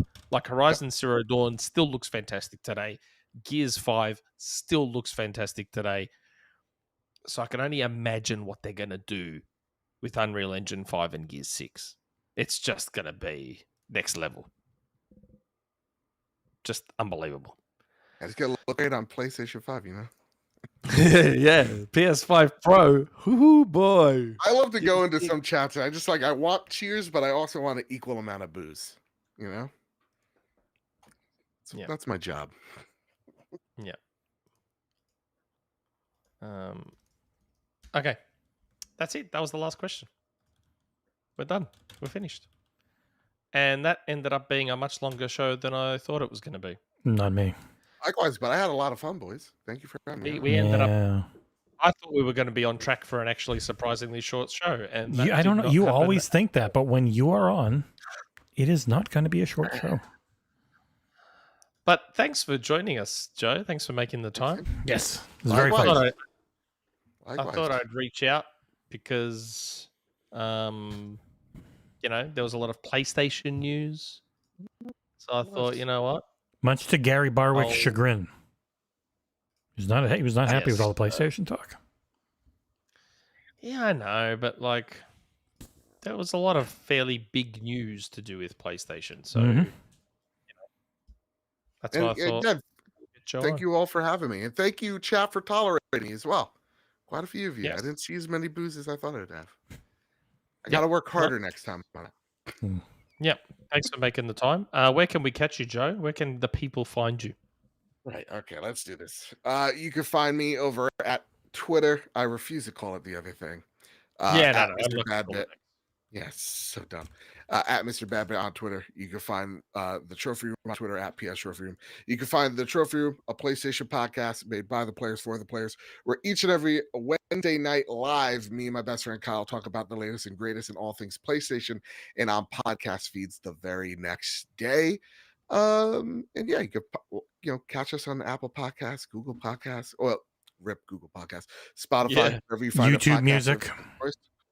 YouTube Music. It's really bad for podcasts, but it's where they are now. All right. For better or for worse, you can find us there. Yeah. And honestly, we've been having a lot of fun with our live shows. It's something we started. Oh my God, we're going on a year with. It's just been a lot of fun. And I'm gonna start trying to do some more YouTube centric stuff since podcast feeds are all a mess right now. But podcasts, Spotify really does help us out. Yeah. Very good. Thank you so much for having me, guys. No worries. Jesse, what else is coming to the site? There's a lot coming for the end of this month. We've got Hellblade 2 review, Hellblade 2 gameplay on Series X, Series S, PC at full settings. Got an entire playthrough coming through on Series X. It's all 4K max bitrate we can do. There will be a review coming for System Shock Remake on Xbox Series X. There will be reviews coming for Hypercharged Unbox, Humanity, Horizon Chase Turbo 2. Chengus is working on stuff. There's always way too much. We'll be back Tuesday with headlines, Tuesdays and Thursdays, 10 a.m. Eastern. Headlines. We get through a lot of news. There was even way more news than we talked about this week. We do streams and shit, but patreon.com/XboxEra. If you do enjoy us and you even just want to toss $3 a month, we get a couple thousand of that. Holy shit. We're cooking with gas. That's about it. Yep. That's it. Next week, I think, will be the first episode in over a month where all three of us will be back. Mm-hmm. I haven't missed one. Yeah, I know. I never said you did. Mm-hmm. John will actually be on the podcast for once next week. For a little while. We'll see how long. I was about to say whether that's more than 1 week and it's actually multiple weeks in a row is yet to be determined. What are we? What's the date? We're almost at the end of May, which means we're coming up to showcase time and potentially PlayStation showtime. 3 shows from now, we'll have our prediction podcast where Nick and John are not allowed to make predictions. Shit. I'm going to make predictions. Yeah, you're going to wink and go, and then we get friggin' in trouble. It all depends on whether I've received my lists or not by then. If I haven't, then I'm going to do predictions. Right now, I'm only aware of about 3 or 4 games. That might be there. Right now. And most of them should be obvious. The rumors are out there. So it's not even just coming from me. The rumors are out there. Fusion Frenzy 3. There's only one that I've been told about that I have not seen out there. Only one. Well, we're going to end the show, and then you can tell us. Hold on. Did I get told I was allowed to tease it? No, Wait. absolutely not. I'm going to roll credits. Okay. Anyway, we will see you all next week. Thank you all for popping by. Thanks for the super chats. Thanks for hanging by the chat. Thanks again to Joe. Love you all. Bye, bye, bye. Ciao for now.